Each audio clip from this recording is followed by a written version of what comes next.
Ano page media wutie Ghana Montie. And your friend no. Your station, our station, need 100.9. Today, Wednesday, 17 days into November.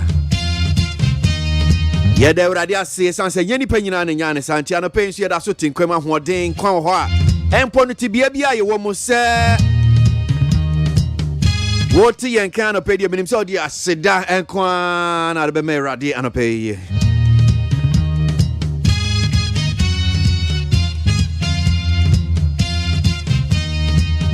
Timabe do watch a day, Nimni Baba Share and Semwa AD Akotne, our news online portals, Yabeji and no, you are Yatia, the Bonkratano, the front pages of the newspaper saying, and on 70 and Elkui, na Yadimuana, Nunciana, the Nuncian Cassia Boy, Dicayano Pedia Breman Sana, the Samba near Baba Twaso, a bien commonumu, at Nasina, Sia Tretrimu, Aquacopin Bay, non do, and Elkui, November that also ye doing so. Mamachi, Mwakwaba.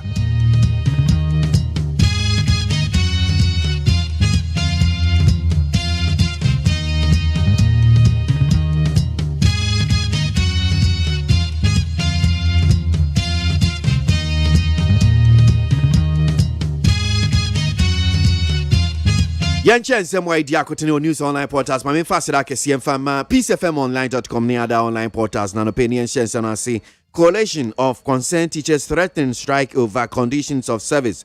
The coalition of concerned teachers has threatened to embark on an industrial action if the government, through the National Labour Commission (NLC), fails to act on agreed terms and conditions of conditions by Wednesday, November 17, 2021. Assembly near Nyai. Ayere. So a teacher for Kubata back from coalition of concerned teachers, CCT, and one more say one money are buying a conscious be National Labour Commission. One more agree on certain terms terms and conditions. Nasa terms and conditions and no koi say NLC for when as a ban fast idea one fan ye juma. And you're not say near BCBC or mobile strike. One mobile strike is answer Omo say yes. One more person do see kind of nanka. And the CCT for a teacher for Kubati when you abre papa.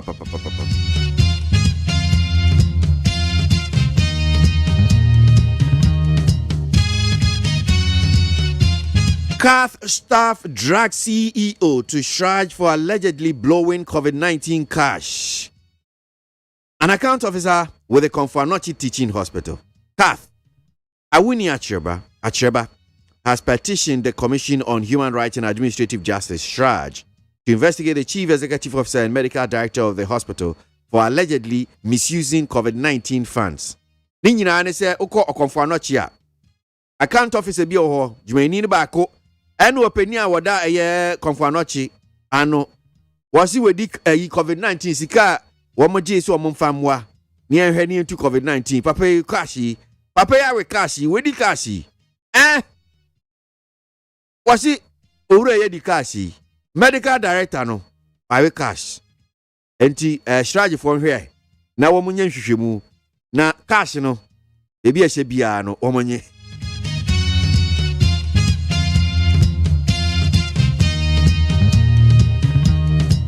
The Ghana Health Service has revised protocols for the administration of the Pfizer COVID-19 vaccine. Ghana Health Service for, and we are about to see the revision includes people between ages 15 and 18 receiving the Pfizer jabs. In TCCR, Ghana Health Service for so my sakra kakra.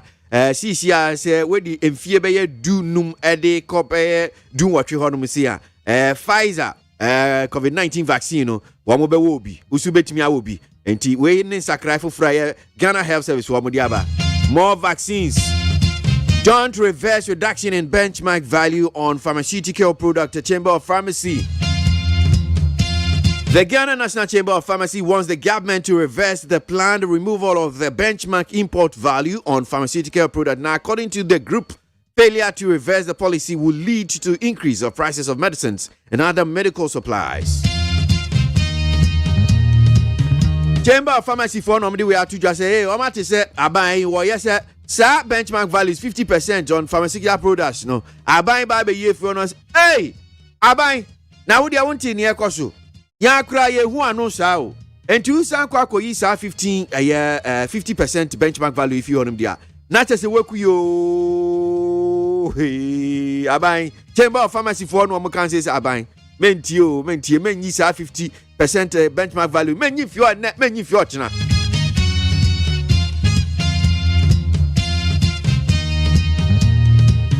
Ejabo sometime now Babe drew 2022 budget to be heavy on job creation and entrepreneurship. Ken Foriata hint na finance minister said no be come rashe be dwomo kwa kenkan ye budget na wedi kan ma hint che se wo man ho popuye ne bi nia waka ne se afie budget no de se afie be sim no fufuro no budget no enyuma job creation entrepreneurship see bi aye ma bibi na odi aye business wa start bibi kakran kra che se utimi si yes be ko ye papa a wo man sa ho popuye no hint a wodi man no eye Oraken Ofariata finance minister.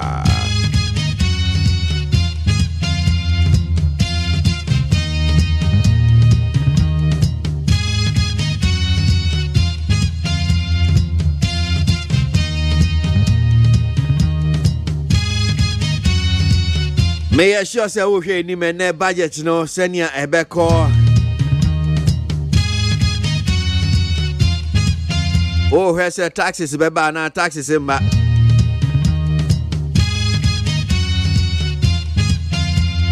Ora amako fibua ono elembele mrashe bedweni no ono wode atudwa wo ka se afie budget die budget we no se 2022 in fact 20 in afie for besim no because on can me say afie o see 2022 budget no die so mutimi ema koyie wo mu na Ghana for ye ho sensan ye ho hihan kakra na isan say I mean enema mu ahye kromo ahye aha enti elemele mrashe bedweni no kan say oh yeah ranking member ma trade and industry committee was papa Oraken Ofariata bomodia say 2022 budget no be ma niam koyie kromo ahye ye ho hye enti and you be cry Mr. What's the chromash papa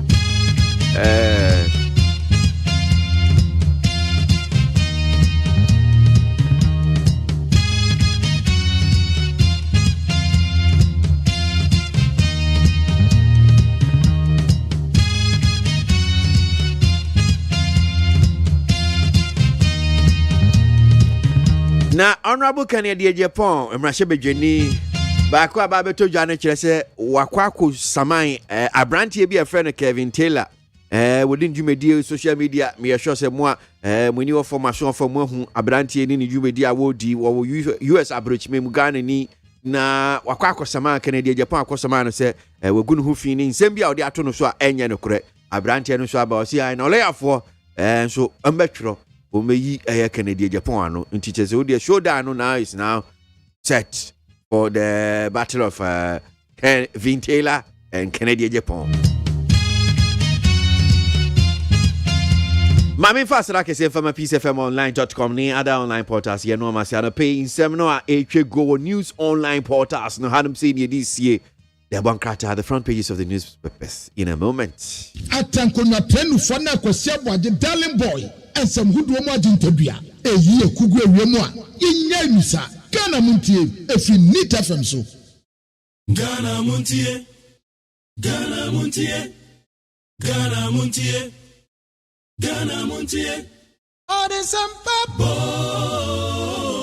kasi bo ko wakata munsa amaya se kasi ABOAGYE onye yimu no kretrodo kadile men kamadile bo nit FM mama yentie kasi ABOAGYE 100.9 kwesi bonkwe.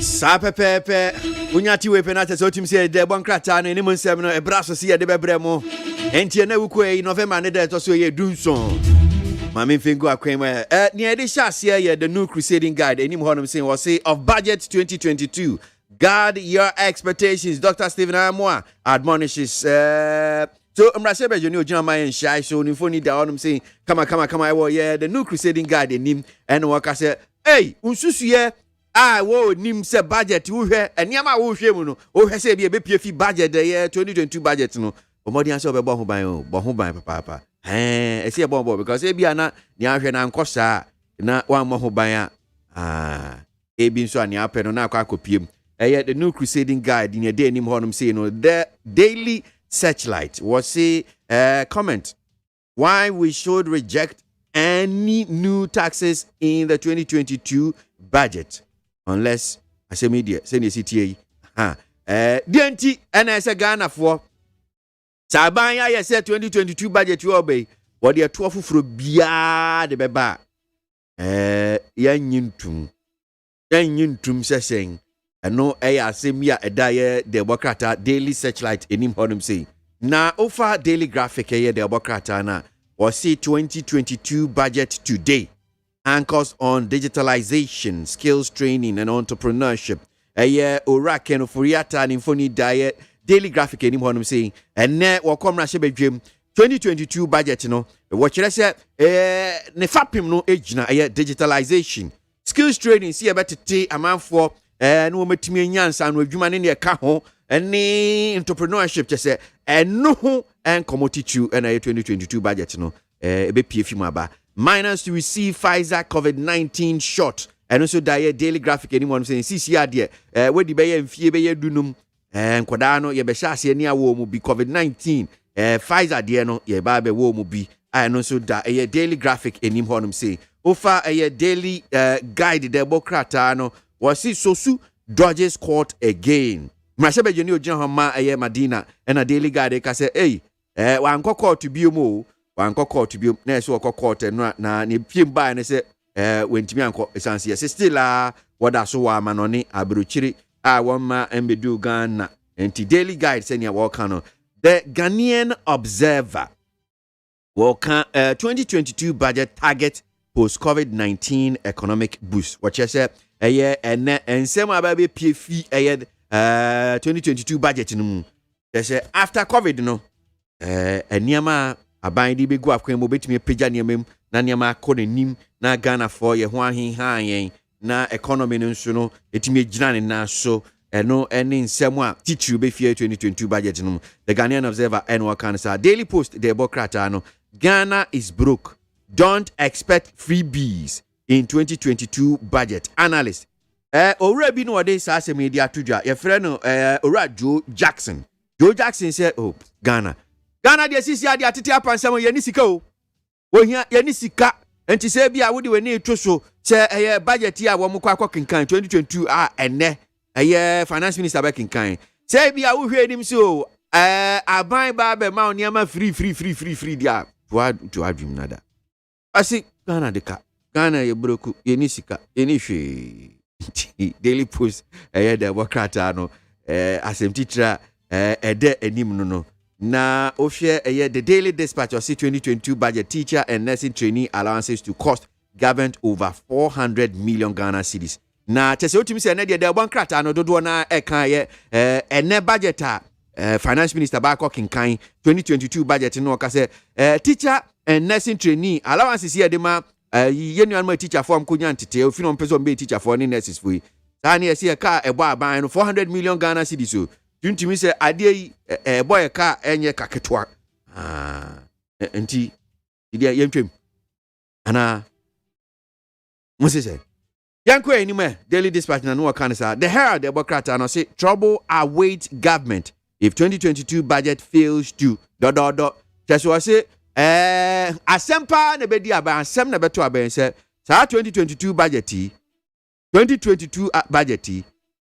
and what they are show do chese asem na beto aba no well so asem ni do nim chise bia yakoba ne kinkan de bokrata no fi of course na yehu eye ensem a etue mu the Herald de bokrata and what kind of say what him say me fa the informer the bokrata no otokono that's Peter Boama otokono mfoni da ho him say na kunedo Ajima Rollins mfoni da ho and ura ofusu ampofo mfoni da ho him say the bokrata nanim or see otokono's outburst danger to NDC as his arrogant stance contradict ofusu ampofos chese Peter Boama otokono or chese said we see kasa we ebufu so no enya ade papa mama nyukuo NDC na wo hwe kra ne nsem wo kan I say enini ofusu ampofo enso eka efa se o na kunedo Ajima Rollins wo ba NDC o so mo kwa akopa ni chewo so mo ne kwa akoka so no ankasa bebo wo si I say enkokra enti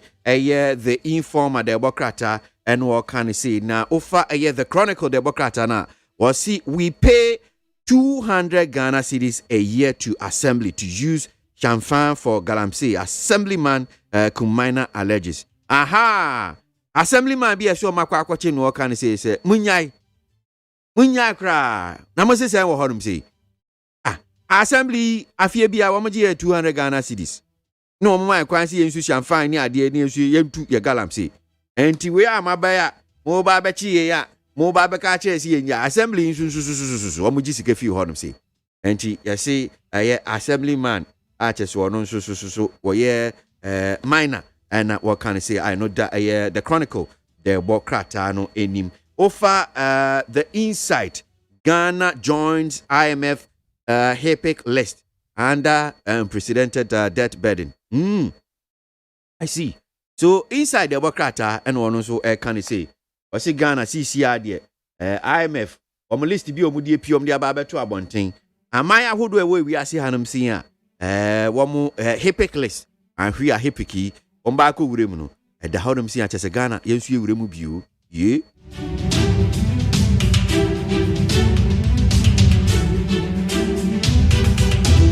Ghanaian Times today Obokrata and also drowning of 9 students in Oti River. It's national disaster, says Education Minister. Anti me sure say what is answer me about to say a school for our headmaster di omo kwakodo na efu na a school for wo makodo headmaster fu wo mo ba na ensuo boat a wo team enam Oti River no so ebutu yi ma emunkunu de omo hwere omo nkwa eno na Education Minister ka se saade we di ato yerenkyerem kese pa breachre kese pa na ebu aboyo oman Ghana. Ghanaian Times the bokrata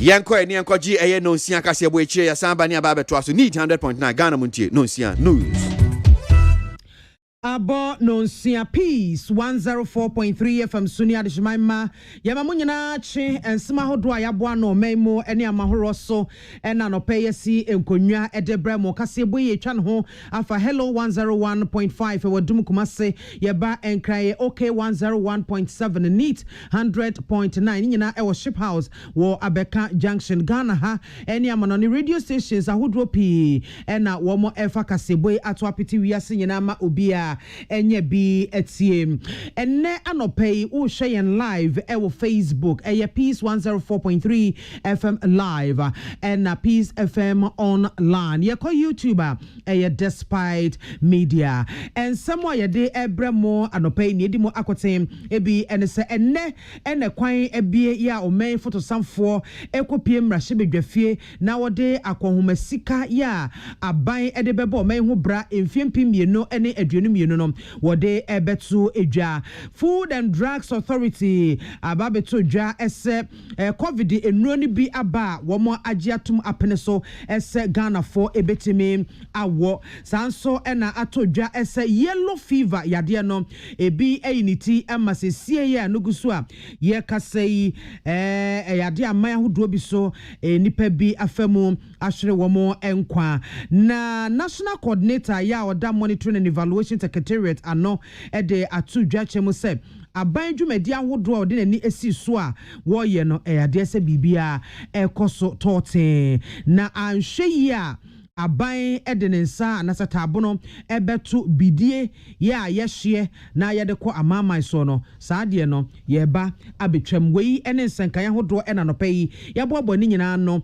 esi enkonwa ede ebremo aseda nkoma dependable heba home wo de adom malakio ye di 2 3D yare malaria asem adom natural man capsules memedro sonko a eboa memma pa ma wo mutimi egina wo nan so ebo adwuma wo mte brekra adom lady care capsules and mixture dro sonko ba wo haw e wo fichikomu a eno ne dro ba ko a ebetimi aboa wiye pa adom natural tonic nso so wonu mu ato onti aduane de ama ewu aduane kra na kyesa obofuno aduane to wonu mu ana yese abosia no nonum bi no wonu mu entoso nete aduane ede etufo enko repatch ventures Rick Jones and afa Kings Walk Herbal KK Pepra Roofing say si ade wama adansi ayefe aya kono ayesham aye pinso pa edu yo bi afe na wato asase a obehya ase esi edan a bomodin a sawodi wani ebeche KK Pepra Roofing adwesio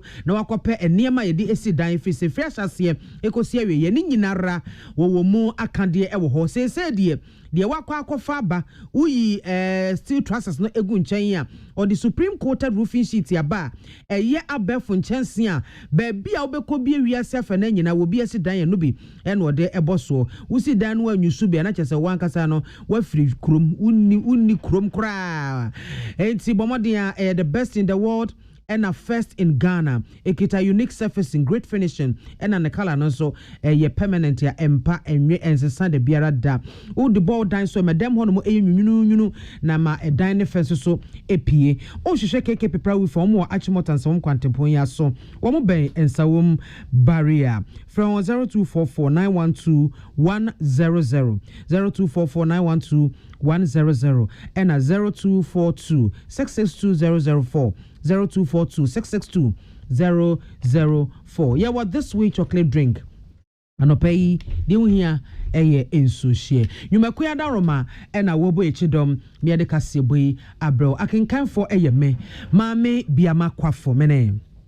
Ore shekrunkron achenkwana na minumbremu. Wodi ahenkan kwame yeboa afensem no ene na Ghana yensoafo no ne hwesi kasem ne ntotoye ho ntotoye eso wo kwakopie mu e wo mahye na wo be kwakogina Ghana ya mamra ye hihye na fiat mahankro aduokono mienu no so ne nkrabata to so ha adioso enkono mekire article 179 of the 1992 Constitution section 21(3) and Public Financial Management Act 2016 Act 921 neno ena yuraken oforiata okosi mampanyi anamu mrahye bedwafie enedua ya na emfie mpimienu ene aduonu mienu akohomasika ho totoye no wode akwakoto edwa na wo kyesa sa akohomasika no baabi aban ne dinani ehwe eyese covid yi echi no wo bepe kwan bi obefa so na yesika sem ne adwadie yasansi yenda damu ebio afenso no obehwe se obetimi ede hyehyeye pa bi agu kwan mu a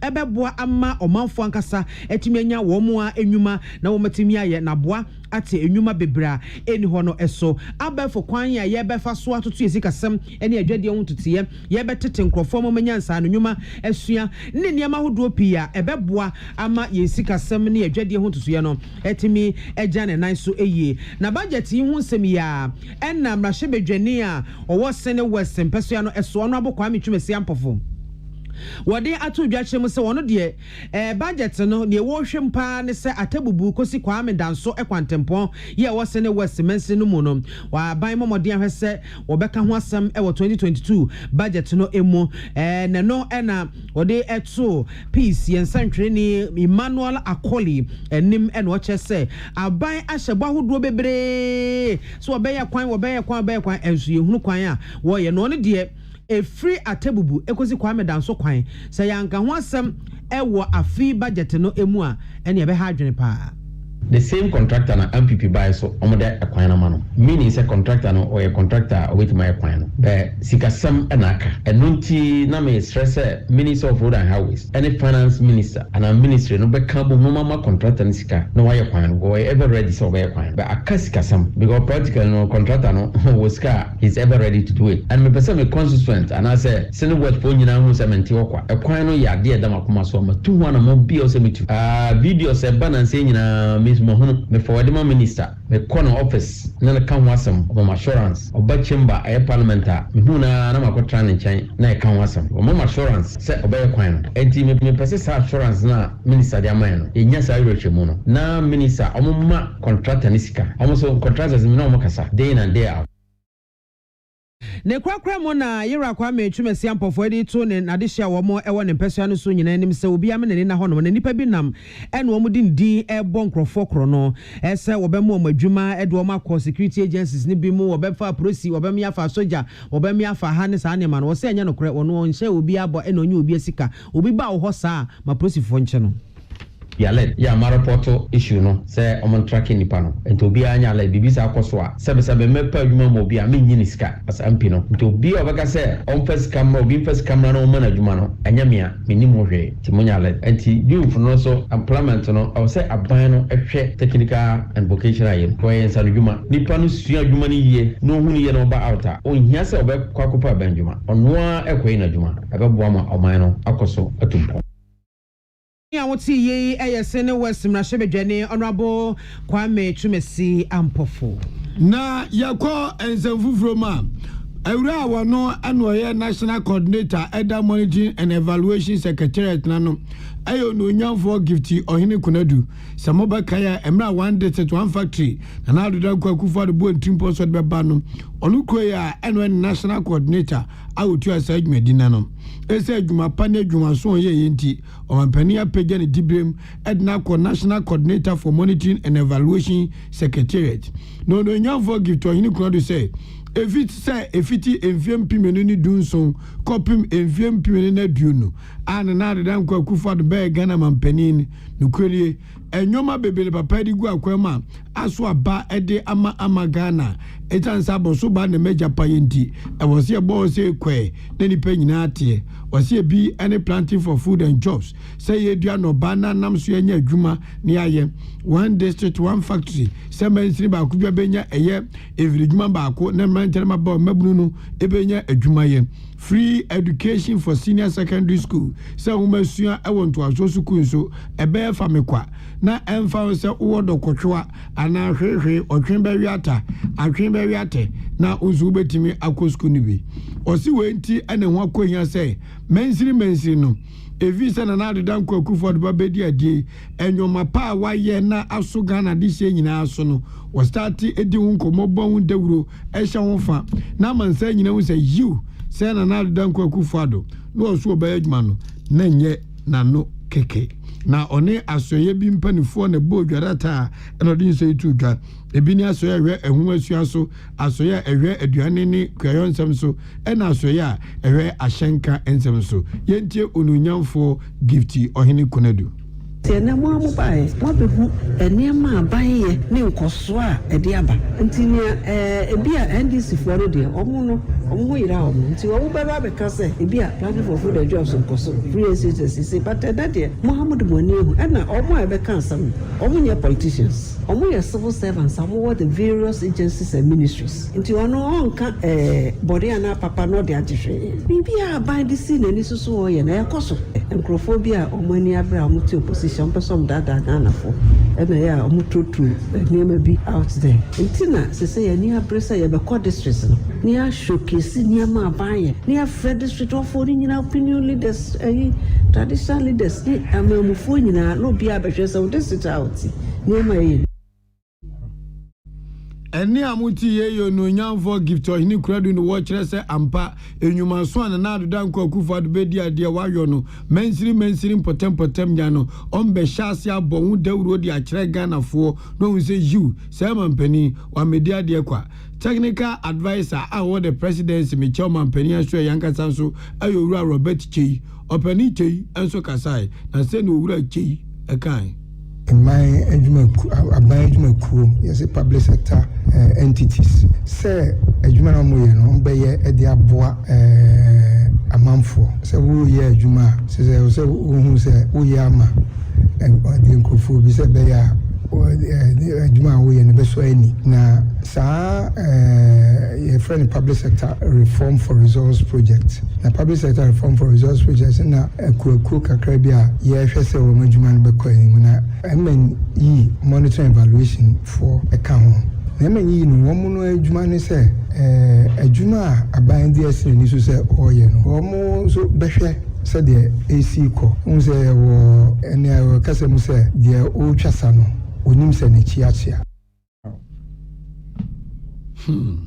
we Ora Robert technical advisor what the presidency and I'm telling no Kwanche for Penya or no NH Dagana Yapomde Ejumeko no ano Dr. Patrick Kuma Aboagye Ede Atudwa SSA Food and Drugs Authority one more aji vaccine no for atumu asa vaccine one more aji atumu no one more de bewo enkoda wo manya free emfie dunum eko na ochiremo except sa enipai adisuafo mo ewo senior high schools no emo na wo so ene emebu na wo ho ode na mojamo no ejina wo mu pa wodi tudwache mu esane nti a wo mo ede enkoda wo manya free emfie dunum ekono ababeka ho nyina ene sem ebeboa ama covid-19 se yiniti o school ahodo mu a entimi enkotre bebre Dr. Patrick Kuma Aboagye ede tudwache mu se Ghana Health Service wo mo ene ekwaku ahodo a wo mo ho ebon apomuden ehun semu ena afa yehumesua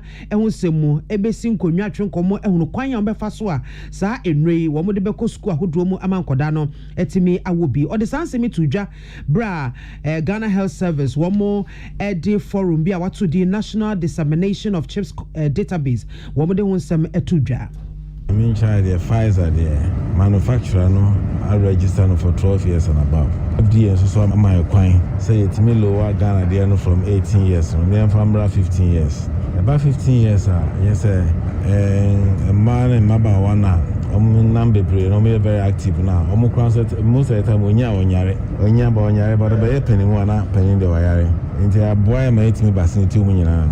Into your home, a Jumani and Sanka approve no. Inti any other stakeholders bedding come national coin first one the bedi can vaccinate sankola na omumu nyina nim say yen so so a na edi kan school for no school outbreaks insete bia abuse school for na the bre itimi ya be free ho Christmas so be onu say young men and women no call around almost na kwa amutari ya na be fie be yempenifo tinyina be Dr. Kuma Aboagye to aso no de etudwa chem say nya covid nkwan na wasi esuro no na yellow fever nso so ayiniti ye no nte na wasi etimi pekwan befa so a ibesi ano you know a few cases yes na ne koba na ba nyina ne say ye woni pepe of normals omo na West Africa nyina de omo kan na ntwie ni adade omo ye vaccinated nto mba sa area ho na ya na game reserve no. Yes, baby, so very easy to catch that if you are not vaccinated. Omunya a jump free more than a benefit more. Now I feel well when you're vaccinated. So far, no, you record about 22 in a few. And say Omunya and you're vaccinated. And to see you started vaccination where powers Savannah and all the neighboring districts now. They feel they said they are potentially at risk to vaccinate them and bring it close. Eni awoti ye kwanche for Penya or Ghana Health Service Ejumeko no ano Dr. Patrick Kuma Aboagye. Ya dem call Savannah and Upper West Menzima na Sempotemo so arawu se me fru ba say yellow fever ya Dr. Kuma Aboagye abohun wei ekum nipa edununum 25 people and na choma twana nanom ewensiedo chese akwa arawu se mpapa emu makumaku edun otwenso de ya jom edegu ayasabia adokutafo na nursefo aben wo yade mu so egusu awo Ghana Health Service Cartel Deeper MONTIE di adanse say World Health Organization ewiase bedweko wiapom den sam so ene bo modi tu nipa mamu ko mpatamako hwem anomu say yade na adokoro amanfo ewo ho intimprempren amobo modern bia se the yellow fever empane ne yede bono maako empem aduonum ne ahasa 50,000 and over ena omode ko epomo akwa amanfo se be yade ometimi dia bo enipa ho ban Dr. Patikuma Aboagye kensem wedi a chensen dwofo anode ne cha krataase e dia ban ona sisi ade enipa babro empem aduana miensa ne akire enom so mpane no yaboro mu bi ama izia no mbom ho ban e dia tire yade no tisi ade yellow fever no say ye ka beka se wachichiri bi ama eri achichiri sa ababedu Ghana ha amare wosem ne say enipa aduonunum 25 ena say ade akomomawu afri atachefo asase a emu du nwotwe so egu ayasabia a doctor fogusu a wo say obeji wonkwa utie kasebo peace 104.3 FM so yadan ya ho agye abafon kratso ye ba yedum bekwa ma no nsem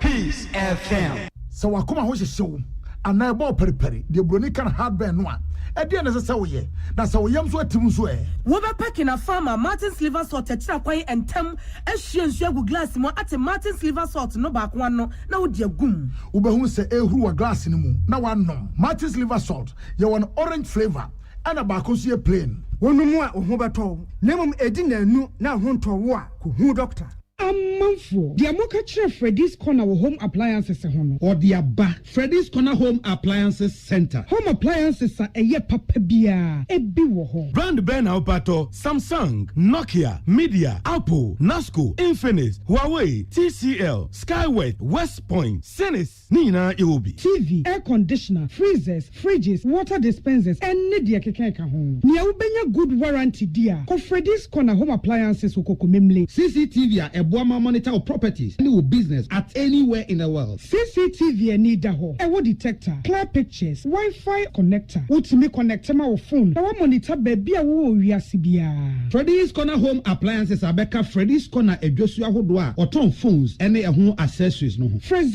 0544 959195 ana 020 7937323 ananso brako memle city light in Chehwa. Na ye can discount any achadia ubetiasie. Freddy's Corner, home of authentic home appliances, phones, and its accessories. Amen. Yenim samu busasa nije asene saying. Asiane se wodi amen na giransani ani awo herbal ayaresam bio na nkunimdie adasidie na asie ani abasobode nko a. Apomdim ahoto a wodi abra manfo efiri yenti so ekosi ya na asie. Ehina yade sha amen hu ensaw yade. Wodi ne nro ne abefo efidie echi yade no kunu what time. Amen e the herbal modern was signed the naturopathy and homeopathy kwan ekunye nyarewa. Say sukuu fofra amanone besua ekwane a yade herbal say yade ewo amen. When you nanti, and I did Nigia from sex. I wear power, Yarebi Show, and I Arabia Begia Puna Nipedemua. Allah Shafi, on your many Yarisafo. Inshallah, Yamiaduma, I are Sababa. I'm in the free screen, Nasha Sabre yo.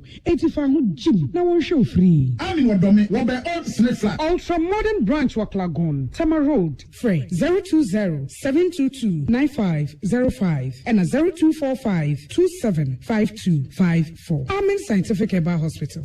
Peace FM. Tune it in, turn it up, Peace FM, and rip off the knob.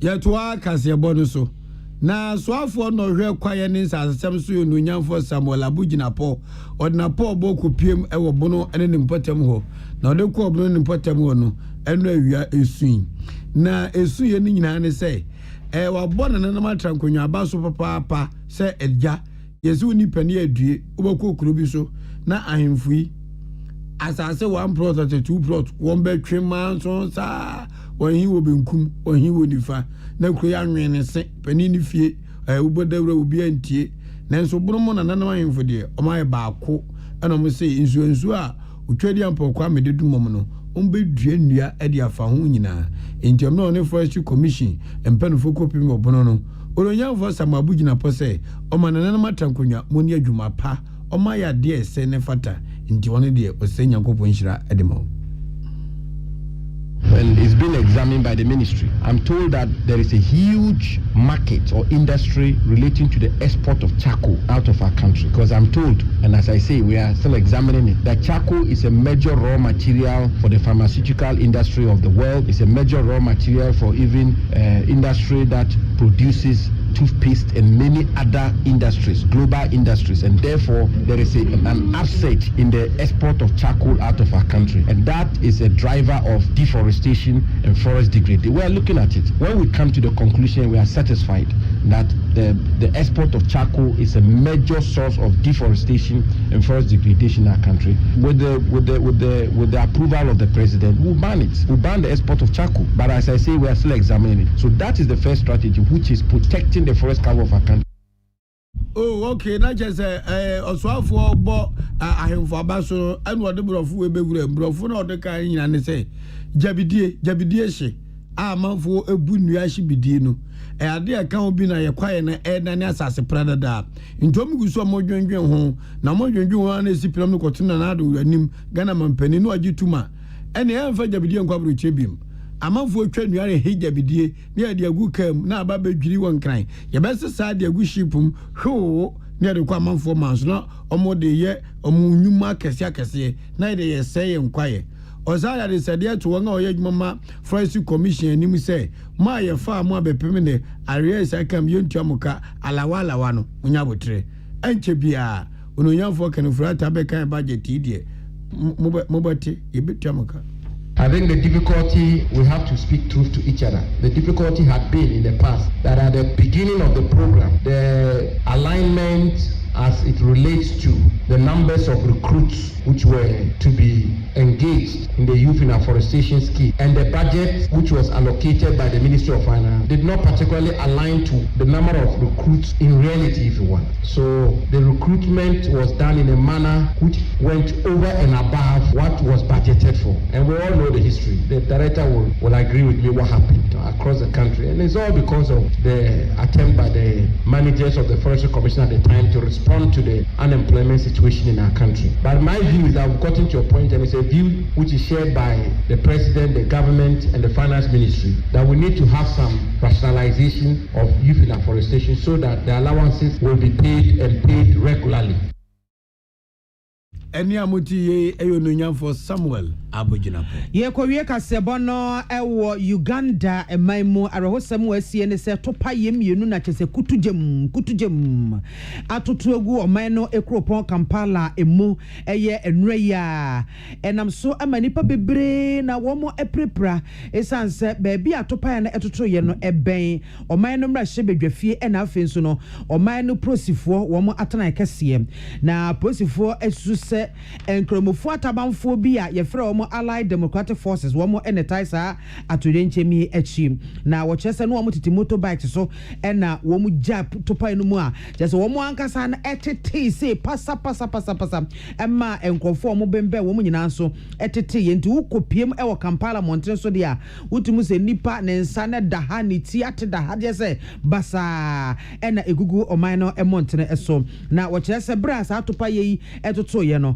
we to a simami ensantem na we su di so na we chese ene to so saa akwakofa arhosemi ababe pm ewo Uganda kropon Kampala emo we alishbaba ha ana brima me akwani de omamnya ma wodo so nsam asie meche anopa no nsia kasebo edie no ensamo a eto dwane edimo akoten ebi ene se ne ena omen fotosanfo ede yakọ homasika ho ntoto ya ede bebo omen ho bra efiempi mienu ene aduonu mienu no wode ekoto mrahye bedwafie enim kwankyerefo panya woda Ghana Health Service ya no Dr. Patrick ABOAGYE chemse se de ye mofra na womanya frimfie dunum ekono edro abaye Pfizer vaccine bia yede ebe wo mo ewo suku ahodo emo medi ede mambe biama kwa fomene achenkwa na menumbremu udian kan kwa myebu a ode hekronkron afei yemfaseda ema dependable herbal home wo de adom malakio ye de tu atridi yare malaria se adom natural man capsules boa mema ema wo mutimi enya hode eye adwuma da wo mo entebre adom lady care capsules and mixtures wo ba wo ha wa fijikomu ana wo ha no etu atwa bra wa ma wonsa aka adom lady care capsules and mixture ebeyi sa ha no nyina ne nkaboni bia fijiko for no de brewbia ebe efi honomo adom na cha tonic nso ye dura yenom amianum atoso ne ate aduane de ne adi atafiri mu agintumu eto phone call repatch ventures with Jones Kings Walker Bar fra 10242 223 555 KK Pepra Roofing one na akofa Supreme coated roofing sheet wadiaba we are the best in the world first in Ghana na sanchez e de bodan so se wunya bi e bodan so awawi udem yopo edem hotimi nyunu na medan no so eye feyie e bebo so mfie petepe empa enwe na ache chese enye hwe se de woto no mfie du no achi saa e na etie ohwe keke pepra roofing akwakoto enema ye disi dan e free foundation ekosi roofing dia ene fu ani che achimotansa won kwantempo ya so wo mo bensa won barrier from 0244912100 and 0242662004 this way chocolate drink and opay do here eyin so hwanyuma ko yada ma no bo echidom me de kasebo no eba yada munyina ase amammo eniti Ghana Montie Ghana Montie Ghana Montie Ghana Montie Odesempa Kasiabo Kowaka Temunsa Amaya se Kwesi Abwaye Onye yimu Nukretrodo Kamadine Kamadine Bo Nitafe Mumayentie Kwesi Abwaye 100.9 Kwesi Bonkwe Ghana Montie na mansanya so adawroko fiaman homene so ejiji tonton sansan ewo neat 100.9 FM ensem ko twiko bata esum se dontwe no dumaja esum Ghana Montie dwumadie so eye neat Utie oha echi ponkno neat FM the show wa eja oba ene nkonkron dim. The groom is sick. What? Malaria. Malaria. Lufat.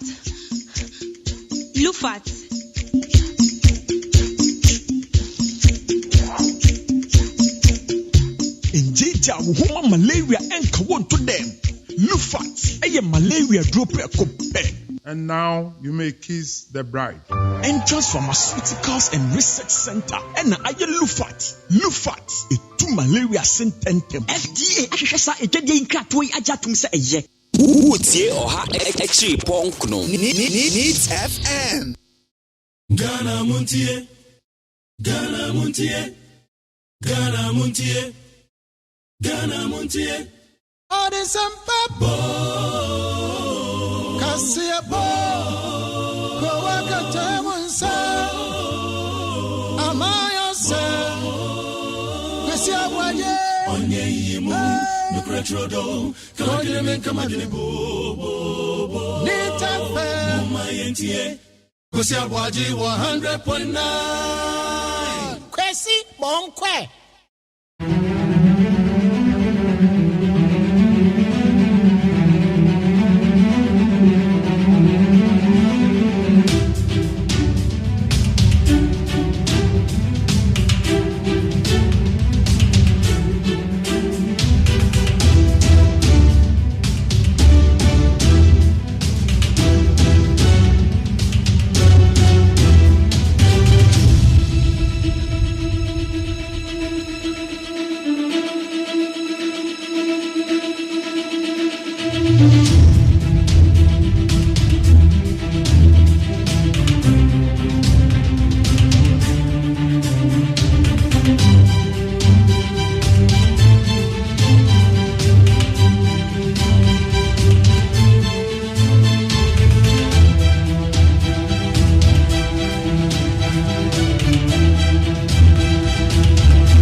$17 days into the month of November. Good morning once again, and thank you very much for tuning in to Neat 100.9. Yes, bium. Bima munyina kwa ba na yukwada November ne det so ye edu and soon Lufat for adaruma enti yatena se nen so anope ya ye ne mo ba bedi nko ba be hene ekoso oman Ghana mu Yes, and 7 Senator, the one crata, and mun sem ye back in kind near the amamo.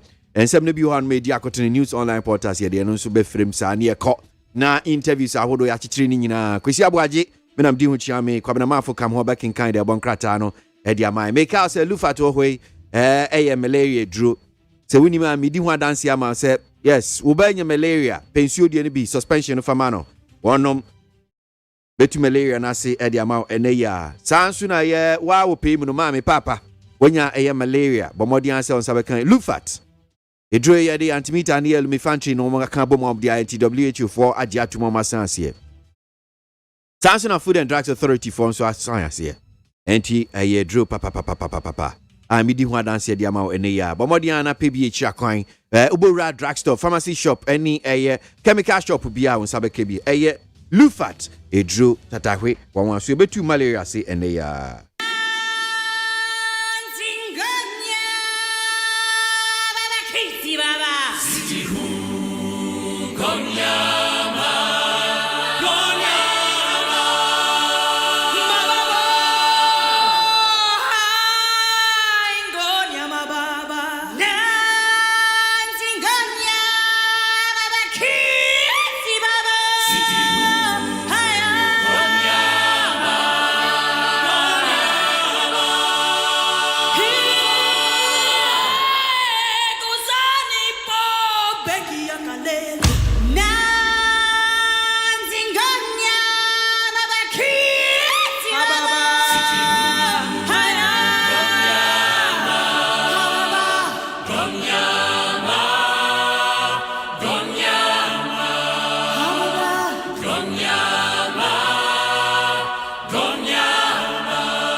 Ghana Montie na mansanya so adawroko fiaman homene so ejiji tonton sansan ewo neat 100.9 FM. Well, my more crab you memory Jimmy no na menka say and finance minister Rakeno for yata be call yem rachebe dream ni nyina ne say budget 2022 afifu fra ye besi makohom bosika what the enum nkomo de ba to Ghana for nanim e yem rachebe dream me sure say dodo na hwe nim sen e na ye ebeko enra ye ni gutafo di nkomo wo mo kire how our more teacher with a AGI, that's Association of Industries for of Ghana. Omuni omo to papa ninyina so say AGI for akwa catchra ban say aban benchmark values in 50% and 30% benchmark values in fifio no say nti omuni AGI for twe papa om che say ma ban tie enyo omo nko I was so kind spare part dealers for ka sa ban we fi ho no a wo de asembe bo wo de asembe ba Samsuna chamber of pharmacy for crowds or more enroy wamutunto enroy aminu mienu yanti apo ekwakoto bi womo so kire say aban wonim na yi sa benchmark values ni fi odi ane enro bo be din omo so beto so womo beto enro mo so che say obia ka aban ebeyi benchmark values ni fi odum say taxes ne bi ba ana ye begina be bi egina ye be hwanso obeka ya enche bia be na otwe bem say twemu ana be ni mienu suni aban chiami aban kasama for rakojo ponkroma ninsem ya ebeto dwa no ka se afie no 2022 budget no enya ade a aban wo hwese bi okwa ama na oni akwa akopa bosia bi ade aba be supporto sike bi ade aba be supporto eye budget no enti sika akohoma bosika no yebebo modin ase ni nyina yebenya afie ye oman hanum sia so domestically yankasa internally ni ebepese sike ye pesike su dia na chese otim se to e na aban because aban so no nidwa wono kwa ba kwa titiri ofa so a aban wonte se menu mienu bia eton ade abuso kan makola ya ye stores ahodo ye ton niama no akase okay aban so oton ti obenya dabi aban no ye titiri kwa ofa so a wodi pesika wo man hanum se wodi eto e de bebre nti eto no bi ba sen pa ane be kono anopei ye behwe na ya pempinfo na yedi hu komo ya jeje adwenkyere behwe se benya tax experts finance for the economy sifui se edwedifui enemusa ne ekweni ma no pay na the bank krata no mehusa no pay do na ka bibi fa budget 2022 raken oforiata enade ni mfoni kwa akoya mi se the bank krata no bie ni ho a ni mfoni enanim chese oje fans papa enne de ni besi bon krata ye ngie ni nsem kwabena mafo atranse o kam ho anu pe ye nyi nsem ni se ni setie kwabena ayo abusiafo adabakata telegraphic ni ade mamu akwaba eno anso ni asade amamu ate abie wade wonyafo kan wofori atamfo ni abeto dabakata yenim na atade ayesa no ya tretre mu se the year of return na was space kama ana as usual yayi ni tiama ne punk ne wanachi na ndai de bokrata awdo ne nyina kan wofori ata ana sonta krata wom today wa kwa parliament na wa kwa president 2022 budget statement and economic policy na krata eni man watasa niama miensa ye bedimu akotene pa 3 areas no ye be ye integral part our Ghana COVID-19 alleviation and revitalization of enterprise support or Tampa program. Now, one more aspect is about youth. And this member, a citizenry. Now, ebe create jobs. Adiama or mamba enye biaye. And tienda budget no, the ebedi muako tinepa enye. Or the Reverend in Tim Ford one funny abatua. Why am Rasabatanima this year was since out to her. Was I a deputy minister of education? What to an amoko saboba? Na bra wo kopiem wono. What I said, adisia for na insia fa wonumo. Aye, wa meyi sren kasia pa na to yen. Enti wabasra se, education sector sini nyina anyere won ho. Na nkwada ye do mu kwaya atuma no, eto antumi enta. Afei, ye ba be bon nkwada apane. Aye COVID-19 vaccine no. Na nkwada de no yase afra no Pfizer Pfizer nye Pfizer P nenka ho Pfizer okay de ya de ba bon nkwada no Pfizer na sa Pfizer no akwada bi o wo Ghana ha bia ebebo bi sanse mpanimfo ya boye de awie enipa nan bi ekodi god hudwa wa bra anya kwan paso sa nipa nan no yase womu entua sika titiri dia bi so womu antumi antua sa sika no dia ene na womu kwa akoda fiase na the bokrata the chronicle the bokrata yanim wadi wononyafo Alexander Fanyoma Kemfoni abetoa waya deputy majority leader wasan yamra sebetani ma desia wa futu waso wade telpa ama adesia wamu woka to south and this amanyoko say na numu wa ya press conference no what the picture bi batu da na edi adanse say enkofu otu anwea ewo mpoano ewo ka to south ho na no wata say madawuruma sa pictures no a we display ya no sa na anya no a ya asem bi asi wosirado no a eno ho mfoni na wade batu dantu apa wo mutaw wo mfante no na asamra mai bia wasan aye etuma ewo mining site garamse foi bi and what I say sika wo mutua edema asamres no anya sika ketu ansa no wo use it and fine enti ya tia yanti asamrefo no nso nka ho na sam fine na wo mu ayusuo no sa assembly na ma ho kwan a wo mu ntumi nyusu wo mu tua 200 Ghana cedis edema asamres no Reverend in Tim Ford ana wadi domu anim edi kokopie mu wasaboba abusua wo mu asiri wo mu enkwada ewo ensuo wa bra ensiama wo mu edi tansuo no emubuye na enipa nkono eto anananom wanse do wase ya to yirentam kase pa abusuafo ensaden na atali god democrat anim wanso wate aba and what I say Minister of Environment into the gift to a unicorn for Yabatua and water sea agencies. I would when you say buy programs. I would do our dear bar a babu our made that no woman some na woman fanyatuma when you're young for a butinapo aya swafwa was and sase and no about dear Bobraswa and what born an animal for a what bono abasusu my dear pa.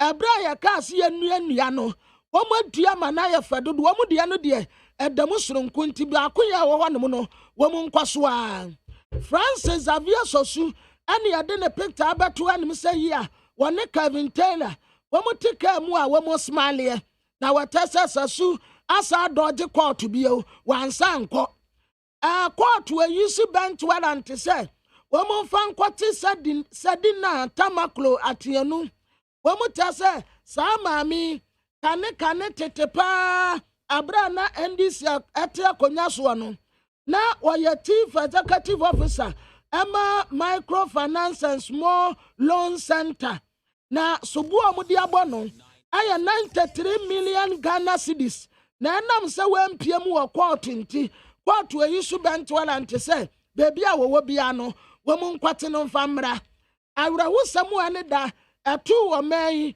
ekuku da mienu baako aya difa ativo wono NDC abreso na wayesoafo na wasakura ya mrasebedani watu anananom wansia de yaya onka tiasefo ho bio ne wato mienu ya de bokata delegate de na samba ye aya ban krati pani kura ye yino foforo dostiti kura ye krati ya ncheye eye Gwando state eye owura anipa wakotena office kura mpo ondi be sabosome ba akumpo ena watu anananom wansia de yaya wono nso anya 63 years ya de bokrate ebo saawra wusem mienu nyina mu amane ewa ha na de bokrate ya friend said the Herald anso the finance minister kan wafori atamfo ne abato anim say wode ne nsasum na no ene wode Dr. Joseph Obin woye panipa wode guta no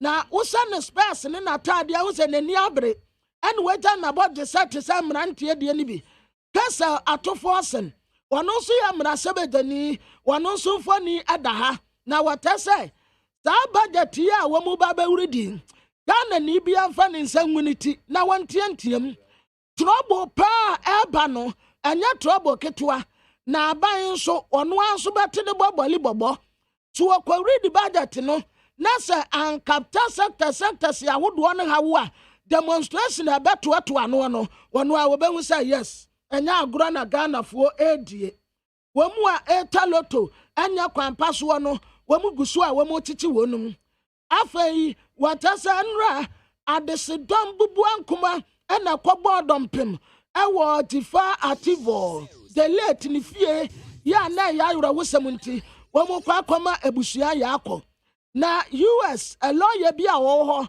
en won katere kan Japan say the why asamu a wode akwada court ewo America so womu nkwate Kevin Taylor no atisa de wato bubu abo so na ta so wade pork nam na abubu ankyere mu keke enkwasi aga entini pakro wo sere ne che se wofi se US wanum ya Ghana en wade honum court akodi agro na Ghanaian Times yanim ha wade Reverend Intim for Johnfoni abetoa wosa picture na ne ho afa pa papa ne ho afa ena yayi ni ti kama ni ti no enya de a ya ma bi call down te say de mrante ya no we they all round ni nyina ya kama ena nanim wada ho bo no what ya was say top ni ya designer yes was say asemu a esi ewo woti ensuo no a enkwada no ta ensiama no muntum ya manipa nkron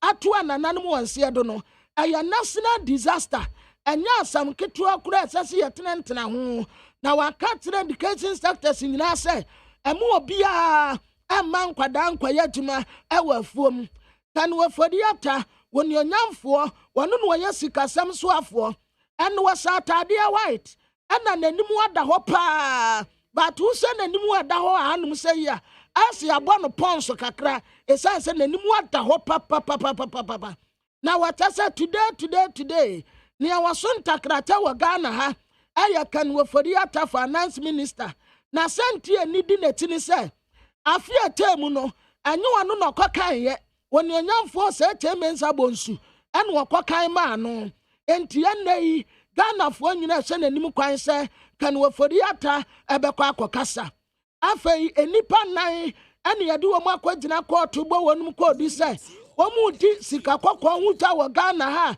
ɛnyɛ kwan pa so wɔn yɛ money laundering wɔn san tɔ gold wɔ takwa enti kɔɔto atwa sika de ama wɔn mu sɛ wɔn ntua nipa na Ghana foɔ mmienu ɛna China foɔ mmienu afei kɔɔto ahyɛ sɛ wɔn restore Kentucky Adamalate the second Kentucky Adamalate the second ɛnfa ne din ɛnkɔ National Register of Chiefs wɔn mfa ne din ɛnkɔmbi enti wɔn de nanamfo ne abɛto anum sɛ yi a wɔn asesɛ no kama na the bokrata me de to aso the friend say the new publisher what the Alexander Afenyomakin or your honorable Emrasebetoni a wotinama this year we futu one so and we deputy majority leader a telpa and for ninu amude manwa na tipa tracks sisi simple anwa yetu anwea gum ema drivers no beti akwa akoton no o ka say ye katu adesi adwuma a wɔn yɛ no wɔso ɔpakyɛw mfoni ne deceive no kakra anya we di adwobrɛ o wɔn ma asomgye mmra na de bokrata yɛ nim ha wɔde Peter Buama otukɔ no wɔgya na bɔgye sɛ te sɛ mmeranteɛ deɛ no bi bata yɛ tuntum ɛna wɔsɛ ne space kɛseɛ yɛ designer ɛna wɔsɛ fugu aka ho wɔde Nana Akufo-Addo Agyeman Rolling Symphony abɛto a wɔsmadeɛ was African wear kɔkɔɔ kama ɛna wabɔ ne dancing kranduku no ɛde agusi ne tiri no dɔɔso paa ɛna ne kyɛn da ne kɔn mu ɛna wɔde ɔwura Kofi Adams wɔn nso mfo ne abɛtoa na Kofi Adams ɛhyɛ ataadeɛ white kama ɛna ne kyɛn na piepie wɔn nkyɛn ɛna wɔsɛ ne space a wɔyɛ ne ti no nso yɛyi ne kama ɛna wɔda ha wɔta sɛ ndisi amanyɔkɔ emu akyɛ ebinom so wɔn nyi Nana Akufo-Addo a tu ebi nso sɛ he ne he wɔn a wɔwɔ mu anyama wɔfiri mu ɛntɔsini enti beebi a wɔtere no wɔntena wɔn mu a ɔde Jifa active nsonfo ne abɛtoa ne ho afɛ paa wosa ne tiri nwi agu so a ɛdɔɔso paa te sɛ Janet Jackson Michael Jackson nua no ano ɔto nwom no sɛdeɛ na wɔyɛ ne tiri no saa pɛpɛpɛ na maame ayɛ ne deɛ ɛna wɔhyɛ space saa ataadeɛ yɛdo abɔ no watch ɛnso me ne wɔka sɛ Jifa activo ɔnka tiasefoɔ ho bio watoa nananom ɛwɔ nsia do a the bokrata the new publisher ɛde ne mfoni abɛto anim ha na afei wasan ɛde a daily statement anim ha de Professor Amiyaw Akumfi ne mfoni abɛtoa wɔtase wakɔ akɔsiesia MPP amanyokuo ɛmaa no deputy women organizer ne sɛ wɔn nkambom na nkunimdie betumi akɔ ama MPP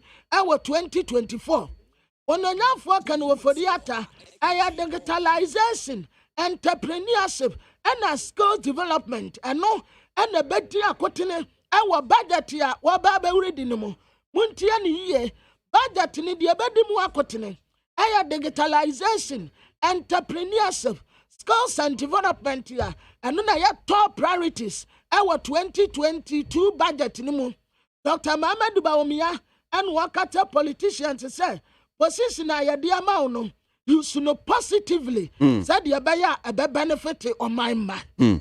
So Yani Abdul Razak was saying NDC constituency secretary or Medina now for daily guide the Bokrata and him himself so suit Dodges court again no ni nkomo kakra ne anyi nchichi mo asase mu Abdul da asemo akwa baba ni TFM so anope ba ko zime jemozo empomwe Nyankopon na daroma bibia bokko so eno ayasemo court sa pepepe okay na yasi ura susu wansan ma court enra ne edika no me fa sida kese enfa mo tweda mpa Nyankopon ade padi a chien na minchia ni tietefo nya echia woso ne wapamfo nya mo studio no say ndra ekopie mo court now sometimes we share some of the dailies no omo headline and omo front page na now we say nkofo bi kwa journalism no omo ko sua no yin fa kra and say school be nkwa no mo kwa yan so mo nya omo pass yawo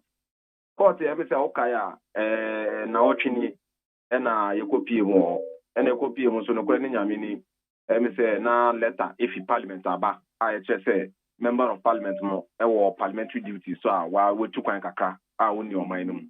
And let me say, and the court no based on that, I'm first asked them that was last week, Monday. No, I'm going to chambers no more, almost like a crata if he parliament. Nemo, the way I think the almost to a seminar shada, I'm more shame say ABA, the BA for your friend say anticipation.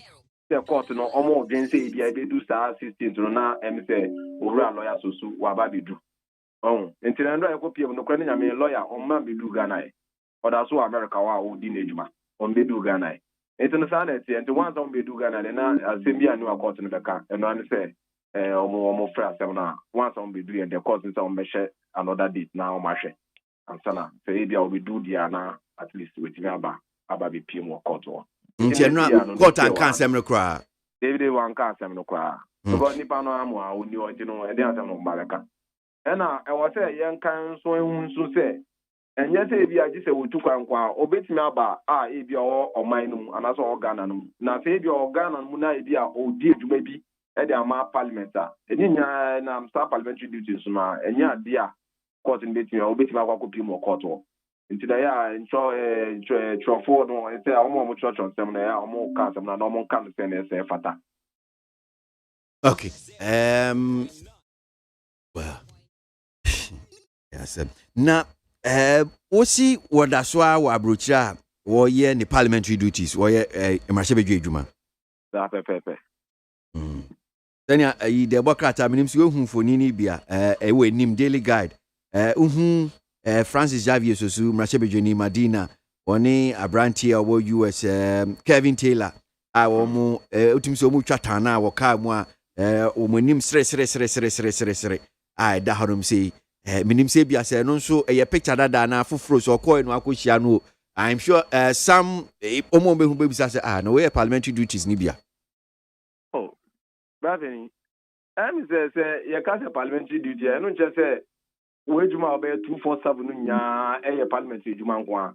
And I be a so big Obejare, Obakoda, and Abia, Ubenya in Kitan, be only be I wish phobia and phobia. And you know, say, a woman for Nivina say, you're only Urak every day or for you, sir. Send there and just say, a parliamentary duty, another in your parliamentary duty. Near say, at the end of the day, no, Marabishebe Janino or on assignment. Our Dinejuma. And I'm rapid minimum, so you can say, wouldn't say, definitely, look, I mean, because I be here. Trying to pay me breakfast. Apart from breakfast, say me Dinejuma as a secretary, no. Say, I'll be very make up PO, so and also be very PO, so oh, nominate now, the Dinkita, and I say, be ample, may you call parliament, so I am fan say, may you call office, be a Miko de Jumano, now my shout. Now, what the same say, oh, me a coin, I'm a child, so me the mini HR. Now, also, I say, oh, we are also a one, also, and answer what I believe. And also, problem, then one as I them, with you as them. Oh, and for Yan, Juma or America, Mamma, or Pagodi. And then say, who say, you're only Urak every day, let you come. It could be, say, be all could be on also any children on my one man lives out on no call. Yan say, your honor, and be no office. Or call for a particular purpose. You know, so maybe it could even also be said. Once I want to come on the parliamentary duty, maybe I'll call Dinejumano, and one or Kevin Taylor, I didn't know. So, yeah, I was saying, yeah, we know right. Now, we say, we for you, put it there, and for you. Now, Mimbus Abdul, the last time I am seeing Dean Comway, now impression I'll create is say, oh, and Copim said the next court hearing in the which was like a run and no Baba be do. And still, Yan and said, one my. Is it the case you say, be and you'll be able to say, say, or avoid the court case, yana, then pa, and that's why I bruchi. Rabbi, said the last time I did in Kitano, Mema, what you say, court no mumpo, almost to a 7 o'clock shed down. Almost say, they are almost to shed that in anticipation. Say, when you can say, shed say, and I say, dream say, dear, a baba do stand there, no, a baby do. Person I mean, we didn't come on material. And you know, say, Abia, what we do, and I say, so baby do Satam now, Abia, on Bambi do, you know. And no one says she. But rapidly, that me, crown near a habit teacher will say, yeah, well, very, very important issue. I acquire war, my own. And that, for me, that should be the focal point. Because where and I mremunu by law or you notify police no. Police no ankasa so han e man start date 25th no. And then they case. And I call so I demonstration no. A police for no more no. The Adenta Ayimesa Divisional Command. Ono mo buy or mo boy home buy. Yeah, baby via demonstration all of a sudden. Now regional team for Ababi do say omo ba be chem. For what?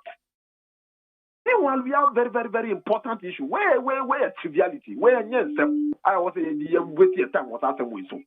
There are important issues. A day in out. A common diamond for they say to me for more Ghana. A common diamond for suya minimum suya papa nusu. Shepherd to I found prices are two. Now we share and then as a minister, Agric Minister Bet now see. But they are done 40 cities. So that's sorry, I have done for 40 cities. We share for Nibia at that front page. What that Onyaniano Akacha said, "Be quiet on the 2 cities." They say, "I go do 50%." This is the kind of thing that we should be thinking about. How the people of Ghana, Tom, and now be demonstration. I won't give Fatwa Bas. See a contractor no one site. And can you demonstration and contractor no one site? Into where we have very, very important issue that we should tackle. Now, in China, we same way. In any case, assembly said. You notify police. 1. Police no answer respond here. And on more say they demand 18, young conquer 20 feet. It's an account for the where case be wrong. Now we should rather concentrate on a common by the prices of goods and commodities are increasing astronomically. And the budget to call parliament, no one say, oh, I found the so now a brony, a friend say ammonia that and also so. Those are the very important issues Ghanaians are crying for. And no one say a pino or Chinese. No mujasa or mutata or muya or mutata and now I'm Speaker of Parliament in Sembidi to minim say bia muti bia. Yenti kakrana mi musa bi wo ho some of the 2J. This increased public discourse in recent times about privileges and immunities of MPs and the officers of Parliament and Parliament itself. It's not new. Since I be a member of Parliament, it's been coming out from time to time. And even now, a number of these things have come to my desk. We have processed them well. And you are all aware a number of MPs are before courts being prosecuted. And so there's nobody saying that the member of Parliament is above the law or Parliament is above the law. No. But in this particular instance of the member of Parliament from Medina, I can put my neck for it. That you have no such power.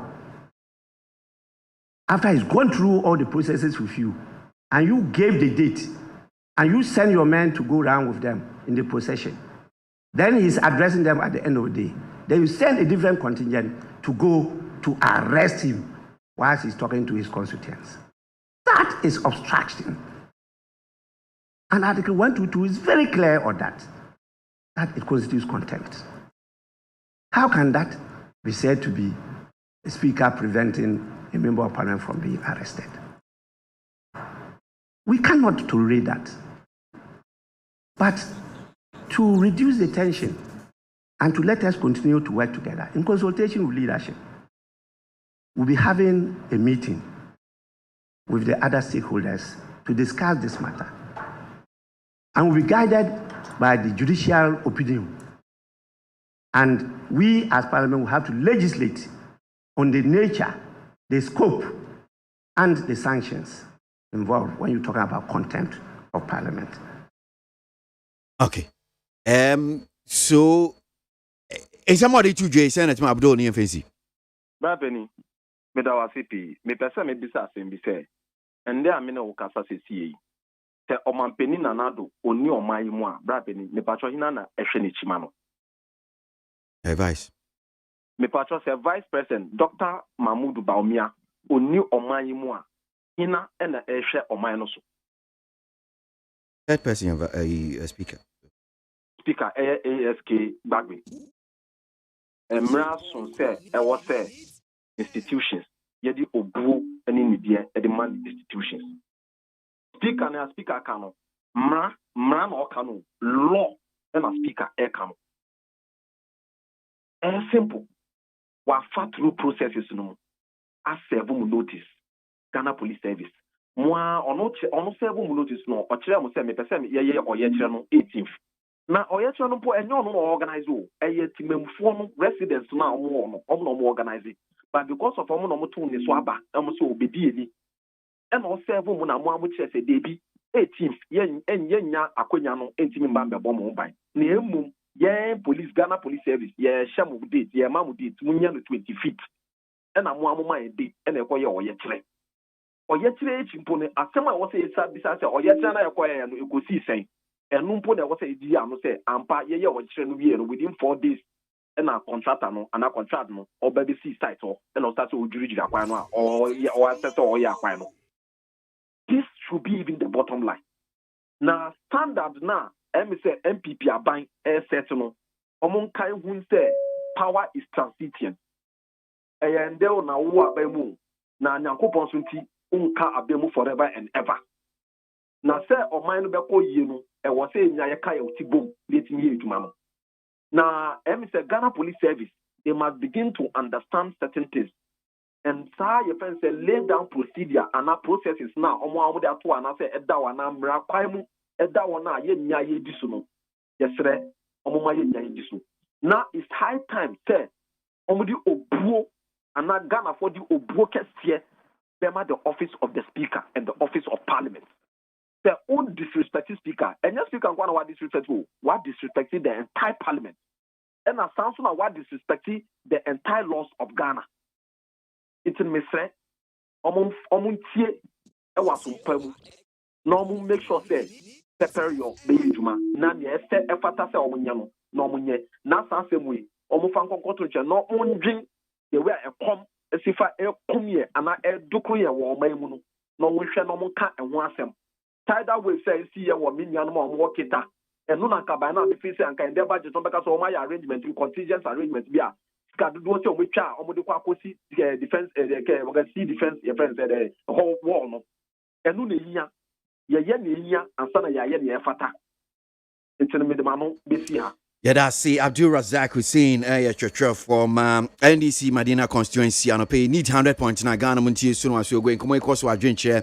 Wait media fire 0503721744 0503721744. Feel free enough fire or drink chair be Fabra. Positive change for Medina. I'll say a major problem today as a nation is as a result of voting for a media made and overhyped old man who purely understands nothing about governance. That's a positive change. And Odiano by now to this one here from Tay, our Finland. I see make Joseph Yamin national organizer. Replace Kawadu Fuswampofu with someone with balls. I hope General Mosquito will retire for fresh ideas. Tay Finland Odiano by yeah. And to this one that says, do you know that NDC leaders will never appreciate good things from Keno Foriata, NDC and propaganda? That's one here from KWASI, Asaman Kesi, and Odifi, and Odibai. This budget 22, this 2022 budget, I am expecting Finance Minister to say something about a housing and rent issue in Ghana. Yeah, we do Silver Corner, Mataiko, Nodifi, Nodibai. Kobra, Yanko Yantuaso. Abusha a daily statement and Nimuha. One day, Finance Minister, when Onyan Fokan Woforiata, Nymphony Abbott one me say. Was Atadia white, and we put on the bag ya. Ya de Ghana flag, a design a camera, bag no a leather bag, and a zip a done in time. Na and a dear pan a Ghana for, as you said, your flow no yam for, sika some swap work and for the ata and time. But that you know, a moon sampa at the saying, now we bua contami and Sadia ba, was in the decay, a bad digitalization. That digitalization was some year vice president. I can't, and one who bet now. They are taught to me a by entrepreneurship way, you to a. They are not moved to me, I at the Abua, Numaba, Namuamba to me a criteria, and also Kahon, and now face skills development here, and also back to me Abua, Mempuntu, wase ɛnɛ yi saa nneɛma mmiɛnsa a mabɔ so yi ɛna bɛdi akotene paa ɛwɔ 2022 budget a Ken Oforiata Honorable Finance Minister wɔde kɔ akɔto dwa ɛwɔ Parliament. Na a Daily Post w'anim ha wɔde Labianca maame no aba abɛto anim sei wɔn tɛ so wɔn adrage no ɛkɔ special prosecutor hɔ sɛ import duties bi a sɛ so wɔtua no maame no antua. Kane Transport Minister Jifa Ativo watoa nananom wɔn nsia do nti ɛnɛ yi wɔyɛ late. Afei mpanimfoɔ na ebu akontaa ɛde afa budget a yɛakɔ akɔkan yi ho. Na wɔn tɛ budget yi bɛbɛwie no this will be hard in insanity. Samu aspect say bibi papa bi ebe free budget ni mu aba memfa ne se ebeka so budget de e de ahoto e de aba obi anto na ginim budget no ba ya budget ya ye be mia ye sisi ni asa mia ye kon ye yire ya to ayire ya no enti obi a enso kwan sa budget no de nam kwan so ebenie oniza kam wo our senate pensioners yataza ansa December pensioners for musika no kura no wamunya entua mamo enti wade maami Elizabeth wahine wayata person ama senate board wa wade ne mfoni abato de bokrata Daily Post wanim ha afei the Ghanaian publisher watasa maami asla wawusu akufo wada hanum say ya wasa no space ye ana anitino Wama bone mes enso nya mes no eya akese ni bi de eya nketenketen bebre no ane bo eya no enu bia enu wasen na somade kama South African well 8,000 girls ene ya ba betre ni wamu ewo computer skills ya ba media ni jesam yi ade atudwa wade chairman ama electrocham ya tafra no Dr. Daniel Macaulay Magdan and women tired the friend. What I say, while Bomodia step up, green song project, was us here a war, Ada, maybe a warrior Natumano. After Reverend in Tim Fortua, what in Infonia but to him say, yeah, was says to a water come, upon a wafer pa. Was say, woman bed tilly with a teacher for headmasters here. Women kwada kwaya juma. Okay. Sa nipa no, women de no be famra kwan so pa nya de pa. Yenko amano so na yenko di enkomo emrase begenia ogina homa ye enshai so sanso ye member finance committee Dr. Stephen Amwa honorable or say of budget 2022 guard your expectations. Na ye neno ni nkomo na yenyi nchechemu asemu hu. Honorable yada asemu akwa baba ni TFM so anope. Okay. So, Asamia da new crusading guide and him teach you, yenim CS finance minister by Rasebe budget no what they bray, but so commoning in say of budget 2022, guard your expectations. Young guard your expectations, dear na person. Yeah, my person making I know pay me the and Chiakes Emma Ghana for you know, and need FM. Ejuma for mo me damasi some mama me akonyi the person making and say minia I think say beyond this budget government any other stakeholders I'll see a transition maybe especially the media any the politicians together I will see a shady way of mine aircon and I think say any more media no fault to be brave any MPP NDC the NDC na wa bema BBA say realistically, this is the way forward for Ghana. Near the Yaman, you some giddy MPP na waba manasa, not Timamufuan on so no, I just already a drama over. Now a drone be a more, you know, Kakraba Yariano, and then I saw Yariana man who ton on Wajina Pintia Conin. Now, the original honey a dread and cannot cry his enemy, I mean, a papa. She says, I know, may echo. Young here, if you push your baby Obia to make arbitrary decisions.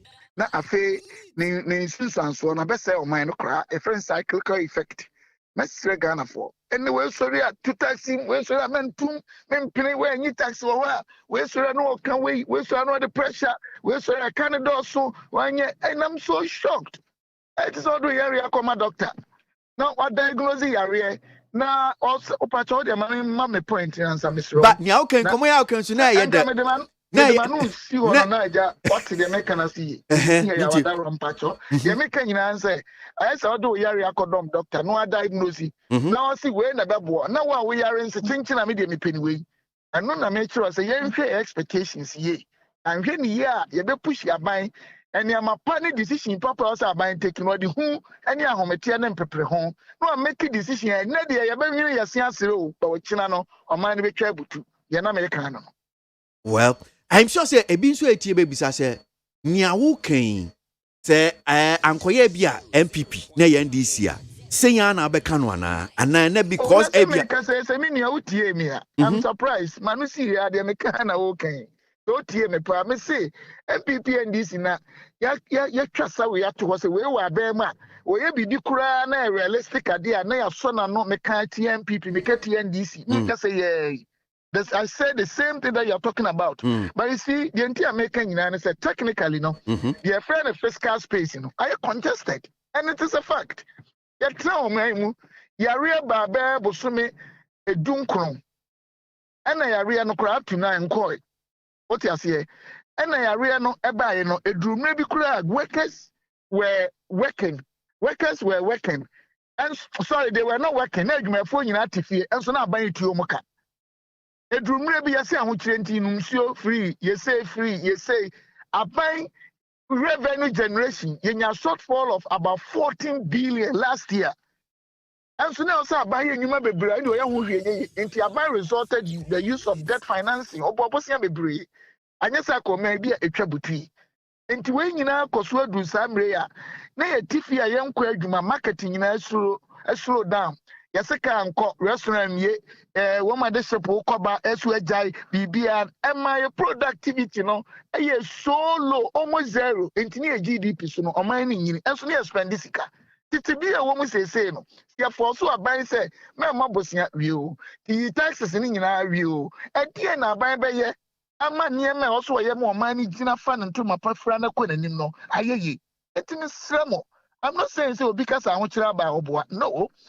In any case, I don't want to but yam for bonkum to ni found yam saying for no and yama bebre studio bebre said what we inherited 2017 7 January no a lot of them economically na kuyani just that ahuchire aba because of we say how ne yare ne ade a and yama bebre su aban susu bebre no na say odan na ni kakra ho ya meka no say yenya oman ma edrumra bi MPP aban na na biye taxes maku dunum either so tibi so ana oyi free hokra that banking financial say do maybe odi enuma say nine sinsia so samba he say na ebu o man as ye travel na say obi ti ye propaganda na nunti o man ni nyina so and this is not only NDC na ye yes we are Bema sometimes we do the same thing but for how long can we do these things we cut our nose and spice our face for how long are we going to eat our tongues see a chair take ma we na nchiri ma ho achiro mu me dey no afuturo ma dem Ghana for e wo buo kwaso okay honorable so what you for bania ye fi NDC MPP muso a timemufo no na omuso mu yo mu adwuma and enura say ye ni gutafo di nkomo omo se omo ate GRA for krata bi omo de ba me so wate ho popoye say benchmark value si say aban ba be ye fi ho ne ne ka ho omo se aban yi fi obe ha adwen Chamber of Pharmacy akasa omo se aban yi benchmark value si fi ho a enro bo be den GPRT for kasa say omo ate say aban kra toli boy ba be kosoro aban de ba ebe ha adwen kese timemufo na sunsun omo yo mu nwuma na no kasa aban su hia eto de ne ebe ye anu ntina me tu omo fo no de di nkan good asem omo okay unim say Association of Ghana Industries so omo tia good asem and so ana we awe me awe pom ne omo twipa thank you cause all kind so ka ho enti a kire say o man mo tia o make decision a year for stakeholder A B C anya mame. And then that's the essence of democracy. And I say, ye jabai, every decision your person will take care about boy or mine. Maybe I say about to tax more, you pay tax every hole. I feel on the budget to neighbor, but me can't cry na HM situation. You won't say, me who mean you are no man this for any bio, Chenchina, young cut expenditure. Now you see, Ghana Hano. Me patron me pemrabo station ma church near me boom ye mresha Ghana Hano and one say you can trasa and can we see and cut taxes No one can say katiwe benya 1 billion any adansi die nie or how a down man so near 1 billion here ebe solve it say dey kan say mo na won ka set taxes so tra set taxes na bia ye kotwa no ebe say o man no say en say o man no enu azi e kan tra me de kakra me kan say aban no decision abeboa oman na me yakọ anim no onyina su pintin na on take omo say men tu roto mu omo say menyi reverse way omo say menye say no omo adwene ho so say tebi omo say no say any taxa yentimi san bobosia bebre enti oman no how do we run this country omo no how do we run this country obi seeking individual interest a country nipa bebre omo nipa hia mo a country also create jobs so a country also free school maybe I won't know my kind of baby to my school fees but here for an anchor 100,000 Ghanaians or prepare or have a course and commit traffic a fibia from fear do or prepare course 1 billion and betting me increasing security in my baby sell minor and almost the almost say hey obey miss what here ni miss me never be a facade you my tears slow more situation man woman outlier situation Omonti nieme biase na aban and calibrate our fiscal space because our fiscal space in terms of our deficit, in terms of our taxes, in terms of our borrowing levels, in terms of our debt to GDP, in terms of our obligations, statutory obligations, any interest payments as a result of accumulated debt before NDC through NDC and MPP. Any maturity dates are coming with all these accumulated debt. No time net draws a performance obligation yes slow mo so mo do man na me to da o mo so hwe kakra na esetimamufo no sabi di obi nim hu nim dia kura na opusi aba me mpre oni akro ni any data oni any statistics oni any research oni any facts and one so the sentiments any propaganda ebinom ye no and odi pushi aba enti na aba bi aba no ahye bo bebre na afa ne ye no so aye because one say bo na ye ntoma. But I think it is time we move beyond some of these things, boss. Mr. Upper, why? But Doc, where they boy, I'm not waiting last. TV program, me grandson, I'm pushing Mr. Why? Doc, now can na kama, but Timemufo nsu wo ha wo mu huni ekoso.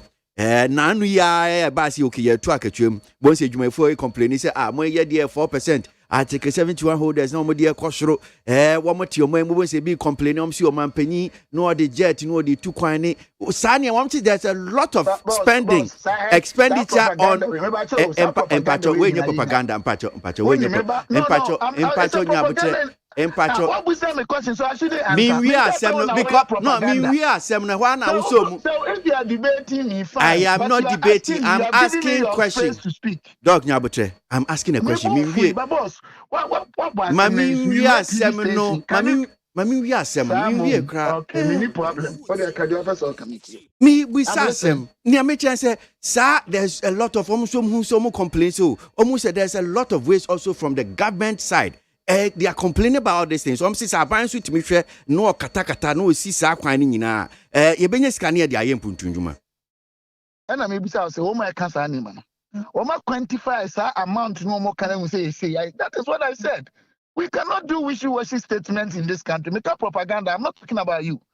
Aban pay in Ottawa.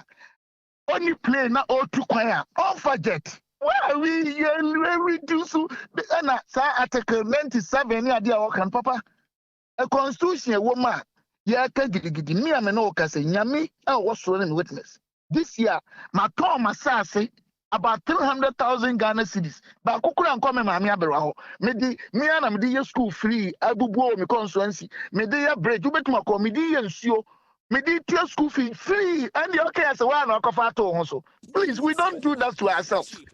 Politics near your bedroom may be no more very genuine. NDC MPP, they will never do it again.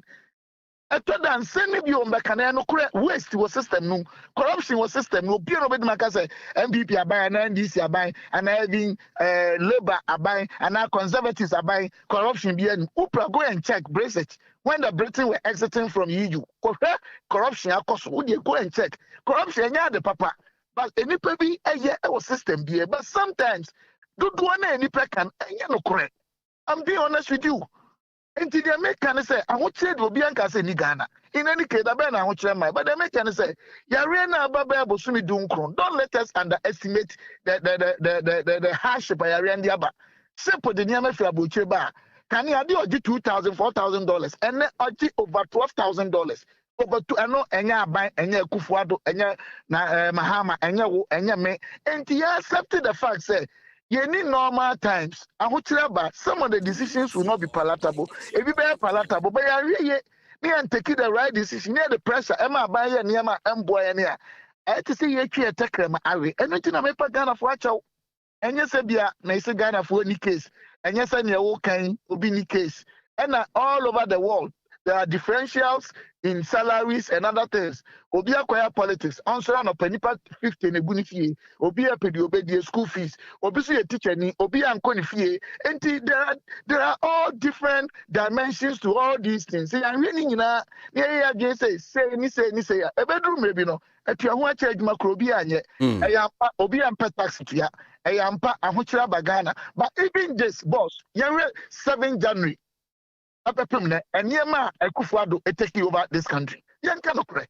At that time, banks and see we are about 40%, 37, 38, and Ubenya be 22, even less than a micro policy rate. ABC, we are seeing that now 25.5. Treasury base was around 22.5, and then about do bear 14, 13. And you be inflation, you cramp and Nancy has a 10 point something. You have 15.4. Put me to about school fees as a free school, and yet many constituencies here. So you are quite a young baby, but quite do one now. So and yet another time, asphalt road crack a movie. There are projects 1D1F, whether you pay and pull a baby or Kakra, 1 village, 1 day, who will say, I have a break 2012 to 2016 because of credibility. What the Ghana IMF SA, I bet you a phone in credit in fear, backlog, and the credit as go. But Kufa bear 2012, 13, 14, 15, 16, 17, finances, teachers, why you be an or didn't have Kobe Musa and Teteso Kakra. I buy you do a bit to me be a yen but Kakra. That's all that I'm saying. Okay, all right. Yep. Nabia and I buy so you're perfect. And some are raising and Casa Ubo, I am pack. People can show their concerns, can demonstrate their concerns, but some of them are propaganda. Ebi any anu NDC for any use na afi abetwa na awura ni patim, but aban we or you better than even what we took over. But your real no so be higher, but aban some cutting down expenditure. There were areas that any impact kesi onipa adwuma yeso and say PDP because some areas in the aban betwa say I selected them carefully. Now also be a cut it down high. See this kakoko. Sani nyina ye peno, but yes if force ye de ninia. About Toya, when you and Betty and Quano, you better say no. Yeah, any and connect, Sadia way, and a cyclical finance on back. Now, for every son of a patrol. Honorable Yamisha pay. Honorable Stephen Amwa, Rashibe Juno Jeremiah and Shai, so member of the Finance Committee on the pay. Yeah, Jim Penny for drink chair, budget, and a finance minister I call Rashibe Jim. Now, what the aqua to your name. In some saying, I'm sure, sir, you and I were expectations here. What near my year, him say be a betty, our budget in me, or near my year, say be a few more budget in me near Kahom. And I'll pay and come on, I shall see. In this budget reading, Ghanaians want to know how much will be set aside to cater for the following campaign promises for by this government, aside the numerous taxes they want to impose on us. 1, no guarantor for student loan trust fund. 2, National Rent Assistance Scheme, or it's one of the lies like the Cape Coast Harbour. That's a fighter Kweku Boachi. And dear no buy. Did I hear Finance Ministry saying 2022 budget will be a burden sharing one? Sharing burden with who?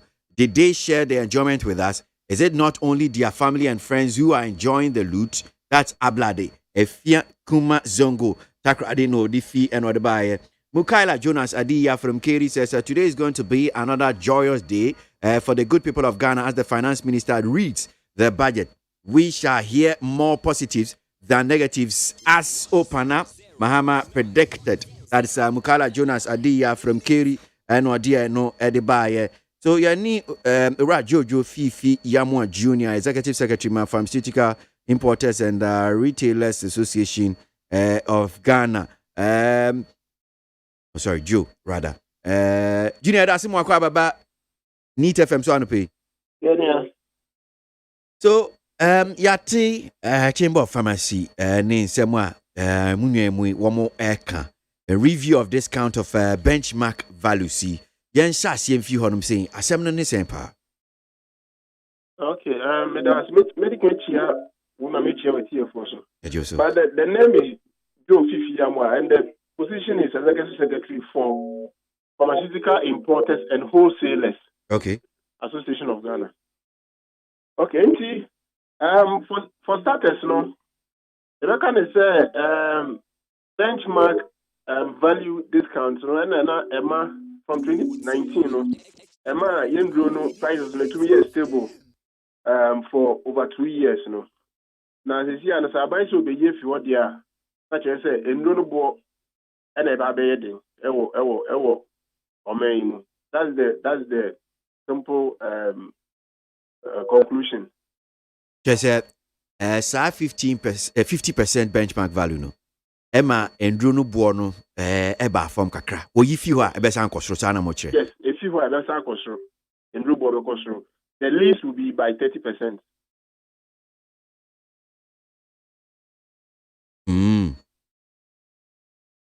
Enti we no I say mudi suma ban fidie say mo ka kire say Ghana for mo boy kokko mo ka kire say ene yem pe ho asema yem fo ya nungu aban so na kire say ma aban enyim fi ho ya gidi ye say na aban wotimfo enti a 2019 no odi tu mu say imports na special on pharmaceuticals no na tax no e was wrong enti no be my discount no.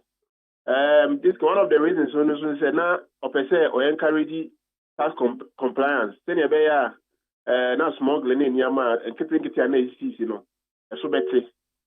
And say unya to impose now all the sign share buyer.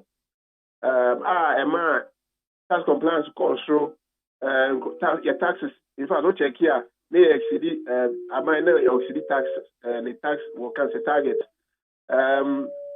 And there's a share and opposite will sign every verse here. Then you are defeating the purpose for which you even implemented the policy in the first place. But you are saying to and robo about phone because the import duty is so tier. There. And you say, discount if you are, then that percentage is going to be added. It's going to, and you say a threat. But our buyer is also aware that no account in the row is stable. But as NT said, if you are there, then you want the prices, and it's just you can't say economics, law of supply and demand. A banner says so I am called for now Musicano and no so no to me and $6 be brain for dollars this year and 6.5. A banner says pet such as almost to me confined number. It is going to bring shortages.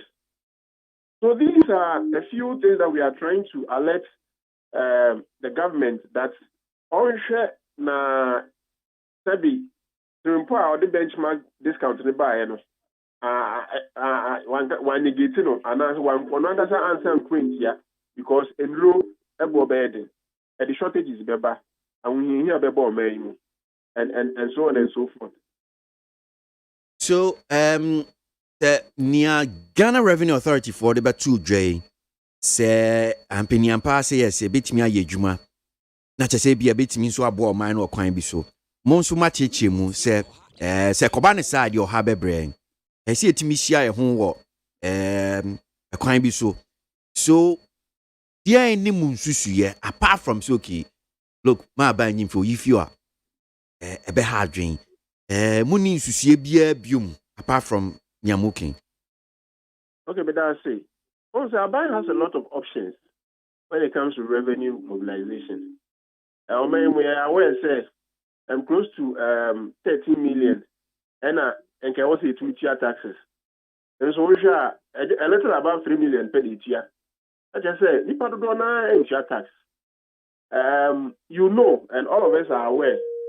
Say, in Kabay to me, widening the tax base anymore. I cover a lot of more sectors and a lot more areas. The taxes are not ever back. What I see, 13 million a bit to me here. Now say, if I would turn your macro, I say, target market, 30 million. Now say, sales force, to meet 3 million. That's almost a sales force, they can do more because the gap is 10 million. Abai can widen the tax base and cover a lot more areas and reduce the taxes for all of us. And we'll all be happy. It is not prudent for Abai to push the burden on importers, especially when we are dealing with essential commodities like medicines. Okay. So, they are not on chairman. Finance Minister called Mrashebe Jim 2022 budget. Minimum more expectations of Bunibeka, Niama Bia Moshe name, all the benchmark values neto and jam. Mwejumaya Muye, dear Nebia Mohese be a bit female bar, Mopesa for TB. Okay, madam, for pharmaceutical importers, no. And yet it's important, because we are importing in low affable. In fact, that doesn't help any nation. But because there is a gap of nearly 70 to 80%, and the feelings are gap. And our people are ready to enter into manufacturing. Just that the enabling environment is not there. That's how come our local manufacturers are crying that some of our goods are even cheaper than theirs. The environment is so hostile for operation. But if government is ready to support the pharmaceutical importer, in fact, most of our people are into small manufacturing. But that is not what we need because there's still a gap.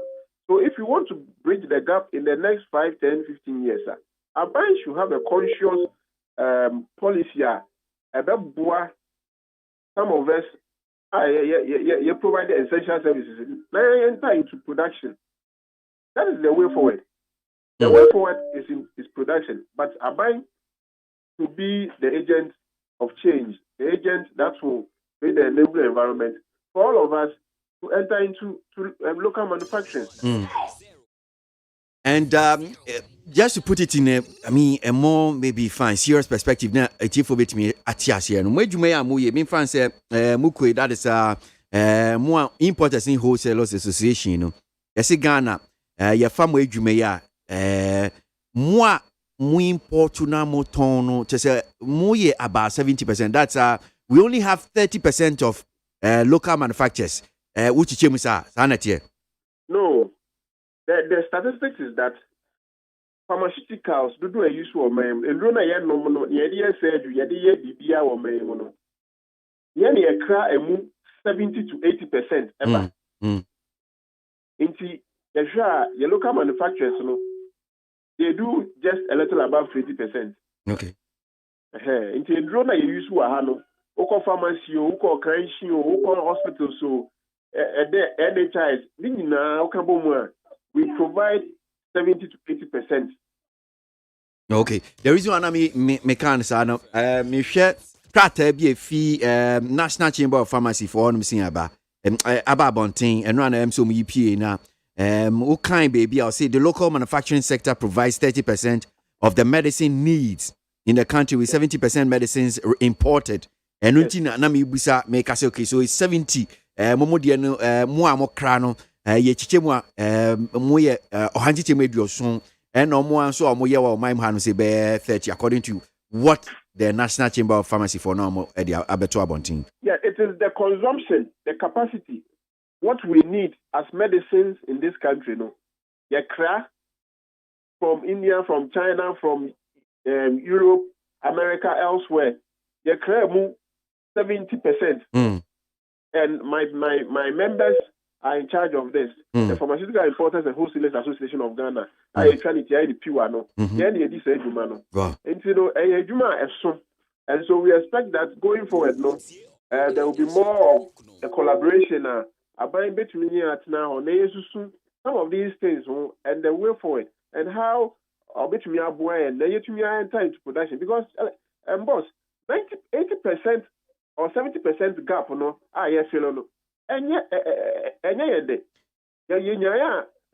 dollars interest rates loans production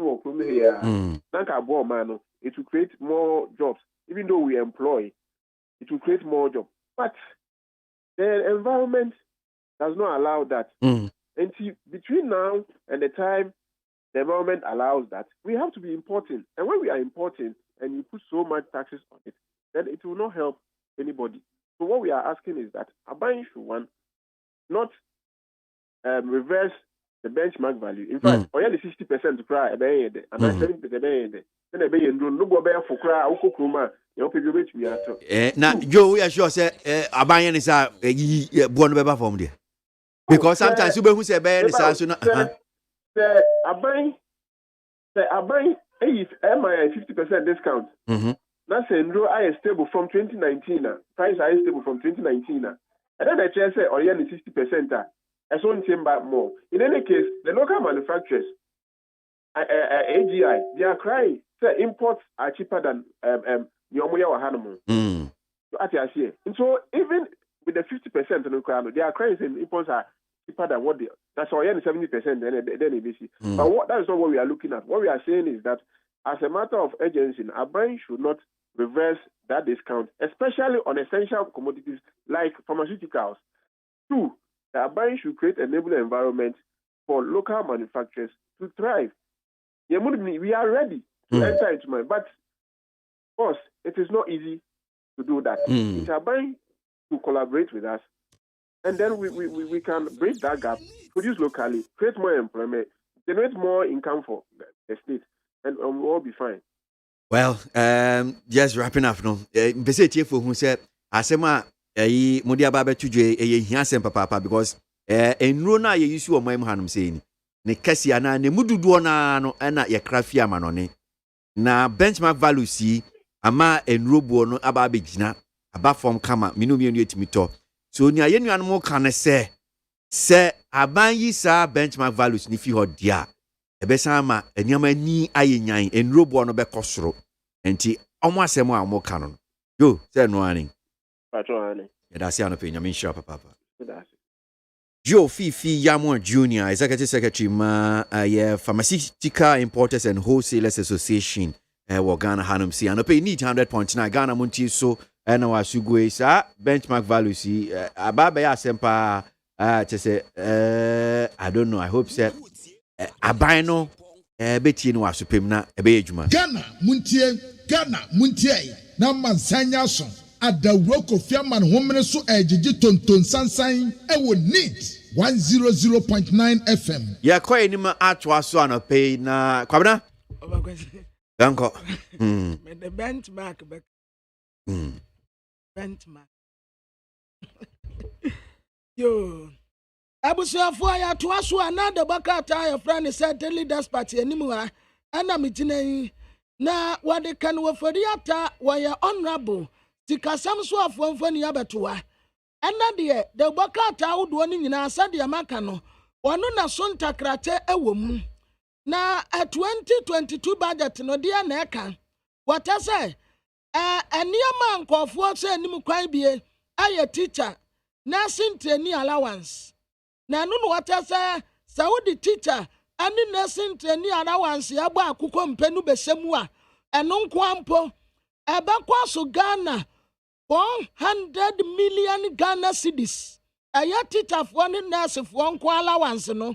About cost of 400 million Ghana cedis. And yasika ketua. Not 20 years.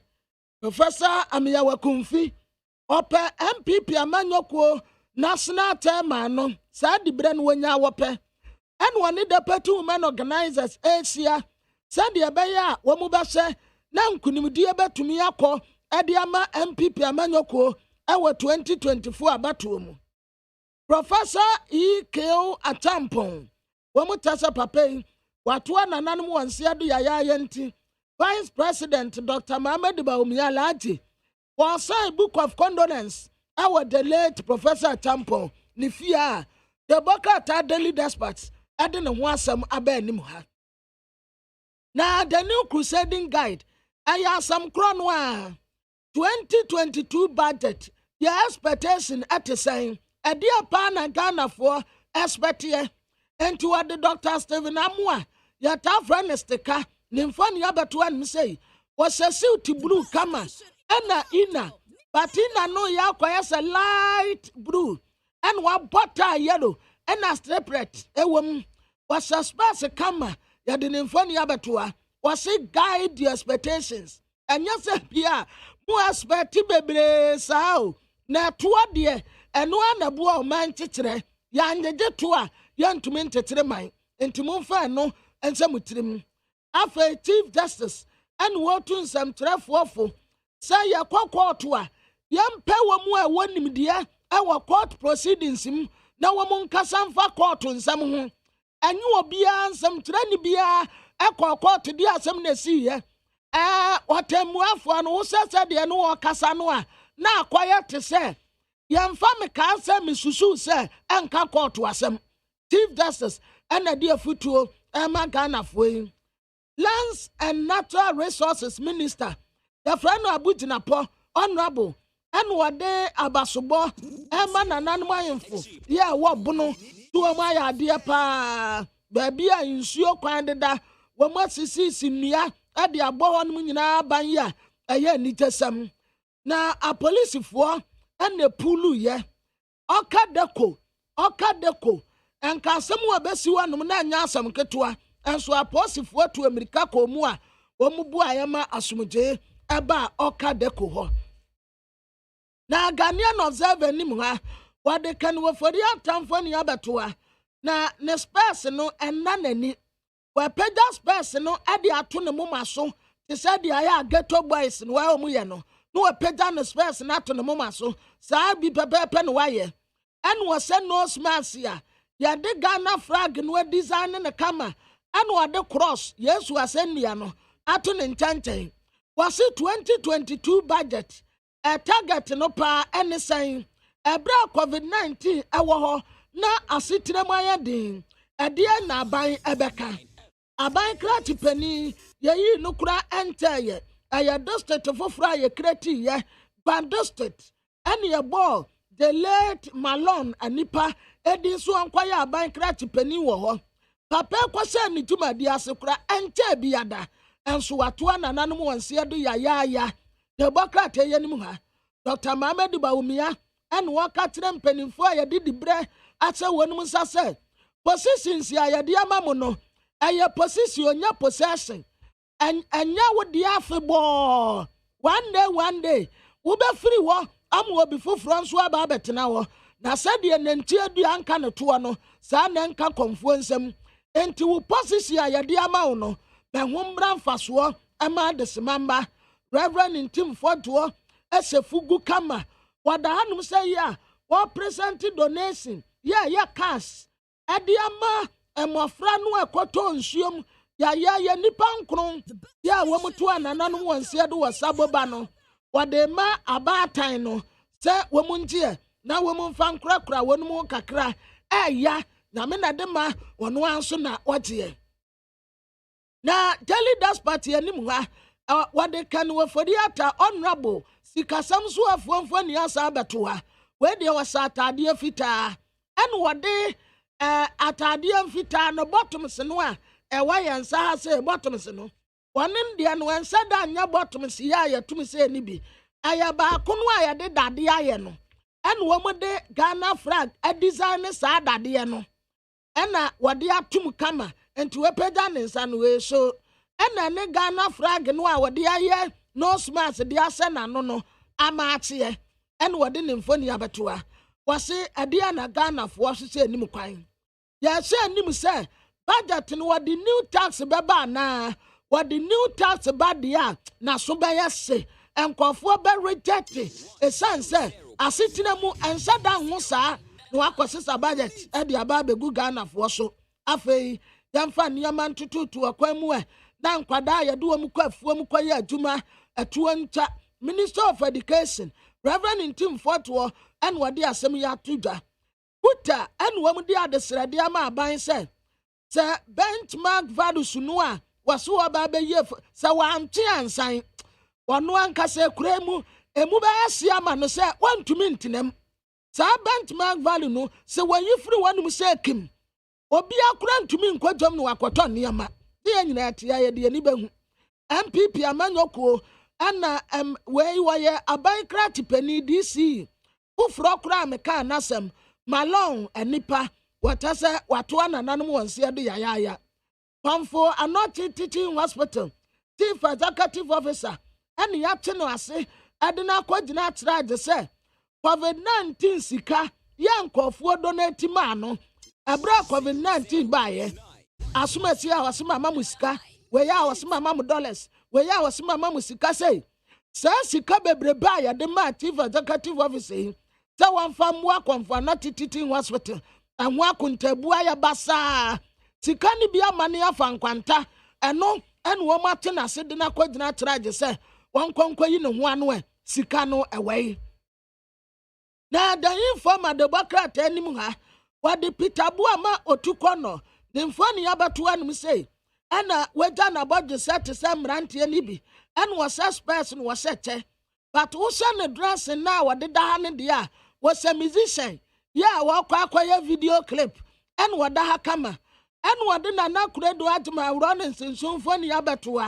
na wo sha ne dress no a was a kanete pa tam akwasu Japan na wato nyumu a wetira ne na aso no sta pepepe no wada ha en wade Samuel Fosu ampofo waya national chairman ma ND Symphony abetoa watase otukono wa at best ne buafu pa se yakofa na kuredo adma Rollins be send this amanyoko mu a party ni no be soja atum enti wo mu ma no ntena ne ba bia wotena Chief Justice yo en wo ka ten some 12 was say yakokọ to a proceedings ya besi wo honom no yenya botrempo obi a wo wanim die wom na won kyerɛkyerɛ mu nkyerɛ yɛn ɛnyɛ so obi a kɛkɛ ne yɛso won ka court wasɛm nipa koro no wanim ho maate kora na wɔtoto paapa so difa aku ativo watu ananom wonse do yaya kane na wɔyɛ Minister of Transport wa wɔtasa ndi siamanyoko wɔmu nam kase ba ko big fish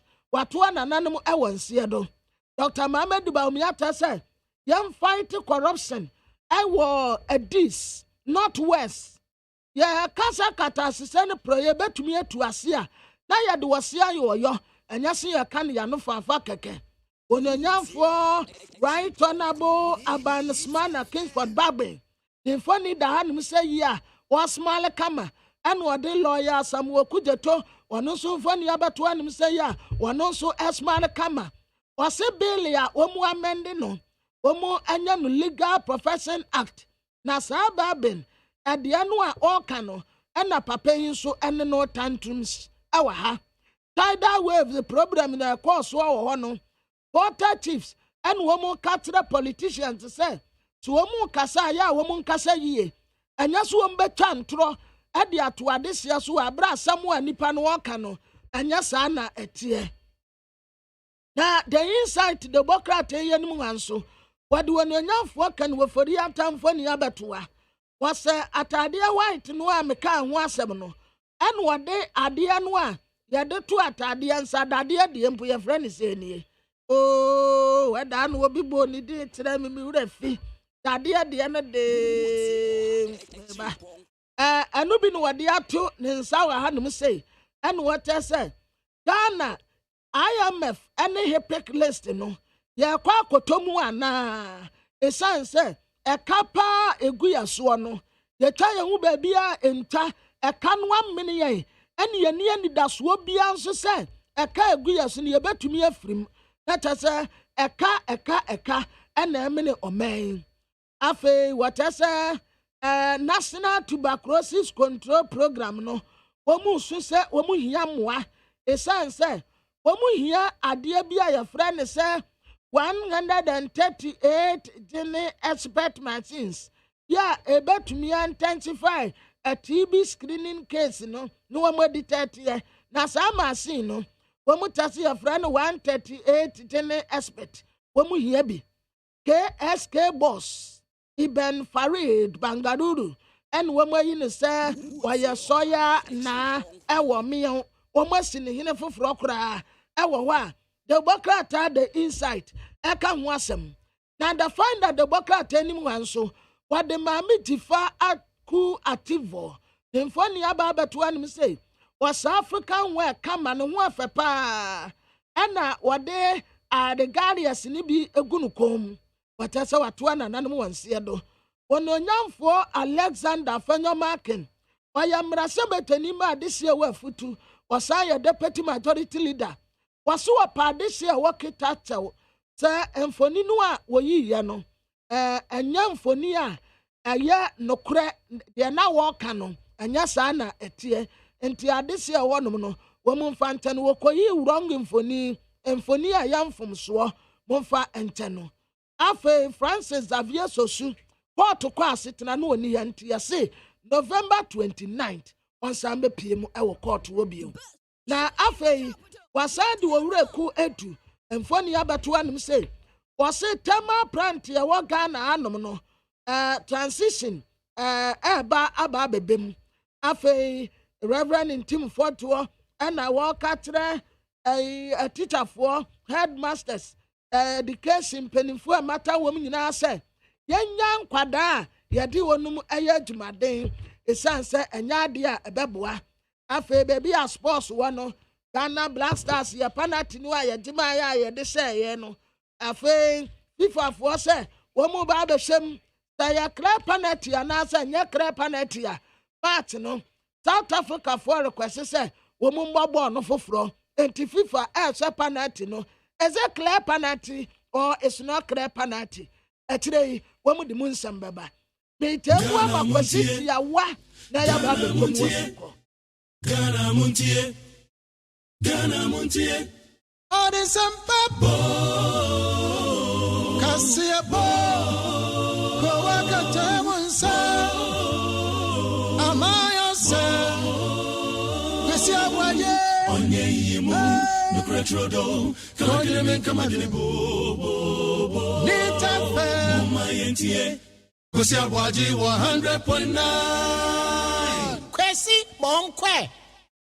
Ghana Montie na mansanya so adawro kofiaman homene so ejiji tonton sansan ewo NEET 100.9 FM. Ndi ene ukodwomu a uton wa yento ufiri a yentua odo nsa hye obotom so ensi hwe so esanse enyema boa kosoro cement a na yeto bag ba ko 27 Ghana cedis in 2016 and net yeto no 52 Ghana cedis baby kura no 54 cedis. Iron rosa na yeto 1 ton 2,800 Ghana cedis no and yeto no 5,300 cedis. In Chelsea the board dance one yeto 1 packet 520 cedis 2016 and ne mahamate no and yeto 1 packet na 1,300 cedis. PVC pipes are yedisi dan yene mahamate na yeto ba ko 3 cedis no and yeto ba ko 8 cedis. Electrical cables mpo de bobo cable metal ay 16 mm na 2016 yeto ba ko 700 cedis no and yeto ba ko 1,553 cedis. Hwe aduane a ebo na kosoro bum yen ka se nkema ebo nkosoro ye bobra ko yanim ade achi ade sen nyema bo be kosoro ba mo hwe mpompon so anyema ne bo ye den e kosoro 200%, 150%, bia above 100%. Ghana for nsem no akosoro sana. Nti ye purchasing power no aye weak. Enu nti na ama krom aye den no. Hwe aduane a aburo bag a na yeto ba ko 170 Ghana cedis. Ye nim se omo planting for food and jobs omo de aduane yasum ye nti na aburagu nti aduane bu anka aduane bo ba fo. As when a blue bag no, I do 450 Ghana cedis from 170 to 450 Ghana cedis. Beans, margarine kunku no baako. A free 1 cedi 50 pesos, I do 5 cedis. Gary Oloka, every 5 cedis in 2016, I do 12 Ghana cedis in 2021. Jenny bucket baako, paint bucket no baako. A free 15 Ghana cedis in 2016 to 40 cedis. Sachet water, free 1 cedi 50 pesos to 4 cedis. Konkonta yede abetier, so free 200 Ghana cedis per bag, I do 600 Ghana cedis. Nentwinam 1 pound, 2016 and near Mahamatier, 9 Ghana cedis, and they do 17 cedis. Akoko namboila, na 35 Ghana, and ne I do 70 Ghana cedis.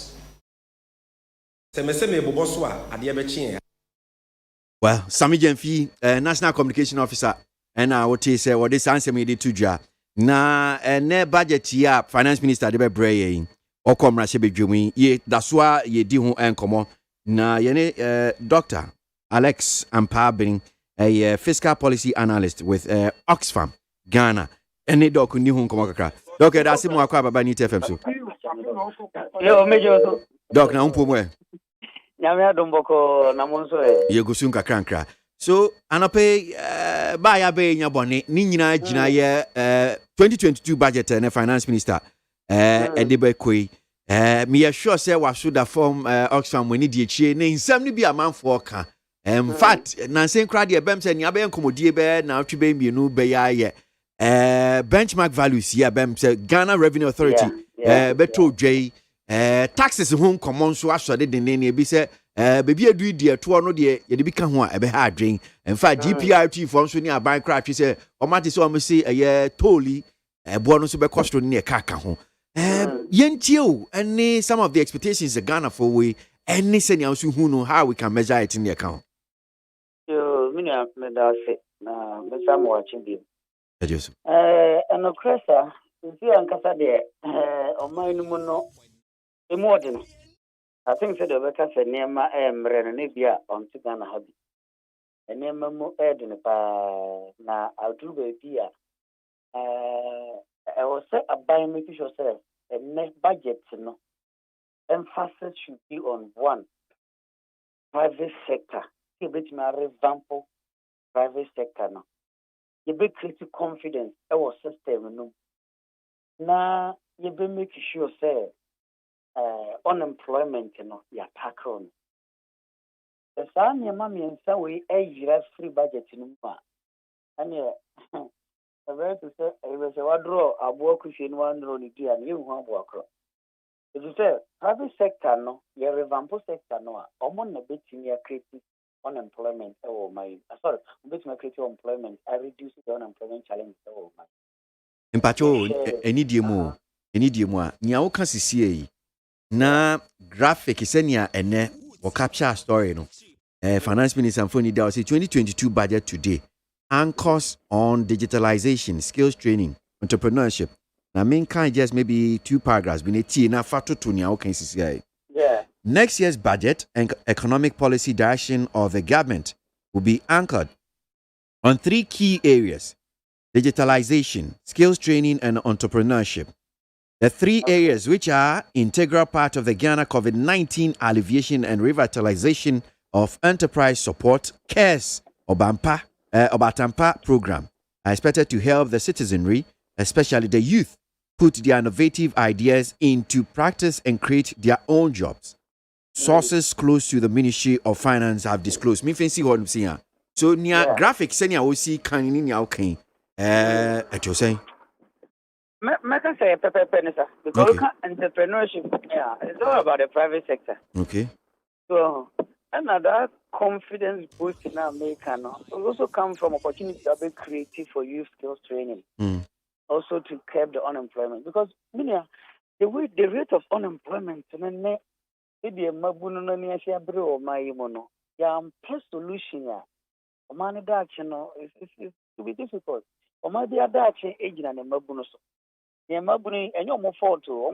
School they also 4 years why you were trying to school fees. Why you were sharing idea. It's up to us as a state say a big creative the enabling environment.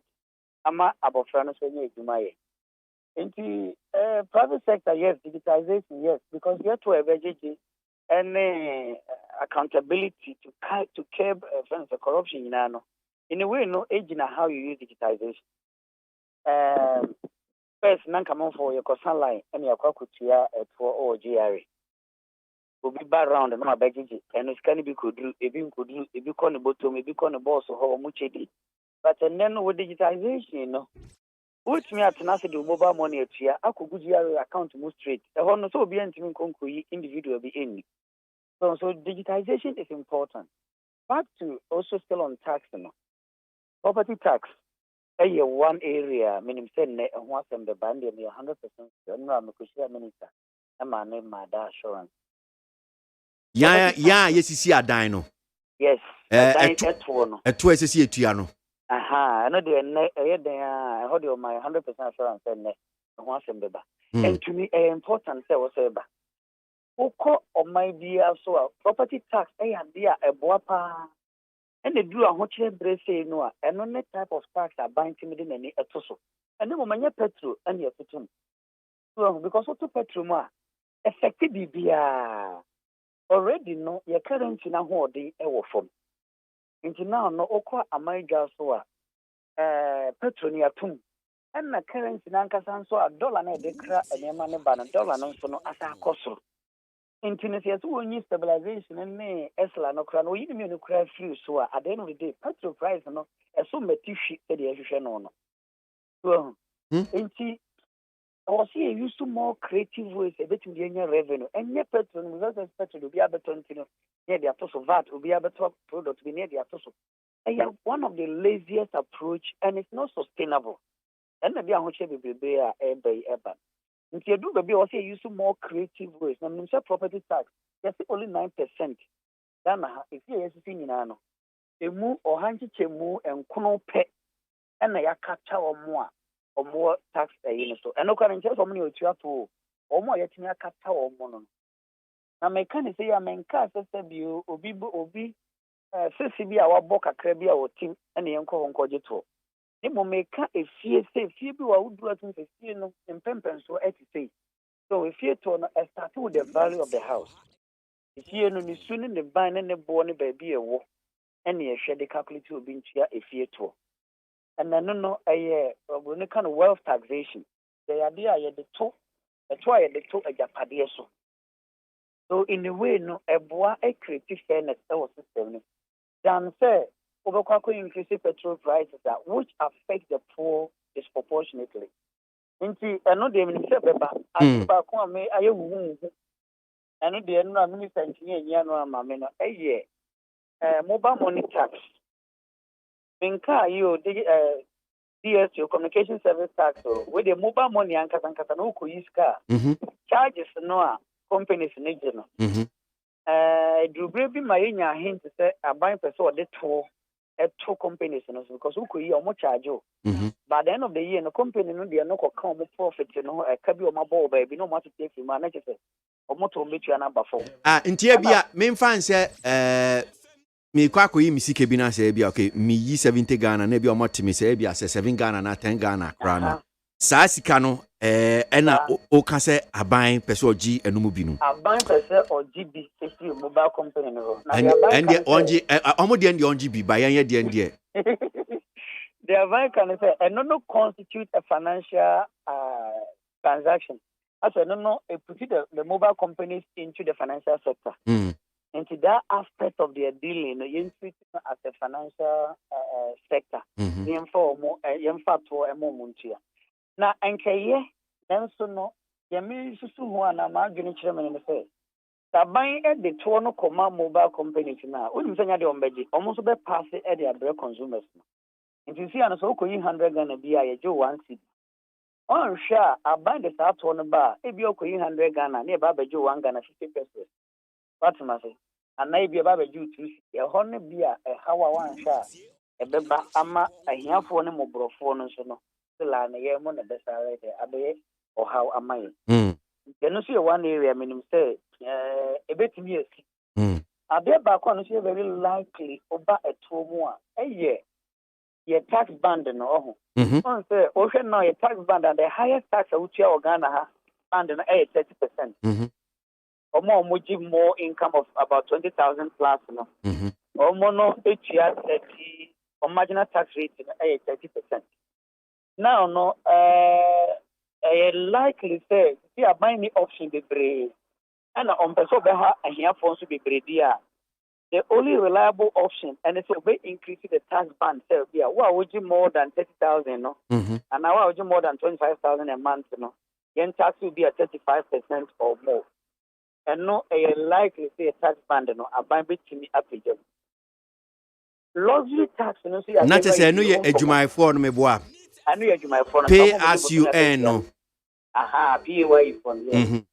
I can see a possible increment in the tax band to about 35% or even more. I know very, very likely. And another a year, then we do home commandants when sister this time by himself to be a bit nicer a luxury vehicle tax now.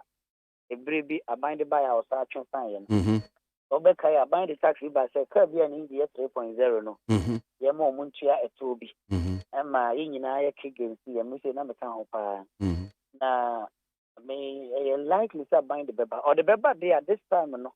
On the basis engine capacity per se. Because at that time no any luxury na all can. Oko UK and Australia that kind of tax in it. UK tax based on a car no carbon emission.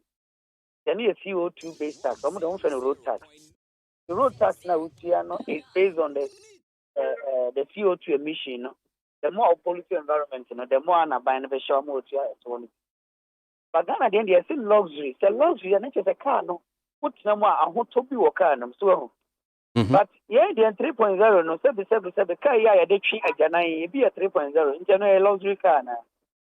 And now with me and pick up be a 1999 and your power steering, running capacity at 3.0. By definition, a luxury, but that has a luxury now. In theaters, buying pinnachi, non-fat definition of luxury, Embra. Maybe a car, no, a self-drive, way, all the key safety features, all the V8 components, and money. Nothing in financial luxury, it makes sense. But engine capacity is not the same as luxurious components in the car. Into may share either in the form of luxury. Said this time they share the value of the car. Maybe a car near more than $50,000 per car a luxury. So basically they are born asset. And now so basically the two taxes are by in this case luxury components, and then obeying also the CO2 emission. You see a protective environment there. Obeying the CO2 emission number. So in that case, be more than 3.0. You who's a whole environment in the as a gas is now a home more CM1. O can't actually be bredia and the engine was in it here. The bay a money padona guy high engine capacity car use. So a bank can bring that either luxury looking at the value of the car or CO2 emission tax based on the amount of awareness. Not that possible a year. I don't see the home command. Maybe I mean, names this I bet me, but I almost turn there online. No, this is here. No, and if I be covered, it will be over. Uncle Jumunko Japata. What in the field, and so no, and a name bet me at all a day. No, what you do my audio store, no, your website will be Ghana, or can also pay. If you cry $1 million up to Ghana, how be maybe. So talkers be 20 cry, Ujina name your company do almost or online. We no mean can say a Koshibu TV or Cotton and Pabua. Pabuan Hinha no so they Tonoa or Genifica Sem America. But I can't only a as a proper business. Omono a likely thing to be an digitization, no, a bit me attract down. Ama omo there online and so no omo tax aba. I see. Let me say, and only this kind of areas, idea, no. Yeah, she shares the possibility to be a buying between the near children. Okay. On taxes. By new tax a beha mobile phone and the rabbi. The VAT me petrol taxes now. A day, and what you about my media or the bar, in fact, a beha in a year. Minim sɛ ɛbrɛ bi atwam aban ɛyɛ sɛ nkɔde biribi ba levy bi a na nka ebetua na em sɛ kankwanhyɛ bi si wɔ kwan no so a na yi to yi ɔmo mutimi bɛtwetwetwe na ɔmo ba bɛfa I think sɛ somewhere afie mu asɛdeɛn me kan story bi a na sɛ transport minister na aban na akɔyɛ so ke ɔmo da so adwen ho sɛ ɔmo betimi de saa deɛ na ba minim sɛ bia ɛno nso ho nkɔmɔdie pie ya oti bibisa Manti bibisa, but to me, about the bibisa ba me ni omo enyaje. Na dinti America sana. A bad toll as some start breaking again to I was saying a ma access to private to come in. But say young konkutia to Okay, break it down. Yeah, one company into over. Because they're gonna how buy a clean in one company that's over. So that don't do man something. I'm not going to small bear. You gonna fire. A great opportunity. I'm not other companies. I'm born one. And custom correct. Again, we use example. Oklahoma more your RAC, your AA, your Green Flag. That company some about the need to be a town. We are insurance by force. They also toss that going to be too so. Okay, break it down. What? We're not talking about the tool. May I think they're going to do the be a lot of encourage the traffic sector. And not intimidated initiative. I am sure to my abide. I can't break it down by a betron, the answer by a movie at the betron. If you're in how efficient system works is done. They are there for me. Actually, if you're in you become a money answer. It's a better way. Which will provide the efficiency or your road. You're making sure that your insurance companies know. For now, you bet me the account, so we insure car companies, insurance for non for so.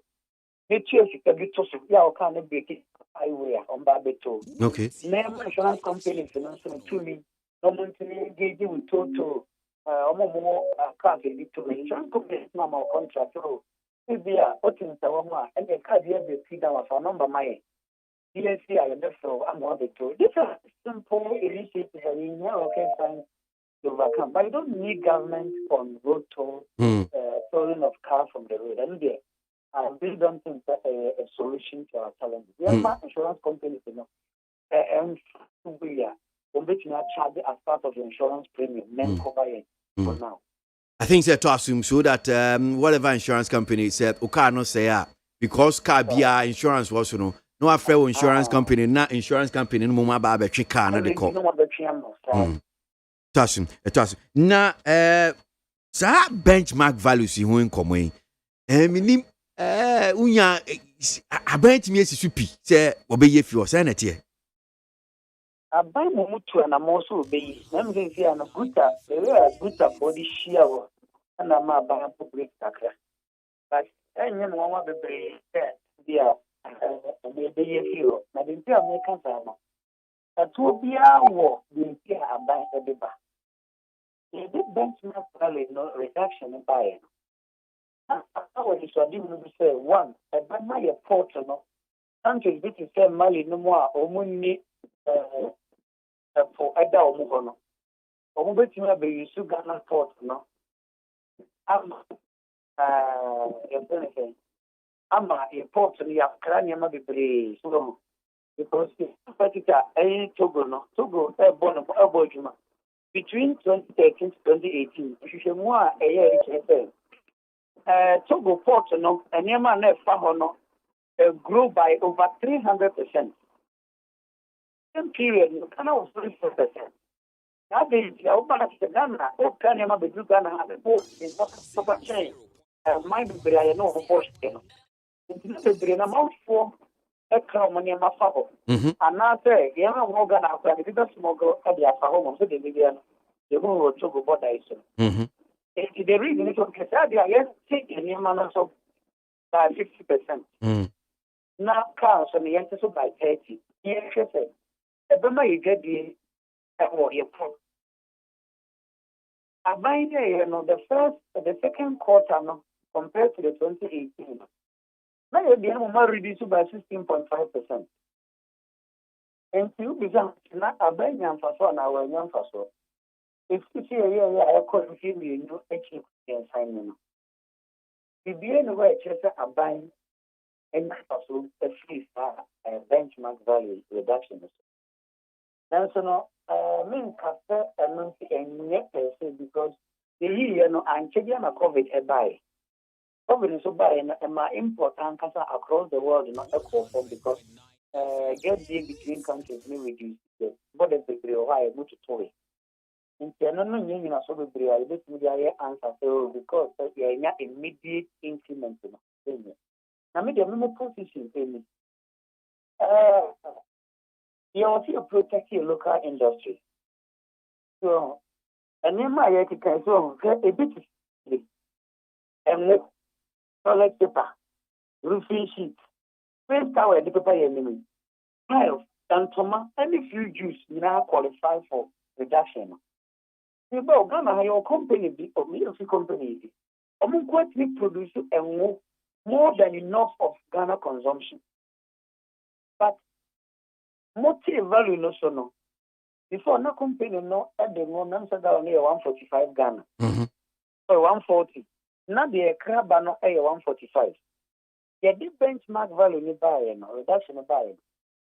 Mo crab ni timi do mo de 110 Ghana. Na Ghana ni de produce no F that's 140 Ghana. Inti basa Ghana ni na juma na obi no e be ko ni mu ana. So Ghana for no be say near produce Ghana ne boy din. So is it not the case he say bia? Because I've also heard them, but some of the members Association of Ghana Industries one more can say production cost or main hanum say no ne boy e wo soro dodo. Enti is it not the case bia ban so betimi aso ma sen be boa e bi oboa mo but see more na one some production cost no be ba from na pricing more competitive.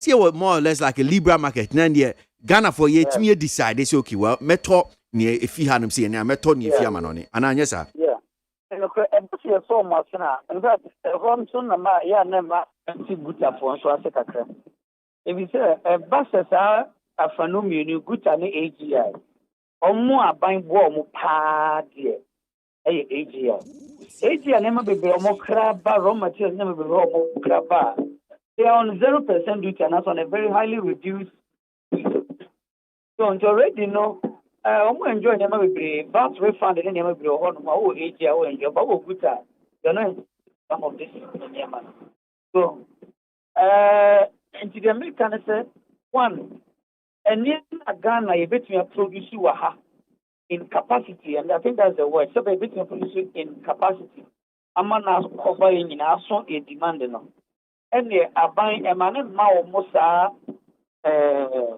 reduction no Nebum and Nema Yentimium produce Ghana had here. I think it makes sense to start buying this reduction.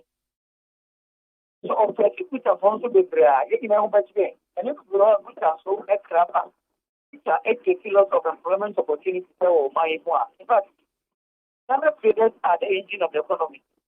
It was by finding the balance very right. You are supposed to be AGI, you know.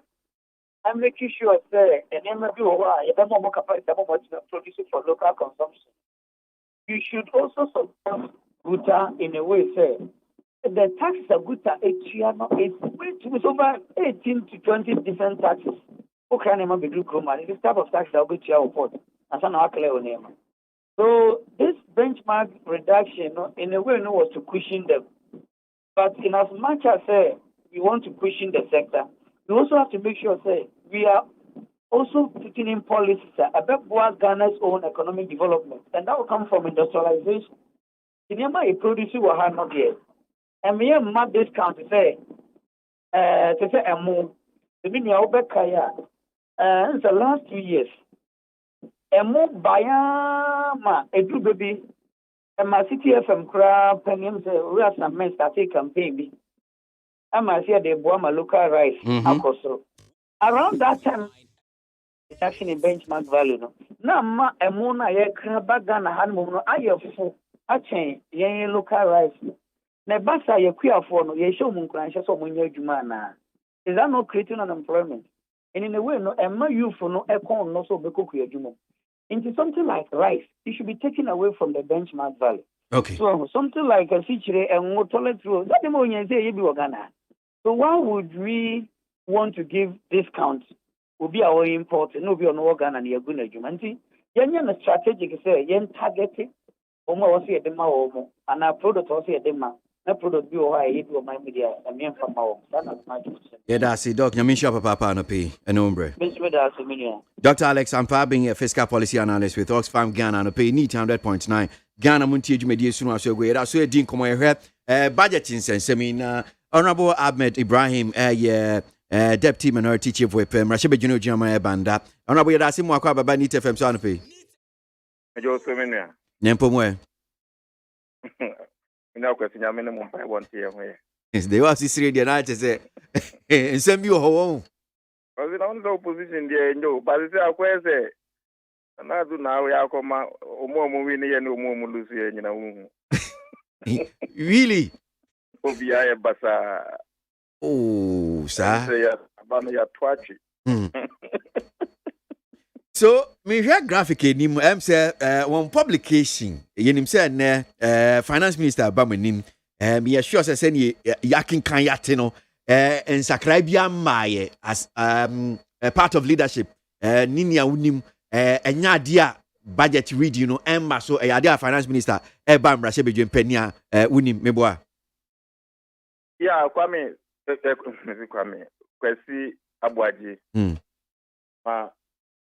I'm trying to short after many question. It does.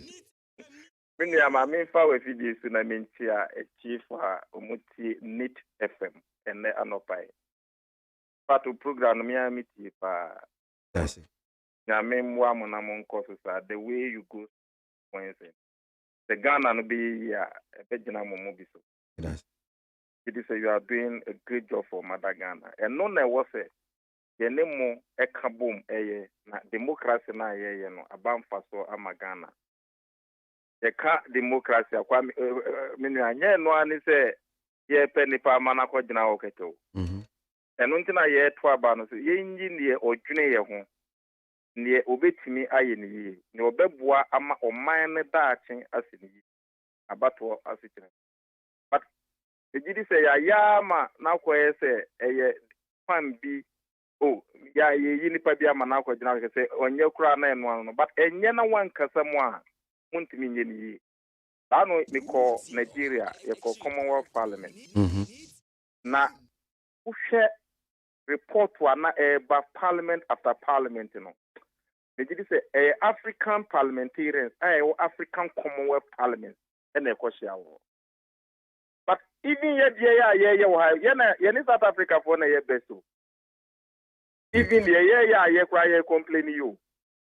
So it tells you why Africa is not developing. The Yempenyim for no one year critical about us. Ama yan jina ye nanswa. Enyadia Africa or mine no ebi.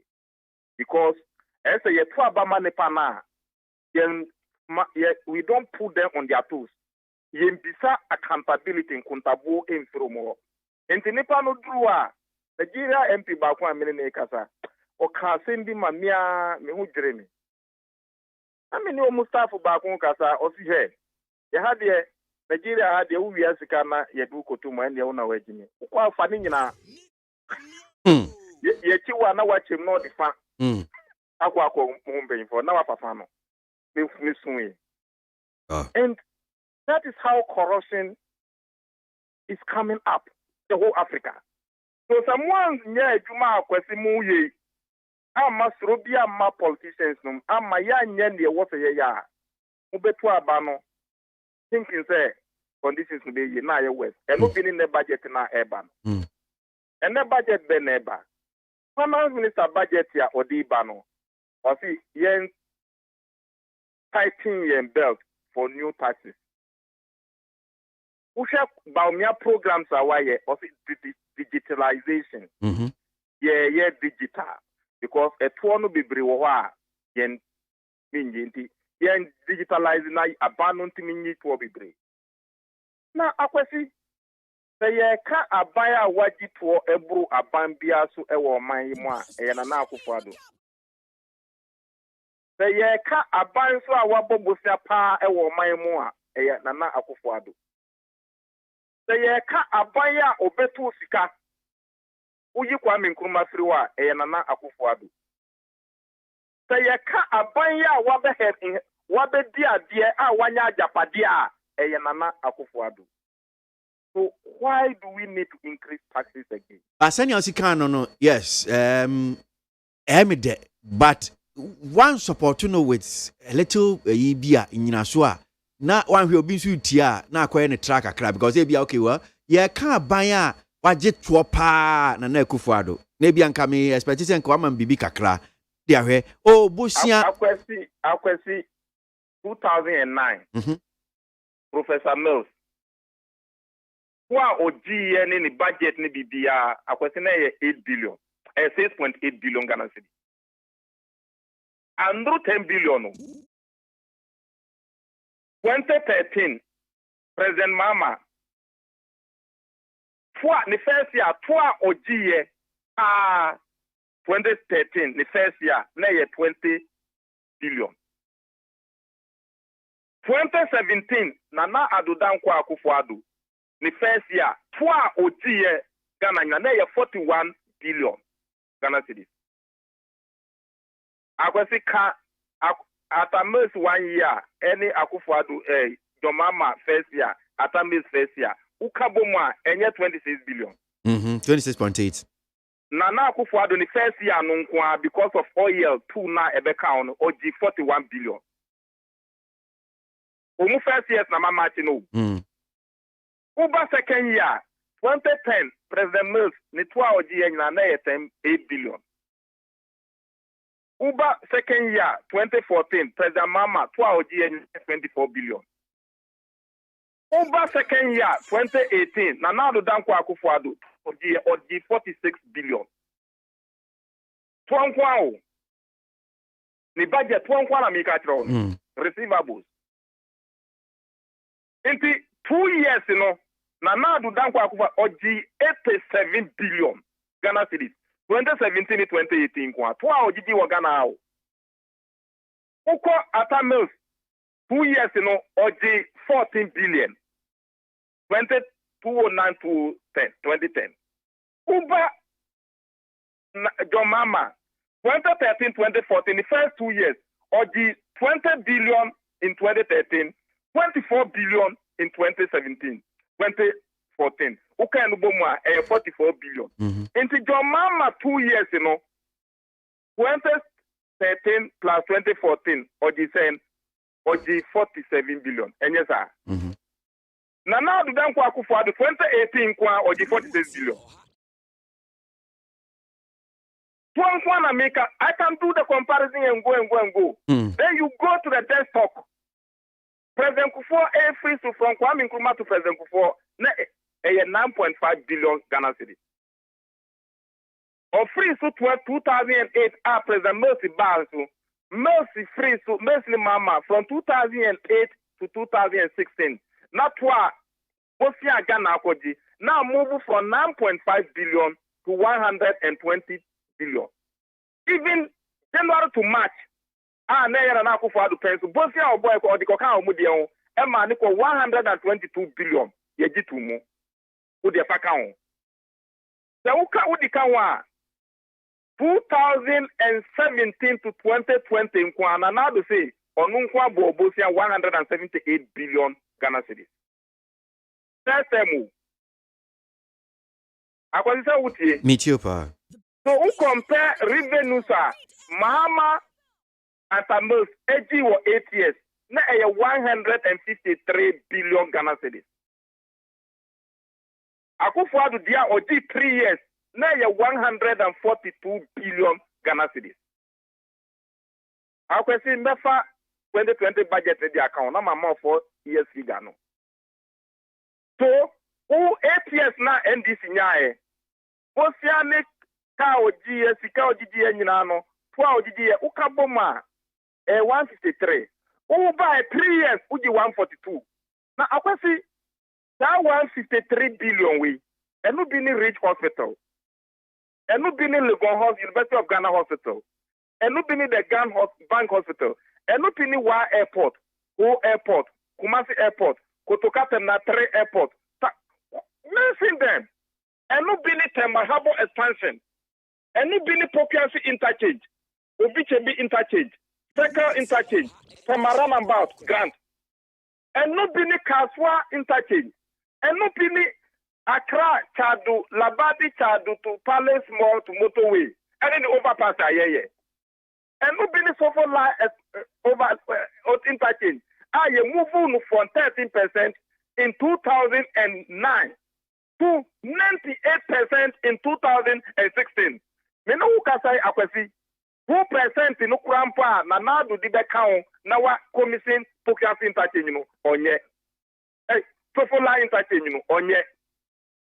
So if that is the case, then you come to the health facilities. That 153 billion we.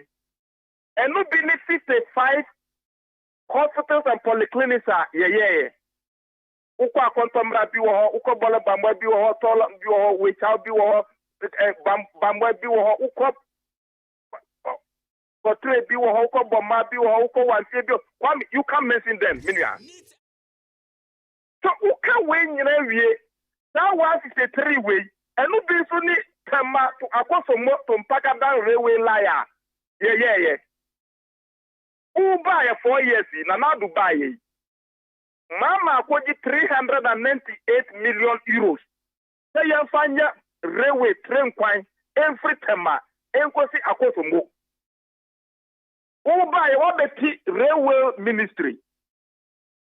Meanwhile, Bosiana Mama Beji 2 eka ni 122 billion no. Who want to be an count? Ono ni bia no na wate hu ministry. Wa yusu aye kwan no. Who you also man to nyom frɛ. Yamfa no so punchen. 178 billion Ghana cedis now. Waji for the 4 years 2021 enya mai. Yen na udia ya udi betre. Until last week ana parliament that kana abainu abono krata beto parliament ye bobo one e ka se debi ya traha ama noma bi ankoye a oman no efe in the say parliament use ni 2 means say SCSA Ghana no just Ghana begin sem because president mama koji temba akoso moto temba railway Bosiano baye no one home ministry na a ministry of transport honorable Jifativo and na yeso na me fa ni currency oba as a transport any railways akabo akwaji Bosia anya and it was aya feasibility grant design construction akofa company aba say oye railways from Tamato akosomo honorable Jifativo na Dubai ono who Jifasika na da ho ne joma masika na e no ti hu ministry ye use Jifasika no wie no omo ko ji bi nka ho se omo ye expansion o yemfa no so tunchen watai at the Ministry for Social Development Initiative ono ankasa report or the buy for 2017 DRA report graphic online 2017 DRA buy or say wajitwo amana broso 2018 DRA buy or say waji amana broso 2019 or say waji amana broso 2020 na ya COVID no yeah akwasi even COVID year DRA press conference or muye graphic online or say DRA or budget is or G2 42 billion Ghana cedis. Na 2020 COVID year no eko na wie no 42 million. Even 42 billion na opage no or G 45 billion. 42 million. That's what I see in the report. A billion, a million. Omutra. This is kind of those when we baby other 42 na 00 can not the million account a billion. Okay. Kan sikana busin to muntu minjro a 42 billion and budget here. But Eko na wiye no muse omuji 45 billion Ghana cedis. Only report or the abrayon. Na kwesi. Waji 2017 waji amanabroso 2018 waji FBA o de wachi target. Even COVID ba ya na ya yare ayekato ya lockdown kwa usi wachi target. You've done all this. Na common fan na wasa udi koma monthly for no. This is for no money and this is for. But the would the common fan no come no mu ye juma. The Ghana for who ne beto mu. Akwasi mu amutu abama ye no. Ye na ye mu beto mu. Mu to mu ayesi ye ho atoye. Eno the 4 years in na uji to no ma ne buruso a. Article 252 of the Constitution says uji to na 95%. Nafa 5% pe ekoma assemblies no mumfanye adwuma akwese me ne wukata from 2017 to date abai no the this assembly sika 2017 to date about 2 billion Ghana cedis unfankoye. Na sedi unye abaya uhutro because ubetu sika. Unim say akwasi adia Ghana yanye a ye hutre eni anamu papa na mama etwa NDC for twa yanhu. Akwasi sa udupo class interchange wa weniji. Weniji. Tell me Ghana ni yenya bibi. So wa ujitum sa mama na design ko jiska no bae. So do second interchange so weniji. Udu ka so weniji. Utro obitabe so weniji. Na akwasi wa yara ba rich hospital da. Na mi adaruma. Upie wa wutbito. Wa yara ko Lagos hospital da. All these things through middle income status now when in no mind was a way. You have to build infrastructure. And Mama was dancing. Then I come to Ajapadia or Betuye. I was in last week. Nana Akufo-Addo, Nini minister, Omuba parliament say energy sector levy savings levy. Eslano. For now, no more per 4.4 billion. But I feel corner we no more to 4.5 billion. And also more German abuso. Akwesi. For no so tunteo. Akwesi someone himself President Mama established a JBIF and Ghana Infrastructure Fund. Yeah.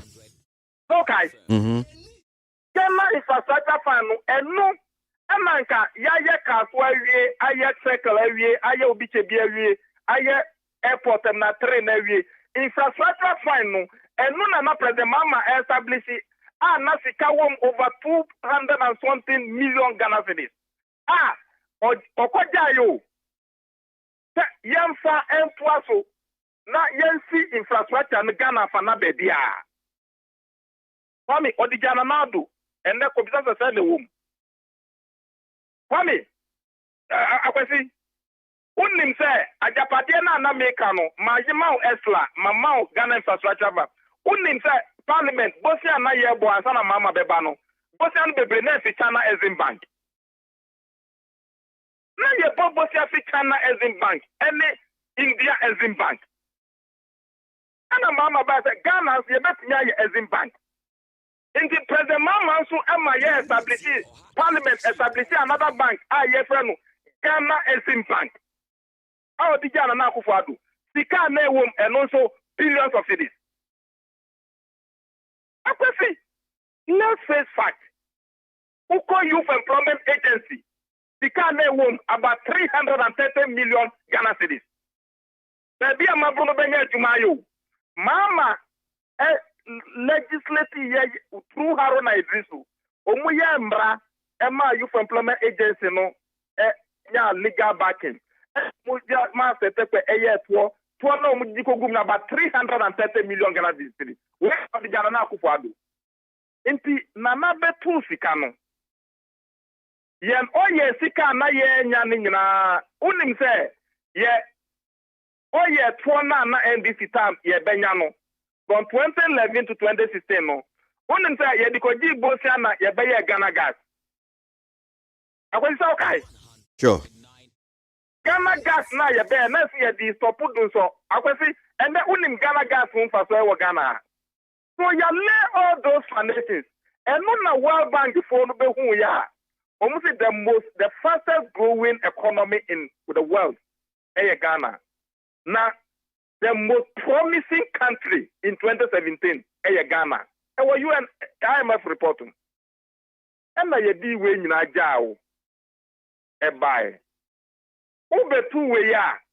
Oh, Youth Employment Agency Fund 330 million. Oh, uti mi fa youth wa for mo adwuma. Ghana Infrastructure Fund. Usi udi ye one this one factory. Exim Bank me ye one this one. Uji sika no EDC hotel. But ye ka Ghana Exim Bank na. President Mama ye. Say omo product bit say cashew. Only say India for the better cashew wa. India Exim Bank emo boya. Ye ka Exim Bank a import and export bank. Into obi a oye import, oye export. Okodi bosia wo ha, e ho interest no e wo from. And non na ye di China for the abua Chinese, India for the abua Indians. And na ma omo economy no e grow no, mama ye bi wo Ghana. But MPP kasa, omo kasa ansem ni nyina, into omo buy no omo boss city we nyina. O say omo the new court, new ministries eba. But we ya me bu boss nyina no, the mama the nipa ministers 86 na ye. Na Dubai or the 40 additional ministers account 169 MPs, 123 ministers, president and his vice president, with additional 5 governance architecture ministers and all year count. Kwame, we are in the 4 years now. Now the budget, the economic growth is 0.4%. After almost the numbers are no more important. He was one Brusso into parliament. A debate Bosia now wabono. And no one can say President Kufuor can go 750 million. A drusa or piano into Mintia. Into NDC buy no almost could be 1 billion and on Betia Kufuor. Hero bond no. Now, about 1 year 2 months a 4 years. A 2 upe uji broso. Bosia upe wanya. They say now no okay say omuko bobosia no manya and omuka say Gabi no muka say San George na ama omanya bosia no. Hero bond him. Yeah. Bond him. Akwasi one kasa report to Damba say do just ha trese. Bosia na odi kan boy do say utian want nyantia into uko bo bi no obetia dada no. Na akwasi uti we. Me bo bosia na edru say obetia na want me.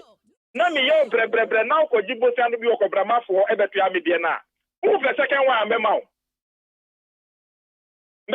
Debbie memao into when yes and George who does talk report at that parliament ya e muna watro say osia na Ghana boy and do say Ghana tia na yantia into ekobo da bia yekobo bi na abetia dada no na ya bobi na ya betia dada no na ya bobi na ya betia dada no na kwa mi sai down Honorable, mimbusa nya wachire mu nyina no enra krata ye finance ministry de ba ye na wo mo dia ba ba tu dwa kire se budget ya finance minister ba ko kan me ofan bi ye hono man pesa me kan na mbusa was see the budget will primarily focus on expanding on the economy's recovery from the COVID-19 pandemic as well as creating a climate friendly entrepreneurial state to address unemployment and import substitution. Digitalization of the economy, skills development and entrepreneurship will also feature prominently in the presentation. And ni finance ministry so and finance minister omodi ababa to dwe omokai. Na chese otim se omodi ni amapa na debo. There be near okay na ebrofo. The aname can say Bosia no obobosia edus obetwe ontmintua into okobobi na tia bosia ne dey okwa yemano and no ka tro say there oba ababe expand domestic production akwasi factories ben na waye ye ka wo Ghana ye train wo Ghana ye airplane wo Ghana. What do we produce in Ghana? Akwasi winning says say even barbers ya import nipa mo free Nigeria be barber wo Ghana. Oh how honorable. I'm telling you. Oh now honorable. Akwasi you are insulated from the realities. Oh honorable how? Nipa wo mu yiti so nipa wo mu yiti. I throw a challenge to you. Go to the salons in Ghana, Nigeria for salons and barbering shops. Akwasi no problems no penifonu nimo. You to na enamo munye jumanye no. Unim say akwasi me no go school no. Na ye 5 years 4 years into na ye me extra curricular activities ana me boa. And then I PP into no other extra curricular activities. Into uko udia kop food barbering shops no bebre. Ube wo say Nigeria ni na yakofan our be barbering no. Owi na wa massage uti, a massage wa beti. I'm telling you. Uko saloons no bebrea, Nigeria for no muye. Uko construction na, Togo for ni Benin for neye. Uko top managerial positions are India for neye. Ghana hana make no. These are our challenges. And this ya nye bribi answer your educational setup no ho. Ni ye thinking process. Thinking no penny for na what ye change your thinking process. And some of followers, no, you think your dear change and your deacon and auntie. We can't be blaming the youth. We must was a yes set the conducive atmosphere for this takeoff. Now where you before our coming in or the taxi Ghana for. And set nano wow Mrs. Yania okay said Yakwa Sikawa man and ye be. And Minister for Information, Oracle your upon command should be two just said. In fact, I am say I'm an onisika na nebusiana crowd also to see dear domestically ya be pay dear. Akwati wa Ghana for one baby mutun futuro guyeni. Me oza me shasi and me mau the previous mama ne atamis 153 billion. Eye Ghana ha ejuma. Uwa ba na wanya 200 and something billion. Akwati let's face fact. Dear now dear. Obasa mahama breso no nye omanpanyin abresuo nyama sesa inflation depreciation ne nyama sika no sika 150 inflation no must say a single digit no wow inflation is a single digit after you see utu are see anansi house say won mbraso na na do ne ba mi abeka no kre na kire Emma, say, name relatives now. They make a muntiminka. Wouldn't say one casa was Mika, say one casa unyawe. Most barbers in Ghana are Nigerian. Oh, and dear, me, I am one so kind of sacra. That is the problem. Saloon for Mano, we have more saloons to be bringing with Nigerians. We are no certain chair. I can say, Uko Omomuya POP, Benin. Omomuya even plastering, Benin, Togo. Constructing Benin. Go there and check all those things. You say Ghana for Yensia Juma. So I was you go back to our technical and vocational education. We have to equip them. And I was you making sure say the youth will develop some interest there. How do you do it? And there's a national redirection. But say you training you 1.5 years. Now I ask, oh yeah, yes, you nursing training. Hospital also are buying also NCB. And here now Juma. These are the problems. In the Usha budget ya air banner. They say I buy no target. Utie digitalization there na. Momo ne MTN cash ni we no na misha. Ekona na pension because of better taxi umo. And that will be disincentive to our financial inclusion. Because eno na abua ama uko ye potem wa ye ma menom ne mobile phone na ne 20 cedi na ewo so the 10 cedi na ewo so na ewo ho na aban better taxi dia. It will discourage people from even saving their money in that direction. Okay, honorable. Budget na eba no. Aban no so the District Assembly Common Fund ka 2 billion Ghana cedis. Aban also aka yem that be for 12 bia 2017 the wajia manabro so.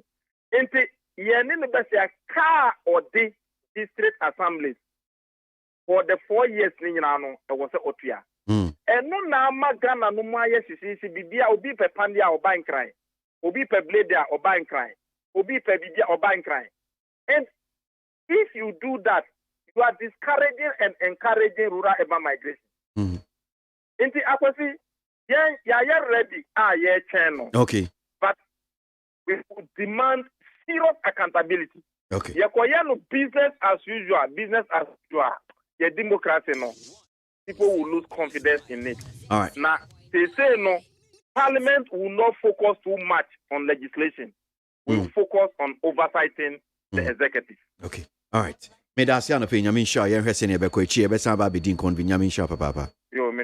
Honorable Ahmed Ibrahim, Deputy Minority Chief Whip, Mrashe Bejuni Ojiha Ma Banda, and one year din komo budget 2022 budget finance minister ne will call a year emrashe bedwe me sure say efi beye no dun kopem beye no mienu de na yati bibi efi honom si ehu ne etuo mu make it for say enche de bon krata no kwabna ebe wi amai na mama mi mpanyifo mienu na ye bachelor of the two former MP so honorable Samuel Ayepe enka no no ye mrashe bedwe no jama ayensu ano na wasanso ye titreni ma the transport committee and honorable Daniel Ashama and so enka no ye mrashe bedwe no jama buem mpanyifo ba betena se anope na wo mabwa ensema ahodo atodwe na magye o madwenche ewo ho na madwenche no bi nso aba etaimu minti kakra na me makwabna mbre mo say I think today's budget should be about the youth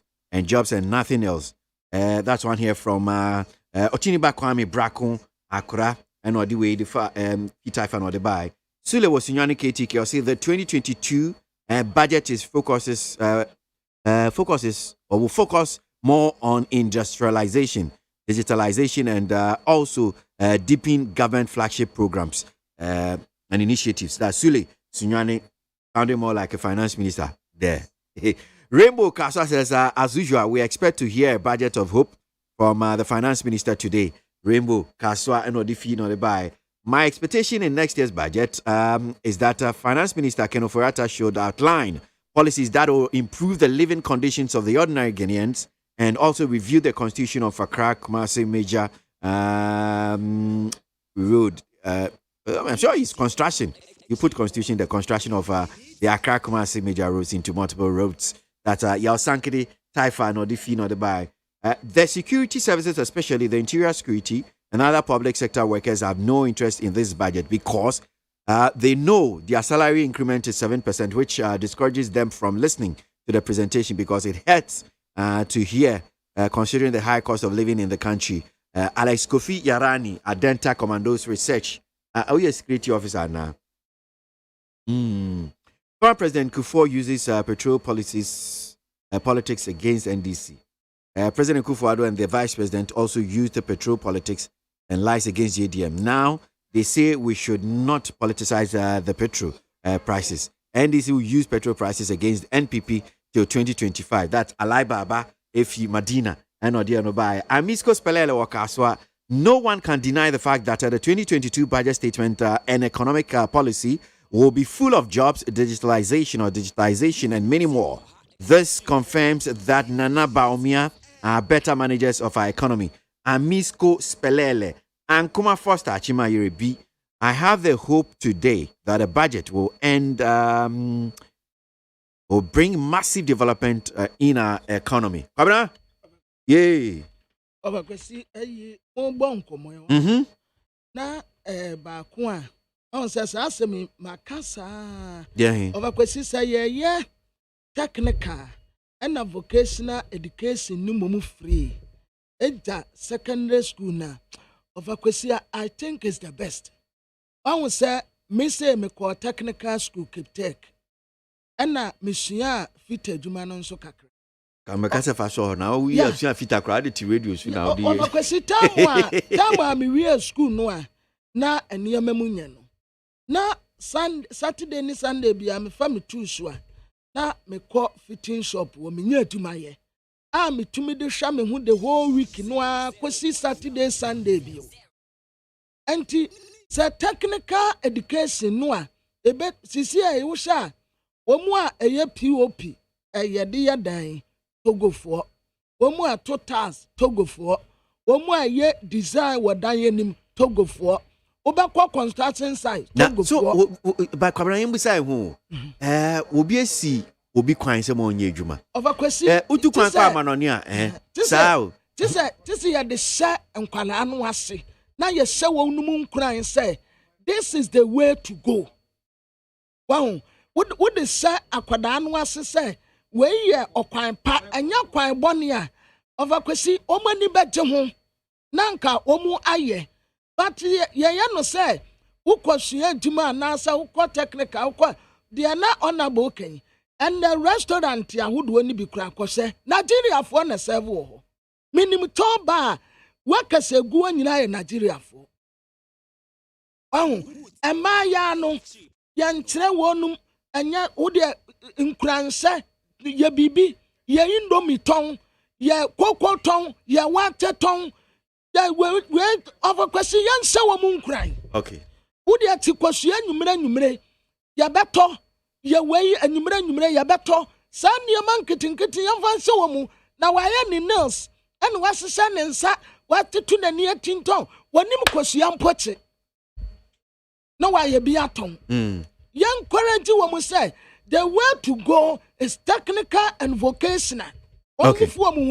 Me da se kwabra yan kwenim na me ma me wie de bonkrata na mpeni fontra se. Ghana muntie na mansanya so adawro Kofi man homene so ejiji tonton sansan e wo NEET 100.9 FM. Ye wie de bonkrata na kwabra. Yo.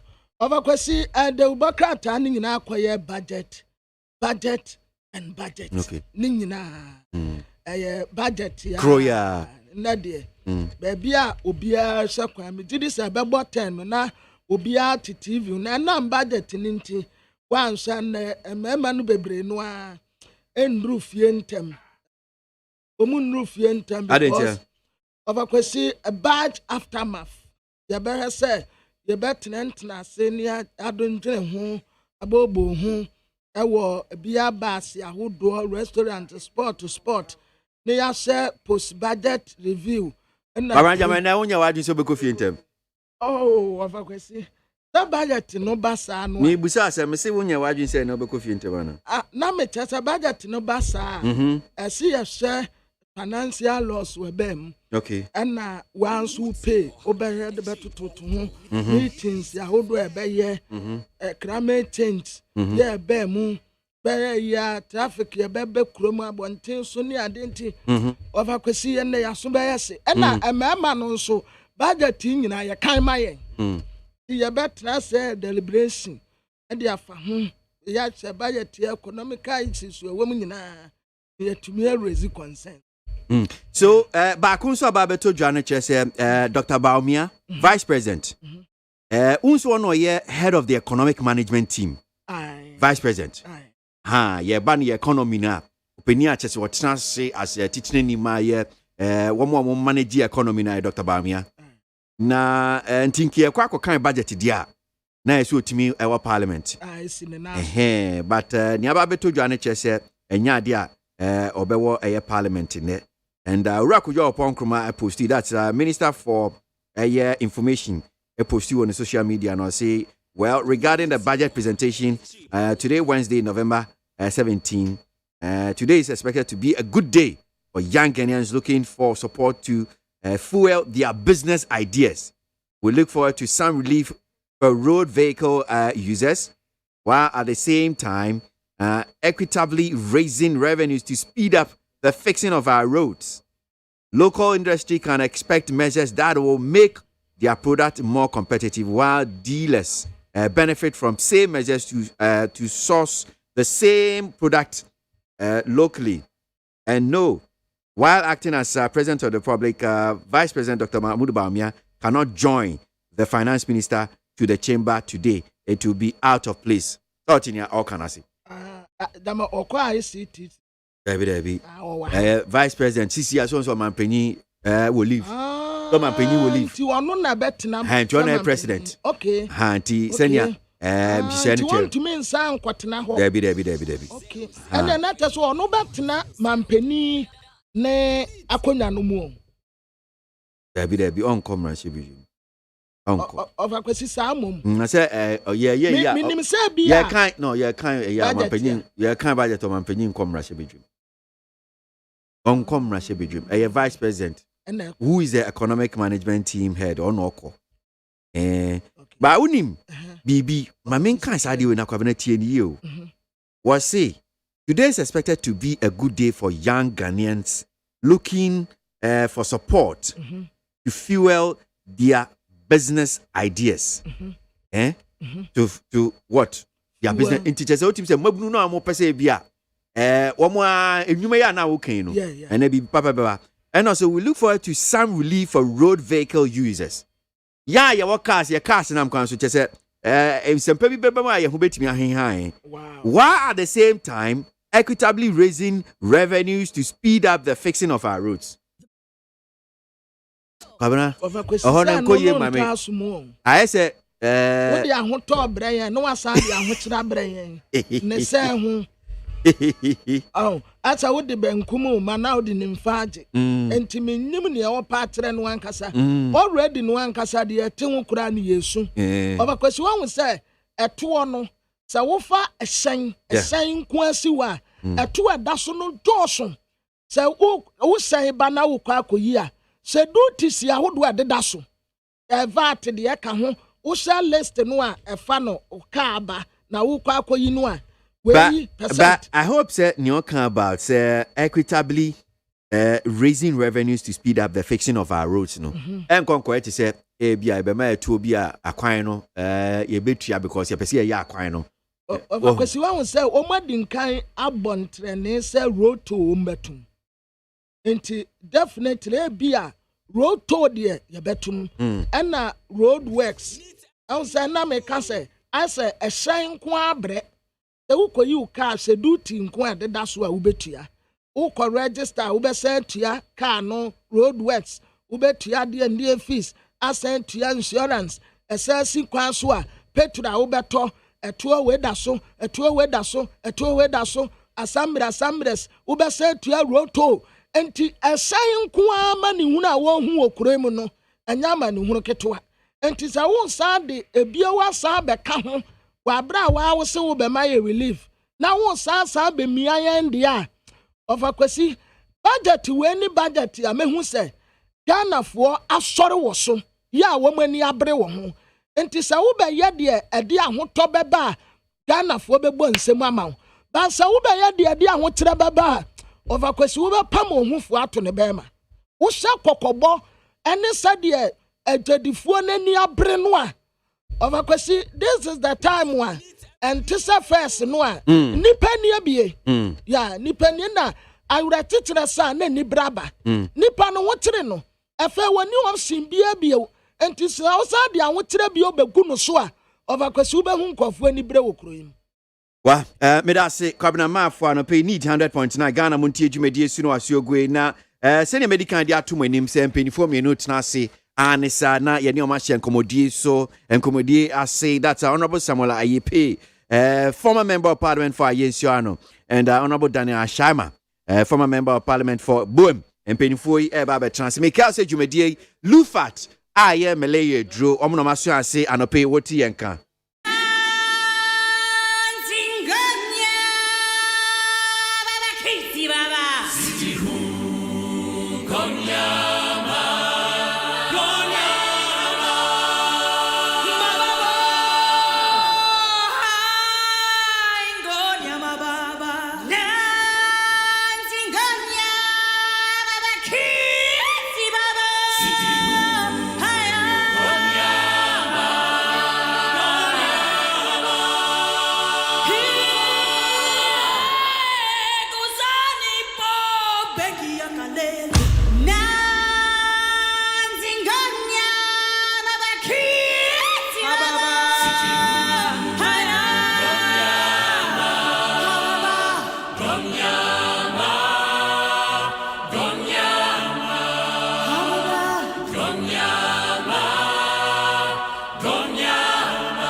Tie oha extra punk no needs FM.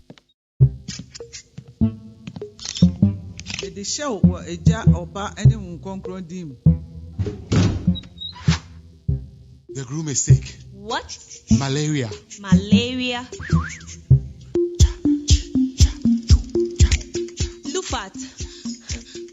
Lufat.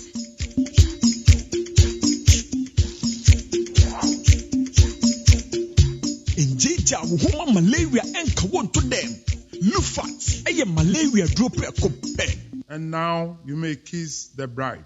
Entrance Pharmaceuticals and Research Center. And aye Lufat. Lufat e tu malaria sententem. FDA ahwehwe sa ejade nkratoyi ajatum se eye. Utie oha extra punk no. Needs FM. Need 100.9 Ghana Montier soon as you go studio no hanum say penny for atna say honorable Samuel IP. Former member of parliament Maya Ayensuano, honorable Dana Shama, member of parliament, former member of parliament for Buem atna say and pay before me more makwabe mean enti when fi onum say Ibrahim painting wa Shama no say cause Nana Baumia government has massive teaming youth at heart. Well, hope for the youth budget. Fellow Ghanaians, let's listen together. Keno Foriata and the NPP ana impuntu nyumanko co-mensa pillar 2 eno ade fi eno ade buy. A Greek minister, do you stay in this country or are you asleep? If you are asleep, then wake up. Come to Insawa Market and ask for prices of foodstuffs. That is one here from Isa in Sawam Zongo. And what if he and what they buy. The Agric minister says the statistics that he has, it does not support to some of the things more Yamokano. Because today your questions bore me pa when someone is in parliamentary duty has no right to visit someone in his leisure time, right? Belgium. And no buy. We are expecting representatives in parliament to fight against any attempt by this government to impose more taxes on Ghanaians. That Alhaji Willie P. If Kuma and Odia no buy. Need 100.9 Ghana Montier that's go so and pay. May ba na me pay for ababedi and come Ghana Montier. Ghana Montier. Ghana Montier. Ghana Montier. Africa Media and normally way the ABA. And that's rise above the COVID-19 pandemic by leveraging turnkey solutions and innovative ideas at the 2021 Africa Media Ad Sales Summit. That is Afrimas, where you media strongco and Uyobia advertiser, media enterprise owners, content creators, event originators, media business executives, journalists, ad agencies, media sales practitioners, any seasoned media industry professionals. We Kwinya Stronkwa, Afrimas 2021 ede mamo u business we or how I will feel COVID-19 obetimi aboa no sentimi gina won na hwie eno ane se odon ho beji se dwumediem under the theme the sustainability of media revenue post COVID-19. Senior sika semno siri ejija because of COVID-19. Sa dwumedie ba be boaw na timi ama usika sema timi asensipi esita. Na kasamafo ni bi Uncle Ebo White, Bright Lajeku, Steven Bwedi, Kwesi Usuasari, Alex Otri, Maximus Ametoga, Jerry Ham, Gad Okran, Abina Chapa, Benos Tewia, Regina Zato, Karen Bossman, and a summit host Nankasa Raymond Smith. Enti Afrimas Network, but Modian Sodi Humbe Jim, November, Bosimi, and it also a duonu, a noon, 25th November 2021, time 9 a.m. to 5 p.m. Venue multi choice DSTV head office. I believe Hona Sajumi Diabeba tickets, no, premium one here, 250 Ghana cedis in person, and online, so no, Ubenyan 150 Ghana cedis. In Tibomodian said Ubeto ticket, and they are now doing one this audio Beji Sajumi www.afrimas.com/event and I'll bet me from 0243 024552 0243 024552 for reservations. Africa Media Advertising Sales Summit, Afrimas Network, and as Ajumedie is see a year woman so in partnership with Guinness Ghana, Multi Choice Ghana, Jeanette Services Limited. And support with from Shelter Mart Properties, Think Media Expert, Nouvelle Riche Global, Voltic Natural Mineral Water, Despite Media Group, Infocus BCW Limited, Enclave Africa System, Ideas Print House, Carbell, Golden Dream Media, PhD Media Ghana, Value Advertising, Food One, Customer Services Africa, Cheesy Pizza, and Abuafo Bibri. Enti ubetimi afro mana WhatsApp 0243 024552 for a year will take it. Africa Media Artists Summit, where media revenue comes to life. Enti bomodi afa ho Jim. Ghana Montie, Ghana Montie, Ghana Montie, Ghana Montie. All the sampa Kasia bo Kowaka Tamunsa Amaya se Kasia Waje Onye Yimu Nukretrodo Kamadine Kamadine Bo Nita Fe Mumayentie Kasia Waje 100.9 Kwesi Bonkwe. Right, so yan shasi na me man penifo akwaba na nkomodie no enkoso. Araba IP akwaba. Ya no eminia. Kwesi na tren. Bako yegusu nkakranka ben sa de party enko ade. Nya aka ni na ye nhira. Nya aka. Chi a wati fu anopai. Ye for Joseph. Na nchi ana na do dankwaku. Samri enyina ase na yenim no pe. Okojumedi bi no afa so. Adi ne liver. Minchi ana abedi echi. Eye Dr. Mahmoud Bawumia ene ona ohwe echi se mampahini amana nado ene bechia finance minister so elim say no beko parliament na ode yen budget akotuga na mechia menu anu me wa yensu ano the festival bi e we chichamante okay your friend Asanka festival okay more or less in the form of Odedidi okay na ye be launch festival on the 21st of November right na no a flute ye be na to feature man say kofi mesuboy ye be sre o mom wo chichewire na enclave ni nyina join na ye nye sa flute na nye fefe me am baby okay na I fefe de amayen na maminchi a menua shiama honorable na the new dressing na nye easy bon ya ndisi fi wona ma wakeka mu ena ne mama ya digi wona no tu hia won fresh pa na me hu ayi wa ha fiti na nansa o se da ban na nra na ye fi ase aka ho asama wechi area ma mema jifa ativo any former this year or so afimu malon nifa yes anipa ye mo ebusuafo nyina ahyeden anabo ashama bibi abako de bibi abako banye bako ena de uyi wa de nkakra na mahamatimi ate beda ase papa nyamisha they say no smacks no I could come to the extent say me year na don't feel comfortable why are there I to say me car seat belt my bar ma could come some tracker and say me feel comfortable I need it seems like say bibi aboko there oh sanya ina pe ekan edi kan achia mesu me chia me mahama ene ne vice presidential candidate to Abama Molas, Professor Okwajima. Professor Nana Opoko. Jeno there in say nipa a different person. And pay me the yako edema honorable activo and in a bush of funny nina and this funny nina kana funny. That the yako Emma Melon nipa ebusiafo ni nyina ni nkwa na mini o etese mumienu enka so mu free voter enoti nipa de u free microma akoni nti we are in the same area nti me magana for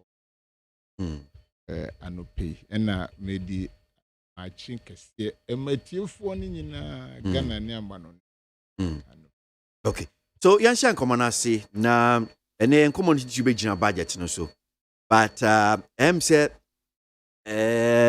before budget incentive me chairman ya honorable IP wa chairman say man chana be fi say bia me obi bi o David my sorry why nti usu me ma wa chikesi so sene midi kan shase enkomo die no titi be gina budget no so na ya hwe ni adosom kakra but before ye be ko budget no so say enkomodie baako a ababaye ensemo ano nso ye dia fiti bebse na otwetwe mu na otwi titiw die eyi ni tipa juade hyase eye se ye wo ha Guta any Association of Ghana Industries I say Association of AGI Fui any mpanyinfo akwa akodi nkomo omudi nkomo omo chese sa benchmark values na da honum see no ebeye 2 years ago aban de baye 50% on some selected products 30% on vehicles binusu friend or discount tenka first pa no se ade no omo asa niama were affected by sa benchmark values no se bia utua 10 Ghana cedis na say 50% I bet you 5 Ghana cedis. So also na say bia say affected by the 30%. Na say 10 Ghana cedis na say you bet you 7 Ghana cedis. AGI for say ade na hard drink. Kuta for so say hey Ghana Revenue Authority krata na mo dia ba beto abontin na mo ye say oh mo ba be yi sa benchmark values ne fio no mo yi fi ho a asem e be ba Ghana ha nya asem beto a. Enyi o mo nko a anope pharmaceutical importers ni wholesalers no aka chamber of pharmacy for aka edwedifo spare parts aboso kan for so ka omu nyina wo se ade we de efi ho a ebe ha adwen enti aban no mo no hu musuo so be sa enkomodie benchmark value si honorable IP me nsa se infuse I'm sure say what any so far near cost mate na benchmark values na kasa no obi to go be say dangade the okra adifi abrochiri ba me fa car any example the okra car fi abrochiri ba ebia Mercedes Benz C300 ebedu ha ba customer officers no behwe say car no ye ton foforo kra wa abrochiri a anke be ya he me fa ne say sanke ton wa abrochiri a anke ebe ye bia 30,000 Ghana cedis. Well, see, 30,000 Ghana cedis, you know. Ne I can say, a foforo anase a dedaw. Pay your home user, your free be depreciation. The back calculated depreciation, no akaho. Na ebe bibia so many factors can we be consider. Ebe we no, na be a car na bono ebe du Ghana no na aye 20,000 Ghana cedis. Na sa and the value of the car.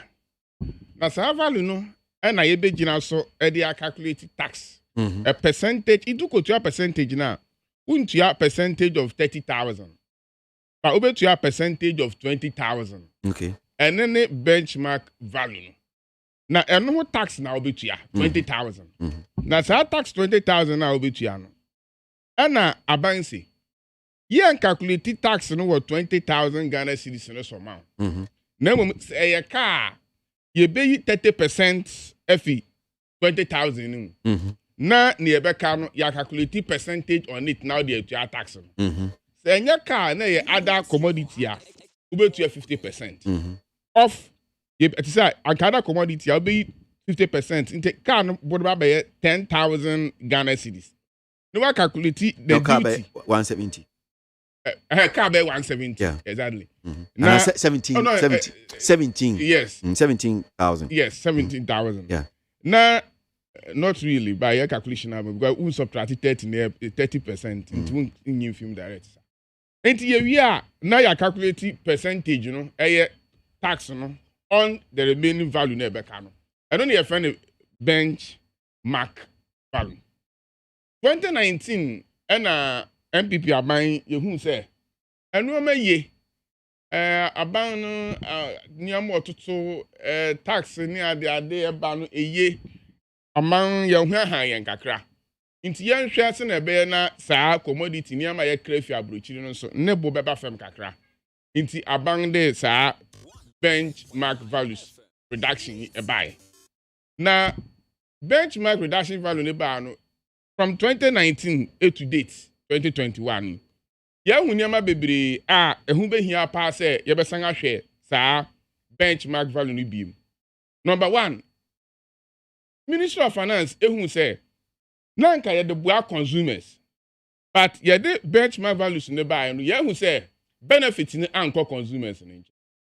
Because me ba na wo ye interview and sa pharmaceutical importers association whatever when say born no na oka say prices of pharmaceutical drugs are stable.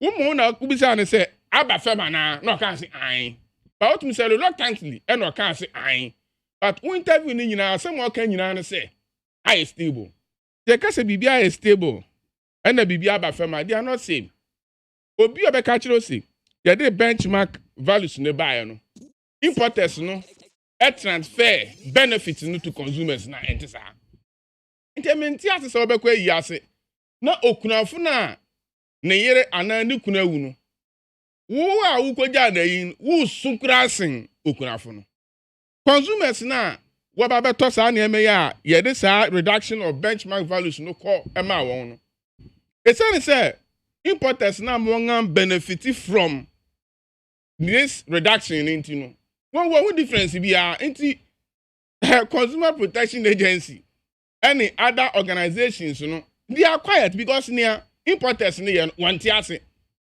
because aban enyem importers into na aban this benchmark values neba or the bus in the bay Ghana for han won mo receive sa benefit Ghana for enya reduction bia me automobile industry me omu pa and I'm telling you say sa benchmark values in the ban affected this cost of cars in any way obi a wato car from 2019 from 2019 but me say me be kan kwara pa ade a ye hu ni say because of exchange rate nti car price rather no cost so sa benchmark values na na expect say ye de ba e betumi aboa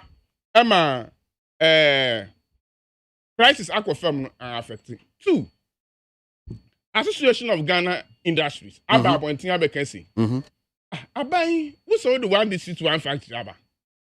What the food planting for food and jobs aba? What the planting for exports aba?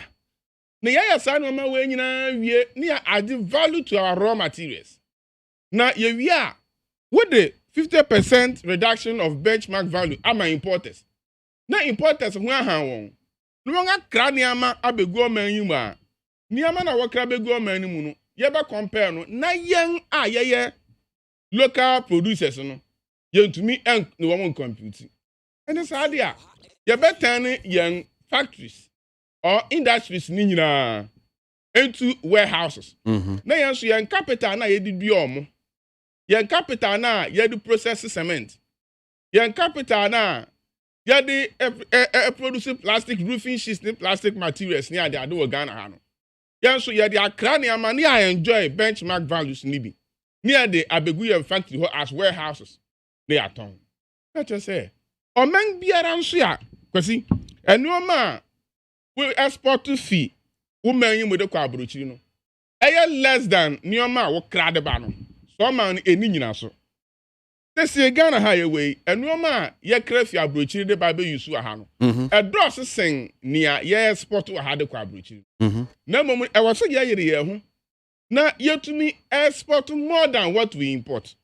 When a financial analyst, be also economic analyst, when an interview me Oxfam Ghana for policy analyst, yeah. What is okay see?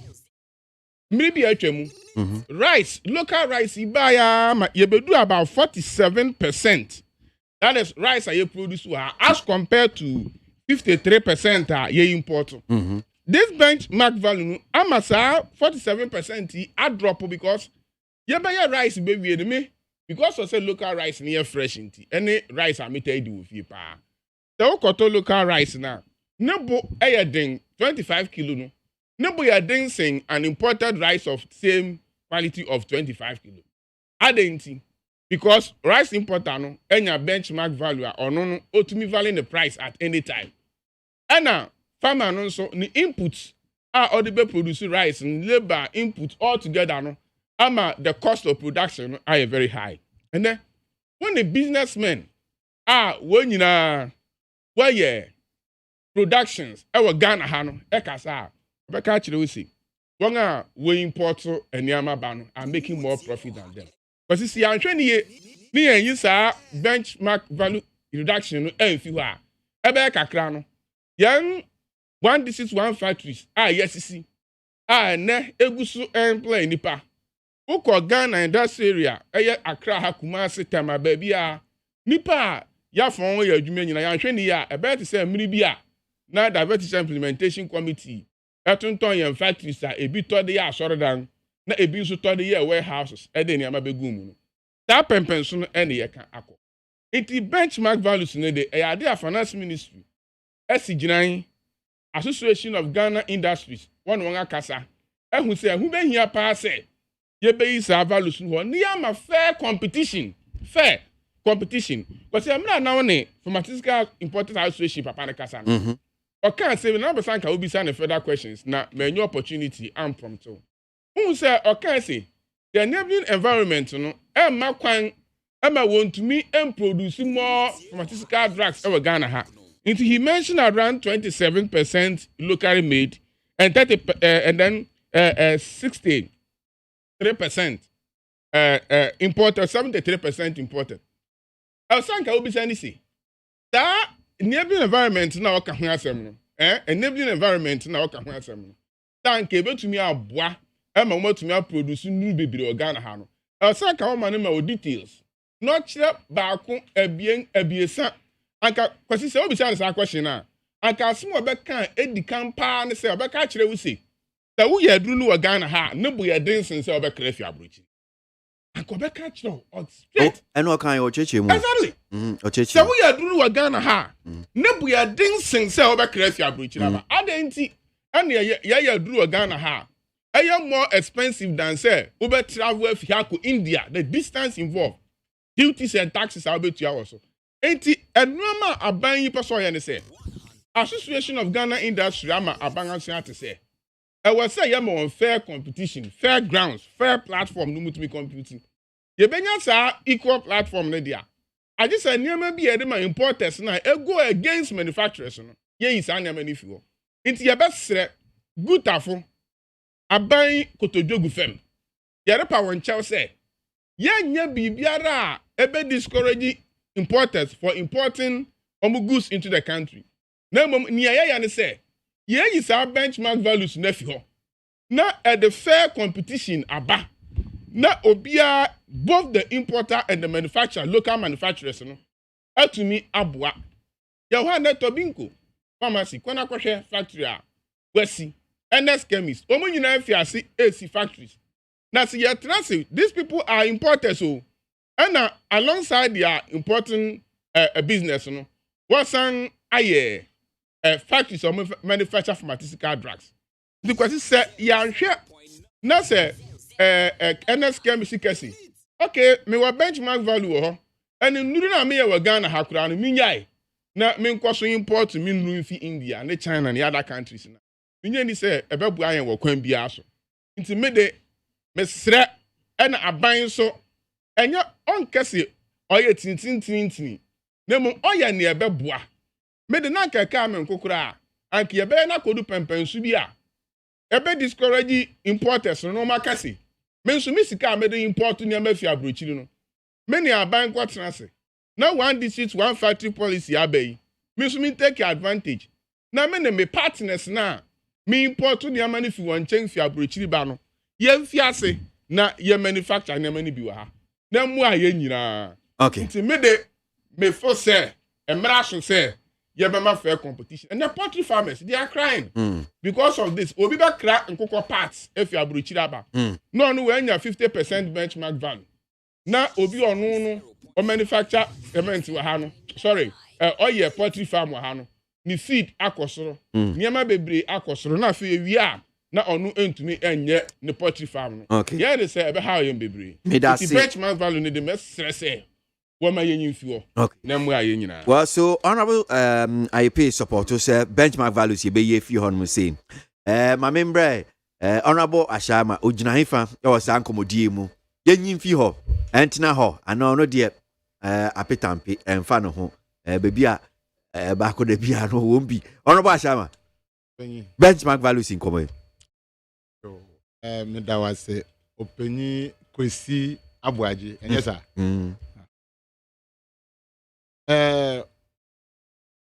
I'm a professional marketer.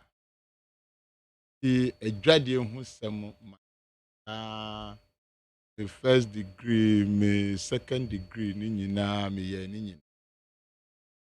ne ansa na mekasa ne me pesa me bisa Ghana for ni say inti nne a yeti ha no ye pese oman no ye importers nkoa say obi beye ne niama afri amanoni ama ye de ne ye nima ni say ye be import aton ana yesusu ye be bombody say ya chinu yesusu ye be ye niama aton ama amanonifo say nde a yeti ha no oye kase de China, almost say China is a global supplier. What does that mean to us as Ghanaians? Say ye nyama fidie ne nyama nkitin ewo mu kromo no ma supply. Himfa no ye nyama no ye no wo mu factories ewo mu kro.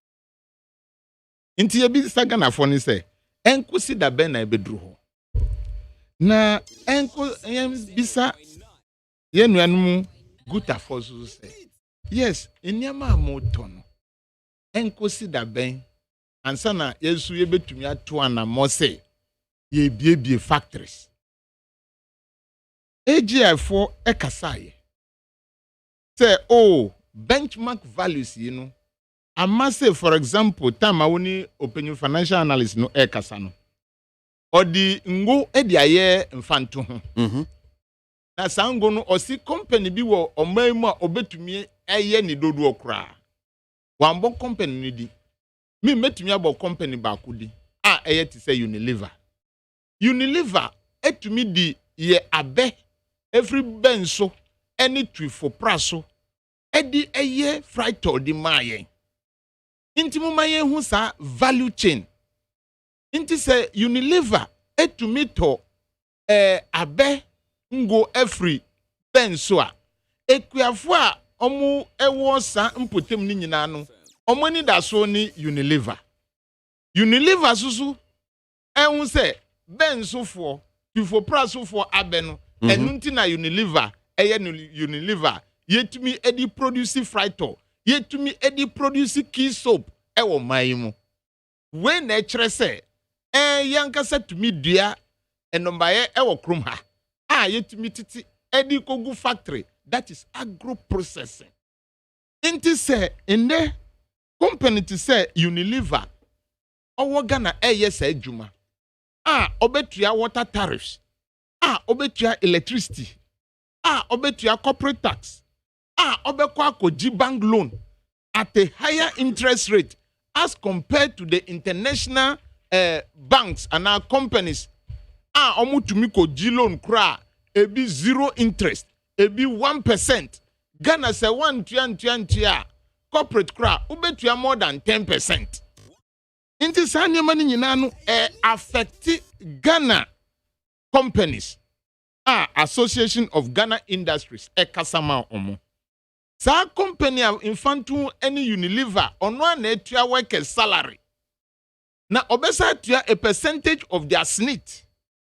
Inti uhwe weni nyina ekoda Ghana company so a untumi emfa ne niema emfa compare company bia ebia oye sa frito ana ngo every yemfa no say India ana China ebia the interest rate on their loans no ebia ye 0%.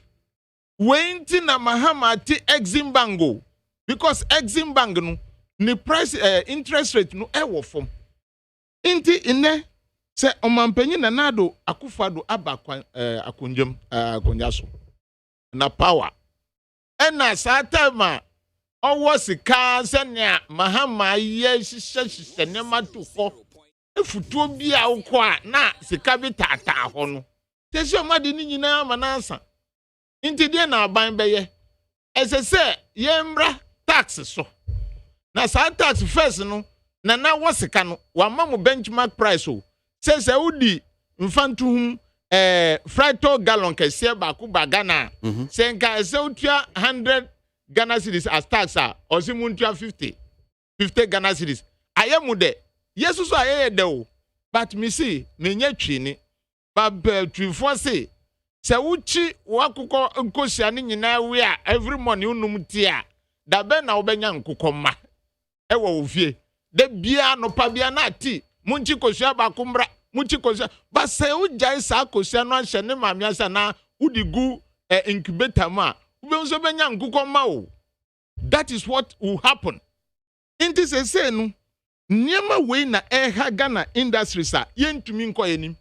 But yentumi ntina te se oman se de bia no retailers and importers no yenti price no so ma mu na mu importi inti ye de da be na ebe use ya be I wo ben so ana baika da be na ebe use no e di assistant into frito and what key soap da ben media mensem kan nyina ni say adobrew on both sides. And I am appealing to government creating a congenial environment no esese hu niama bia ubetumi ayi afre so ama Ghana industries no betumi aye adwuma enye benchmark value aban betumi aka na say benchmark value kra no mi yi free so but water bill electricity bill when nyina no if you are an industry no so you pay only 10% or 20%. That one too, it is an opportunity given them. Ebeboa say, at the time you are producing, the importers too are importing. And at the end of the day, no, ube say Ghana industries, no, or more frito bottle, any compared to imported one, either they will be at par or Ghana they no be full at their channel. Inti government and nipa referee in these two organization omubo football no, and it is the responsibility of the government much as what Bombodi say one benchmark value ama importers no. You must also look at the utilities tariffs that the local industries are paying to you as a government when nyina ehia management because here nkoso nka say on say na omuka say in the budget aye ba bekano it is going to be burden sharing but not increasing in taxes. But minim say Minister of Finance there na bro for time ami parliament bedroom there no one sisa. Yeah, budget no so. Say enu ni nyina ka we hu.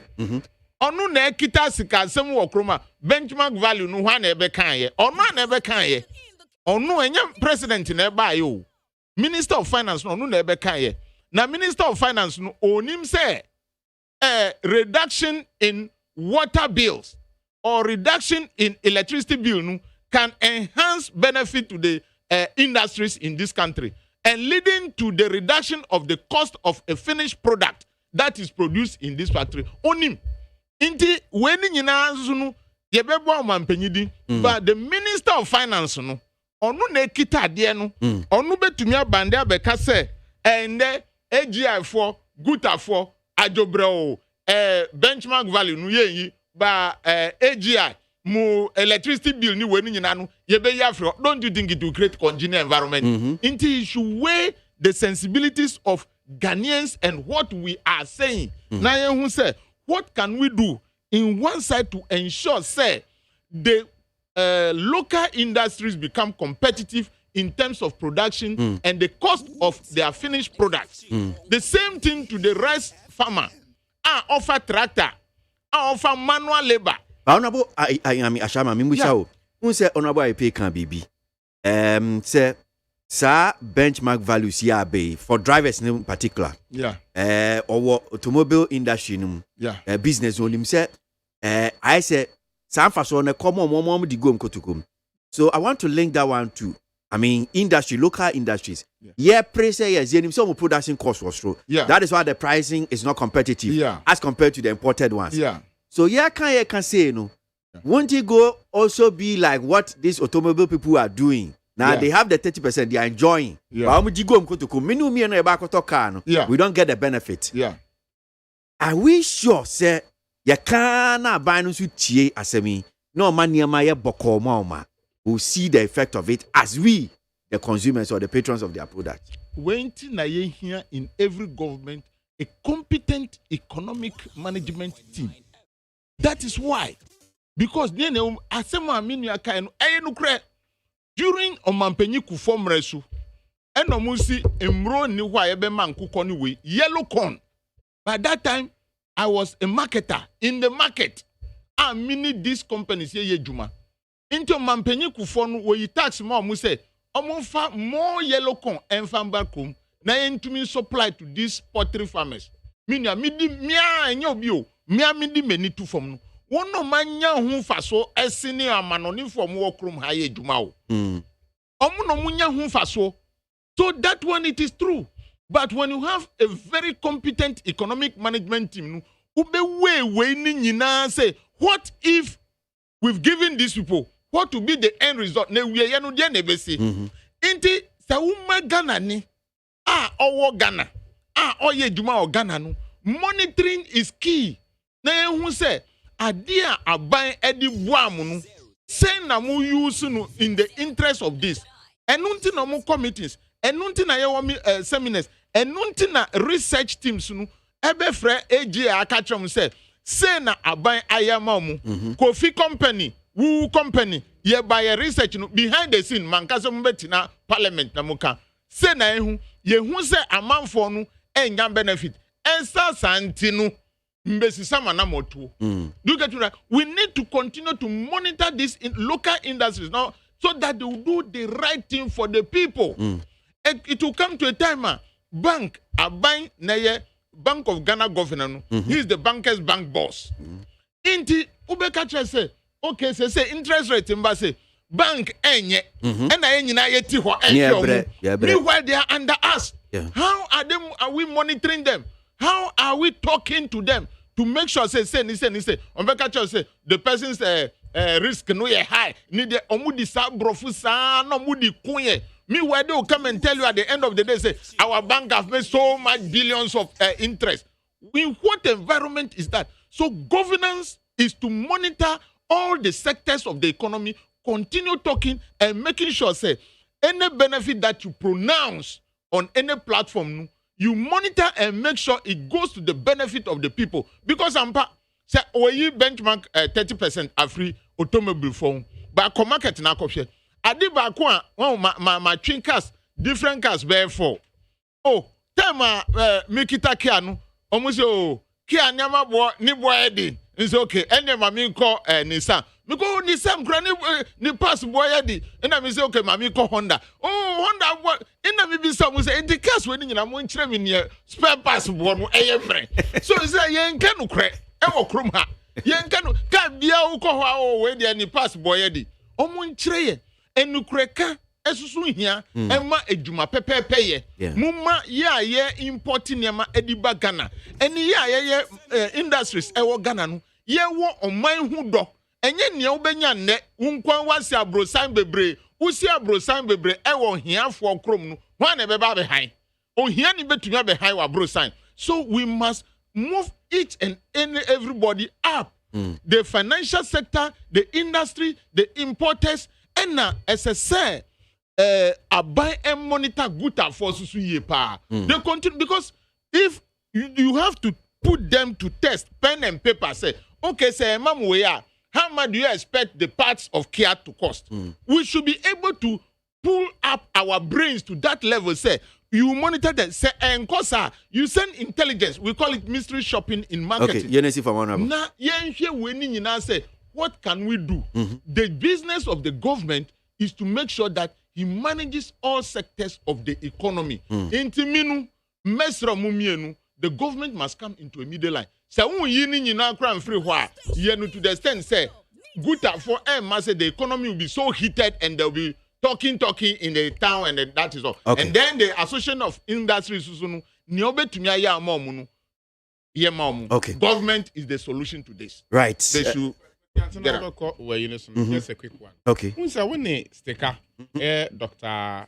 Amwa, a Casaro Cassim, or say at the media, ba ni abeka segu from me ni akeka ensem bi na momo yen to me enye analysis na me nu aye from his experience for to my analysis a church na mabi mu no ni yen quantify enu ma bi say asema me kan say what the tax say what the dan na the aye quantify na sika saying aden na sika na short to me betumi abo aye nyina it mean ya me kan say yen to me nu pempen so ye betumi monitor guta ehun say benchmark reduction no ebe customers no ho na yen fi ho na yen fa subsidy bia so enkonkoma Ghana Institute of Industry for no AGI Association of Ghana Industry. Now you have fair grounds to compete. Okay. Okay. All right. Me da see about budget no so. Now before I be budget no so, my main kind comments ni bi kakra. Brian Adams from Asinfo Su was say, what shall we say then? We truly have short memories. We have forgotten COVID-19 and economic downturn. When Ghana was suffering from perpetual darkness, when businesses were suffering, when youth unemployment was at its peak. Remember, there was no economic crunch in the world. Well, it goes on. A very lengthy one. So, Brian, we see I'm saying this Honorable Susu issue is just trying, he's just trying to avoid the court. But he should be reminded that he cannot remain in the US forever. Opening Kwesi Asare Adenta Frafraha and Odie and no Edibai. Yahuza was trying to say Ghanaians will be happy after the presentation of the 2022 budget statement and economic policy, as the government has already hinted at focusing on reducing unemployment and expanding on the economy recovery from the COVID-19 pandemic. And to this one, Teacher Constitution says today is today because the finance minister is going to read the Asempa budget. I know most NDC gurus can listen because the budget contains items which will change the destiny of Ghana and allow the NDC to remain in opposition forever. Teacher Constitution and no dear no buy. Nana Ekwia Boatin Ablekuma Central. John Mahama should stop deceiving Ghanaians. He's still the same person yesterday, today, and forever. He's the old cargo we know, nothing new. Nana Ekwia Boatin. So Honorable Afenyo Markin did not do any checks before posting or doing his press conference, and the pictures he put across. Okay, this is okay. I mean, continue what I'm saying. Simon Azaliko, Agbogba EP down, and the buy Pichi Brim. Oh, Abraham Kosi. In fact, I salute the Masha. It's Menshia, the way he spelled it. Menshia MP. And I remember, we are human beings, and not everything that you do will please us. That's okay. Pichi Brim. Need 100 points now. Ghana Montie Jumedi Suno Asio and pay studio no hanum say Honorable Samuel Ayepe and Kane Mrashebejeni Ayensiano and Honorable Daniel Ashama and Kane Mrashebejeni Boem and Yeneno Edin Komo. Honorable Ashama Mamisha same few so this time around. Not yen share a year budget. And I would like to start off this way because it's me who said MP4 can't say be, but this is what the Ministry of Finance itself can minim say bia. Minim baby honorable David Diano. Minim baby a Ken Ofurata say wakoka our info about your share bed in your account, but social media. Okay, so this is what the ministry posted. Press release and now we issue. So finance minister to present 2022 annual budget to parliament. In accordance with Article 179 or 179 of the 1992 Constitution and Section 21. 3 of the Public Financial Management Act 2016, Act 921. The Minister for Finance, Ken Ofuriatta, will, on behalf of the President, lay before Parliament the 2022 budget statement and economic policy of government on Wednesday, 17th November 2021. That's today. Now it says the budget will primarily focus on expanding on the economy's recovery from the COVID-19 pandemic, as well as creating a climate-friendly entrepreneurial state to address unemployment and import substitution. Digitalization of the economy, skills development, and entrepreneurship will also feature prominently in the presentation. So issued by the Public Relations Unit, Ministry of Finance, and Omasai, how them say. So what we see this hint on my mind say focus no and you bet so and it's yes yako COVID-19 after COVID-19 nia aban na ye betumi ama ye nyina betumi asan sore wakabio ye benya nwuma entrepreneurship in the account import substitution ne sa nya manina so 2022 budget that was opinion and I had that Minister of Finance see expanding what after COVID-19, the economy after COVID-19, digitalization and skills. And when in a ASICA, I just say, Uka Assembly as a government, you look at where you get money from to say COVID-19 time I buy no unim ne market onya ona ekase we ase ni nyina wono mu di mirika edi kan pa no omunjina ho kakra si America ne China na yesusu no ye ntu anamopa ko sham nti the we ni nyina sene was expanding the economy what after COVID-19 yes we need those things not even this year or next year. We need them even in skills development. Digitization, yes, it is good. But me person in business say, digitization, what are you talking about? I've attended a conference at the ITU.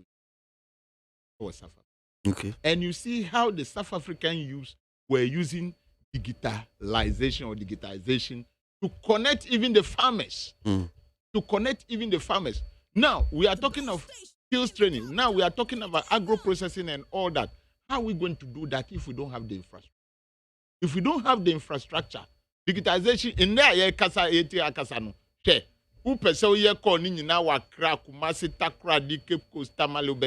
Go outside those areas where we have the real farming communities. What do we see there?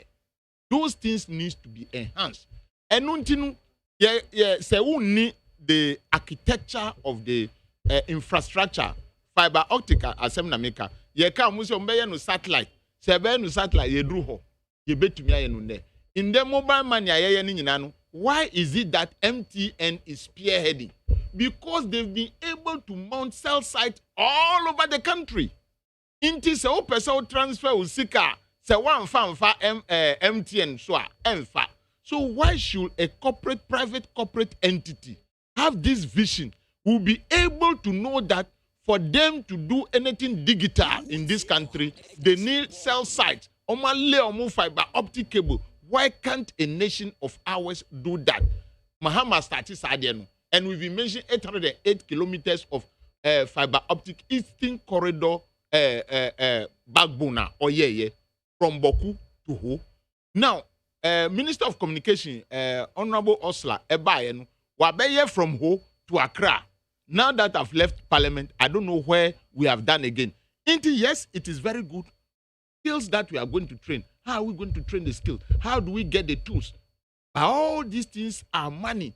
Intinu Niami Sreni say, look, this time ye woman ye pe abrofu, ba ye pe abrofu bebra, ubeba bekainu. In the budget, Kwano send obeyen onye within 30 minutes. No, ye budget no kai. Now baking car brofu bebre send no in the past. No, it will not help us if you don't show us.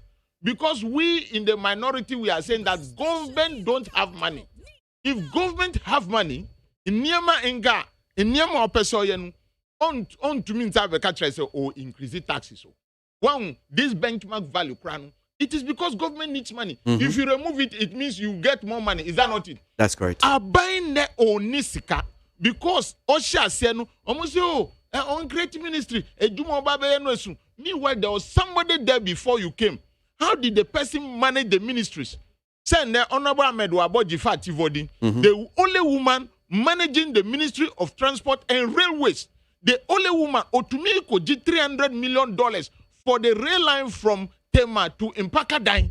So why do you create all these money-sucking, money-sucking industries? In this kind of nasa, a Jumanu cry yo, ukwa, nka, time I'm parliament, no, August 2020, and on Mampenyi say, you have the opportunity to sit in a train from Tema to Impakadine. Today, go and see. The project is not completed. Because of what? Because there is no money. All that they are saying, all the avenues they want to create is to get money. But when they get that money, because we will talk, nobody can close my mouth not to talk.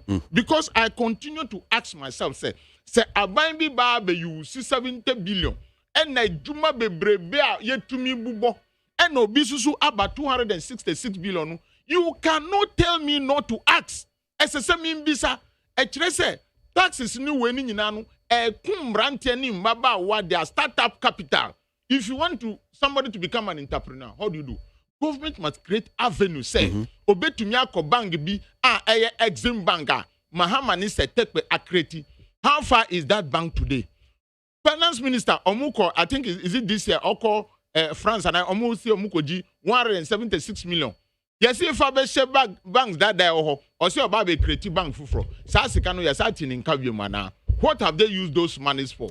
Intinu near me ewo MPP abamni say they will talk sweet when they get money, they squander it. Because say this is Omanpenyi that Vice President of today. Dr. Baumia. To make us say, oh, Mahama 35 billion. Into Juma Mahama and then Senka every region crown is saying about 1,000 kilometers of road asphalted. Okay, 35 billion. Wanya Munya saying.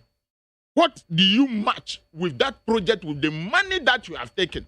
You see, Obibe to me afa osika osimi kwa akoye juma. He said planting planting for food and jobs with. Excuse me to say, with all due respect, I'm not talking against the minister. It is a useless venture.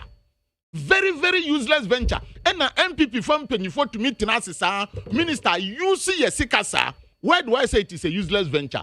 It is a useless venture because there is no monitoring system.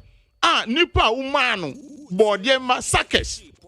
This year, omo di Sakes ba mikromo. Mikromo anka Bodie ohono. The government of the day, Minister of Agriculture, or the Sika Koto Sakes, the man farmers. How do you monitor that? Because you have spent money. Do you get me right? We cannot always be thinking of social intervention. Say ye the omani nyinanu, uko health sector, social intervention, agric, social intervention, aged, social intervention. A nation cannot build itself on social intervention. Medebako can share daily dispatch anymore. And teacher and nursing training allowances to cost government over $400 million. Now, into teacher sector, social intervention. So why? We have to ask MPP people. You see, they are priding. Catcher said, priding yourself to be the spearheading social intervention. It is a laziest approach. We need factories. If these people have those industries to work in, why are you intervening? You are intervening on somebody's plight. Make that person to stand on his feet to be able to counter any plight that may come to him as a person. Through creation of job, through more skills, through making good money in this country. The way they have succeeded in squandering our money for the past 5 years, and now you are getting to 5 years now. Parliament today should not allow that to happen. Actually, say our children are going to suffer during this time. Yanka say, let us cut the teachers' allowance. Almost this form training teachers.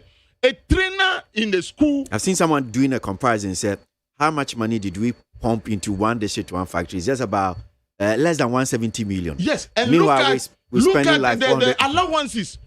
That person in the training college, that is not his employment point.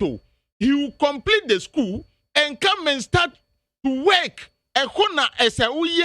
Teacher salary, nursing salary with fringe benefits now. That is where you help the person. Not the time the person is learning as a student, and I'll see man allowance. What did Muhammad say? Yes, allowances are good, but mu mayenti ebia mu boarding, mu feeding. Na yentumi mamu nyanu mu bebrenu, no mu mba school, no mu benya certificate. Na school sa yesinu, no mu nko honko chirade. Na university yesinu, no mu nko honko chirade. No mu nya salary papa. MPP force mu ko apai. Inne can they continue to be paying 400 million a year to these people and increase the intake of the student? So they put quota system.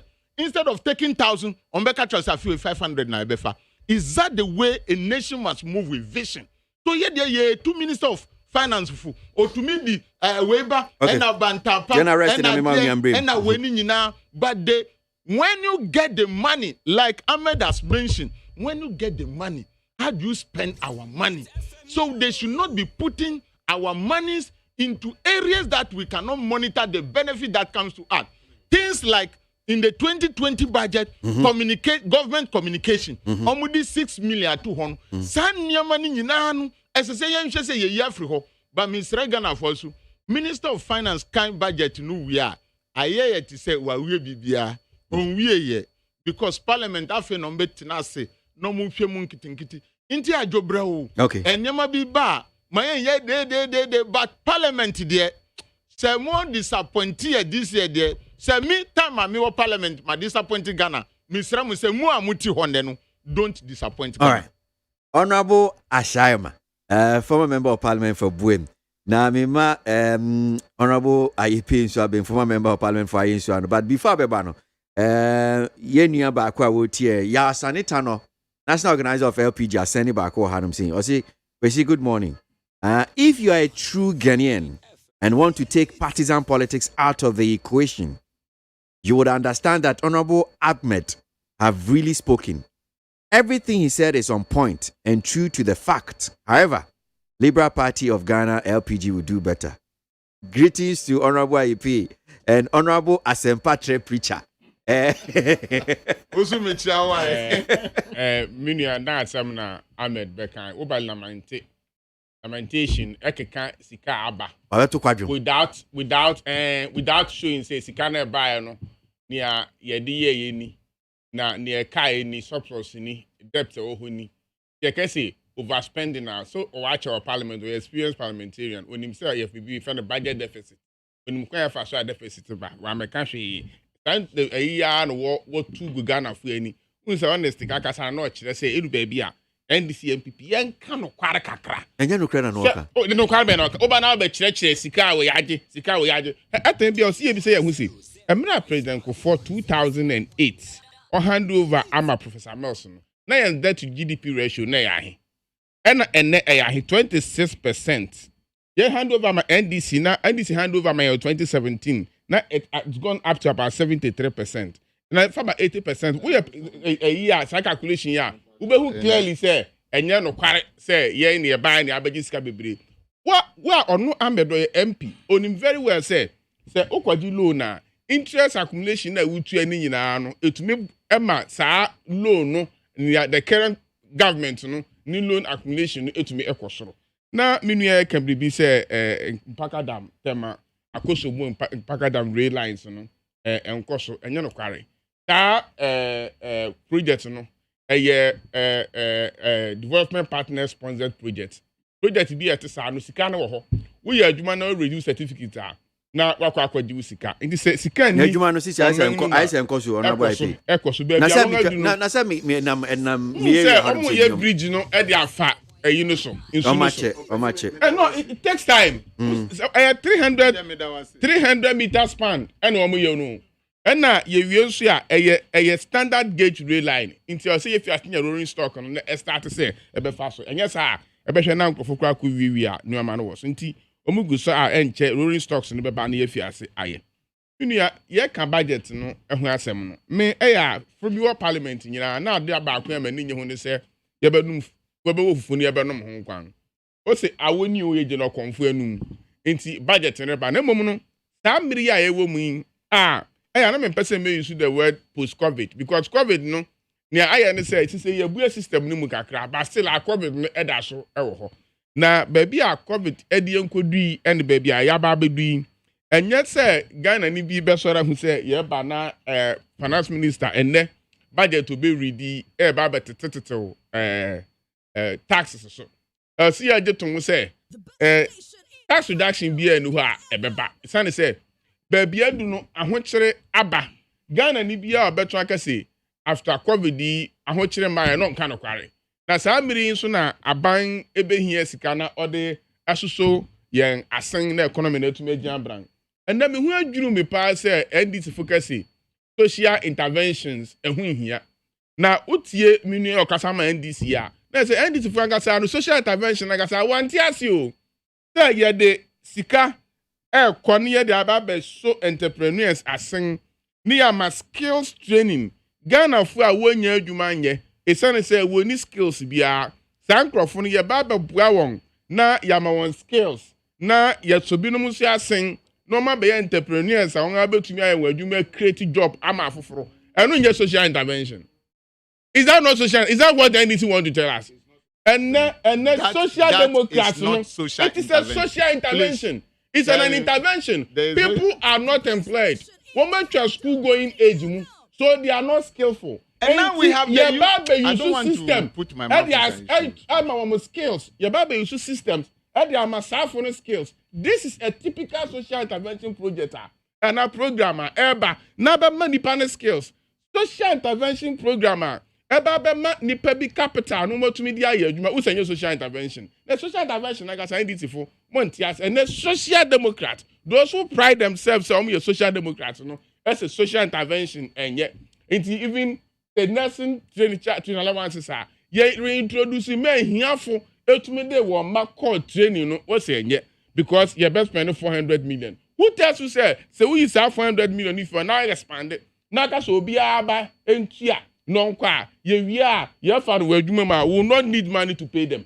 It is as a munya aka anything na mo mere so no na teacher for a school 2014 2015 2016 ye ba no won nyina atifie teachers nurses even doctors professional doctors are normal medical schools awie no atifie yan ye buy MPP na do dan kwa kufu ado aban and ye be recruit sankrofo nyina do mo share civil and public service egma ene won nyina eye adwuma obia esakona no na Ghana fo ye be sere mamu ntietie tutu a NDC for at this time COVID edi ahokyere abawiase nyina na ma ohaw kakra ba abanyi eritua namon asiesie ama so ohaw ya fiwe mumma won yusu samri emfa nkeka nsam a enya no kware esan se utie won a that criticism a kan nyina won tumi mfa proposal bia ma meti on abo amed na meti ha o kan nsam no mentumi wantumi ankyere sese moto abama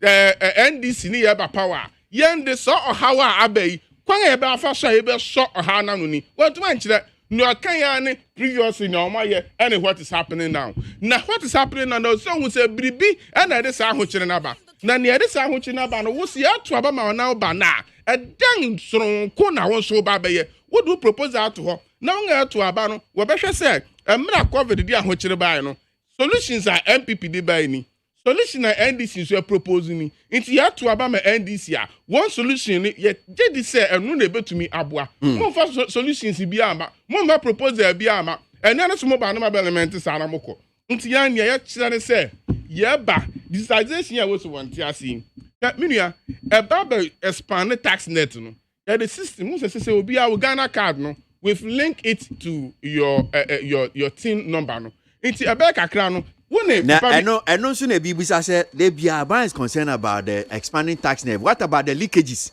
I know the Biaba is not concerned about that. When Dr.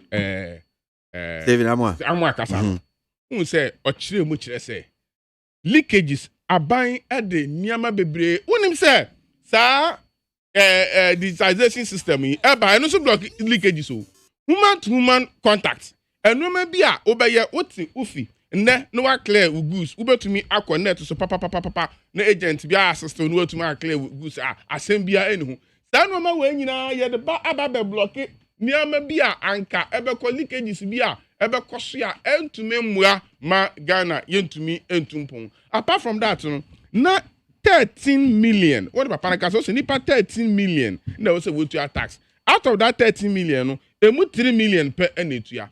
Inti sa yetumi de sa new systems a ye de introduce through Dr. Bawumia and the MPP aban yetumi de ba na ye adwuma na se yetumi nya even 3 million out of the 13 million kwa be ka 3 ne ho na ye nya nipa 6 million a it will even be better than say ye be ka say ye increase taxes na manfo atua more when more people pay you get more money than when less people pay and they continue to pay and pay high. Iti aneni ni ama MPP aban yegusu ya. Enti ya sra ye nuanu ma nditi funu se.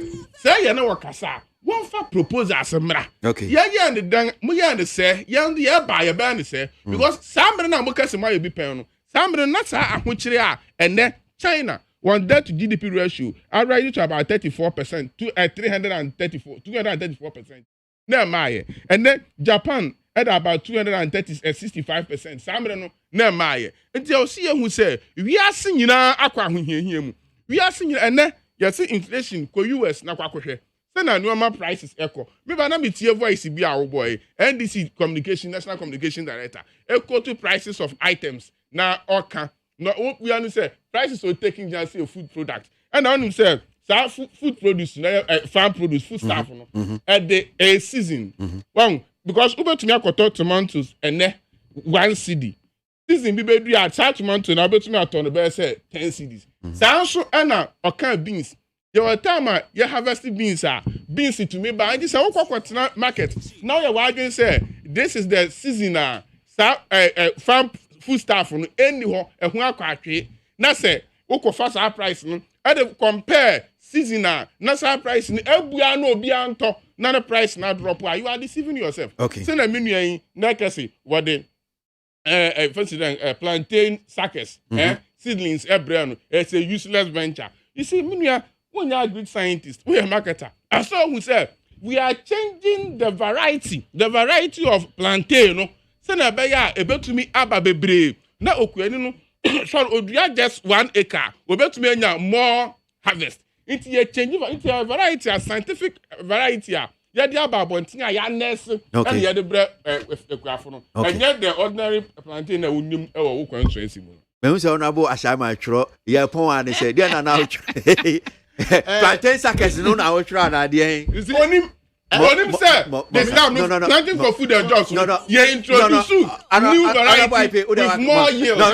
New varieties with more yield. Waka. You see, MB people are very useless in Agric. I'm telling you. Onyangupo obo mi krum. Oh mami. Okay, with all due respect. Onyangupo obo mi krum. O trebo dia ebeye ya masase no. O ka kire no say o besisa. Mi wa mi krum no ka to mi be load body e di bakro kese no. So what is your no please variety no honorable IP waka o de monche obisa say dey na NDC 4% omuye na ye nka ya can even our 2020 manifesto mami bubo kakra so we say tax exemptions to support SMEs say no betumi aye djuma enu no mu gisika no madi MPP 4 we are saying that we even pay the assembly members. Please, with the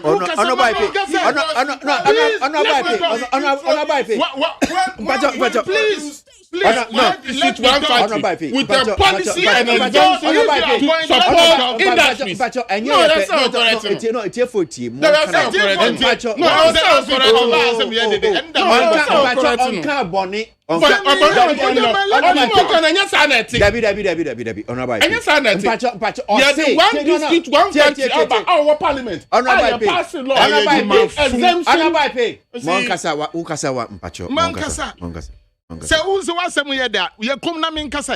Okay, you see, free TVET, our person move far say no. Ye be free.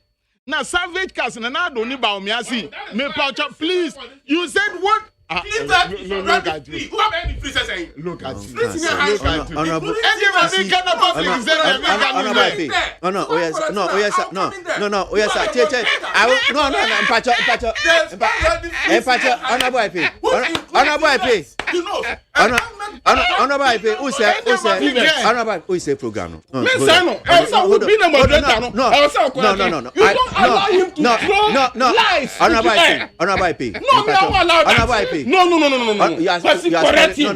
There's a free senior high school. There's free senior high school. Let's give respect to it. You are not here, unye teacher. But as a moderator, I also correct you. Okay, be in your because oh, you're out of order. I'm not. You are out of order, honorable. You are out of order.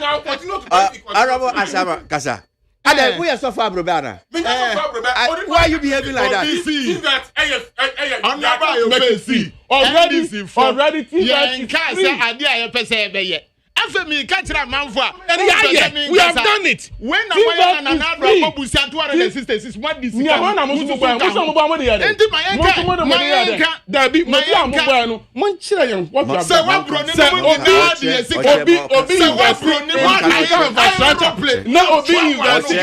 resources. What is the difference?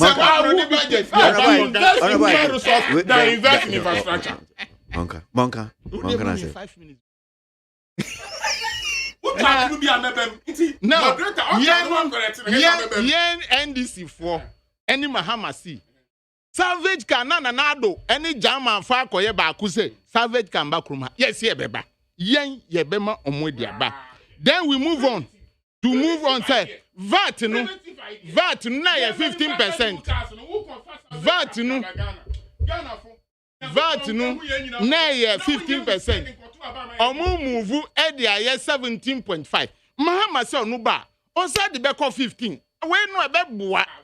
Yes, free no. Yes, fertilizer. Mahama totu ho. MPP fund to me kinkan. Oma say not for sale. Oma tonu. Ono ba. Obesa mo free fertilizer. Ne kuafo no mu di ado. Legal education. Everyone dey baby cover. Some say yenyi. Ade MPP ani go asiefo. Mo be say o man nu. Mo be say yen koda dachi ani go asiefo. Wususu ka hu bi. Wo ye ni go asie chia mi. Na uti ha. Mo di yesika we. Listen to the former.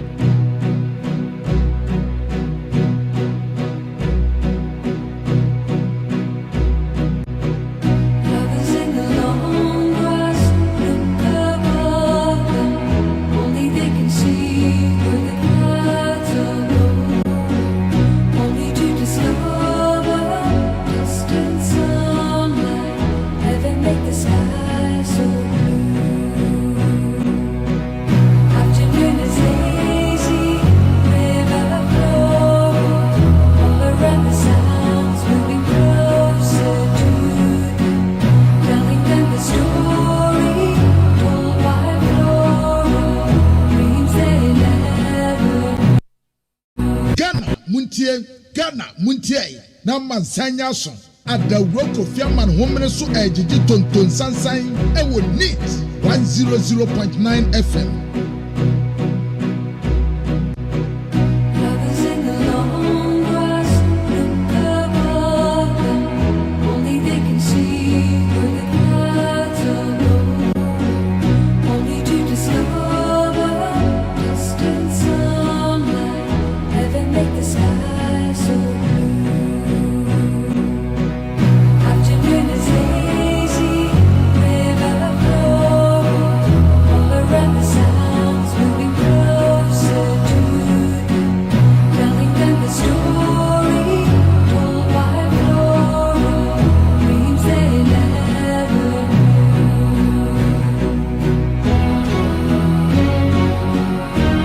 Honorable Daniel Asharma, former Member of Parliament Buem, Honorable Samuel Ayepe, former Member of Parliament Ayen Suano.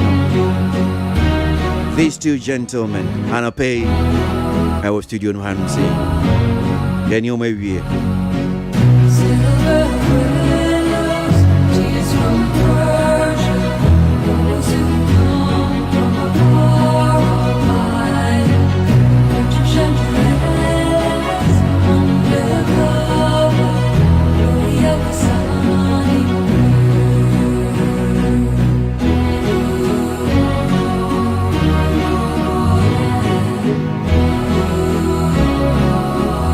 I'm grateful to you all being out there listening. Without you, couldn't have been a success.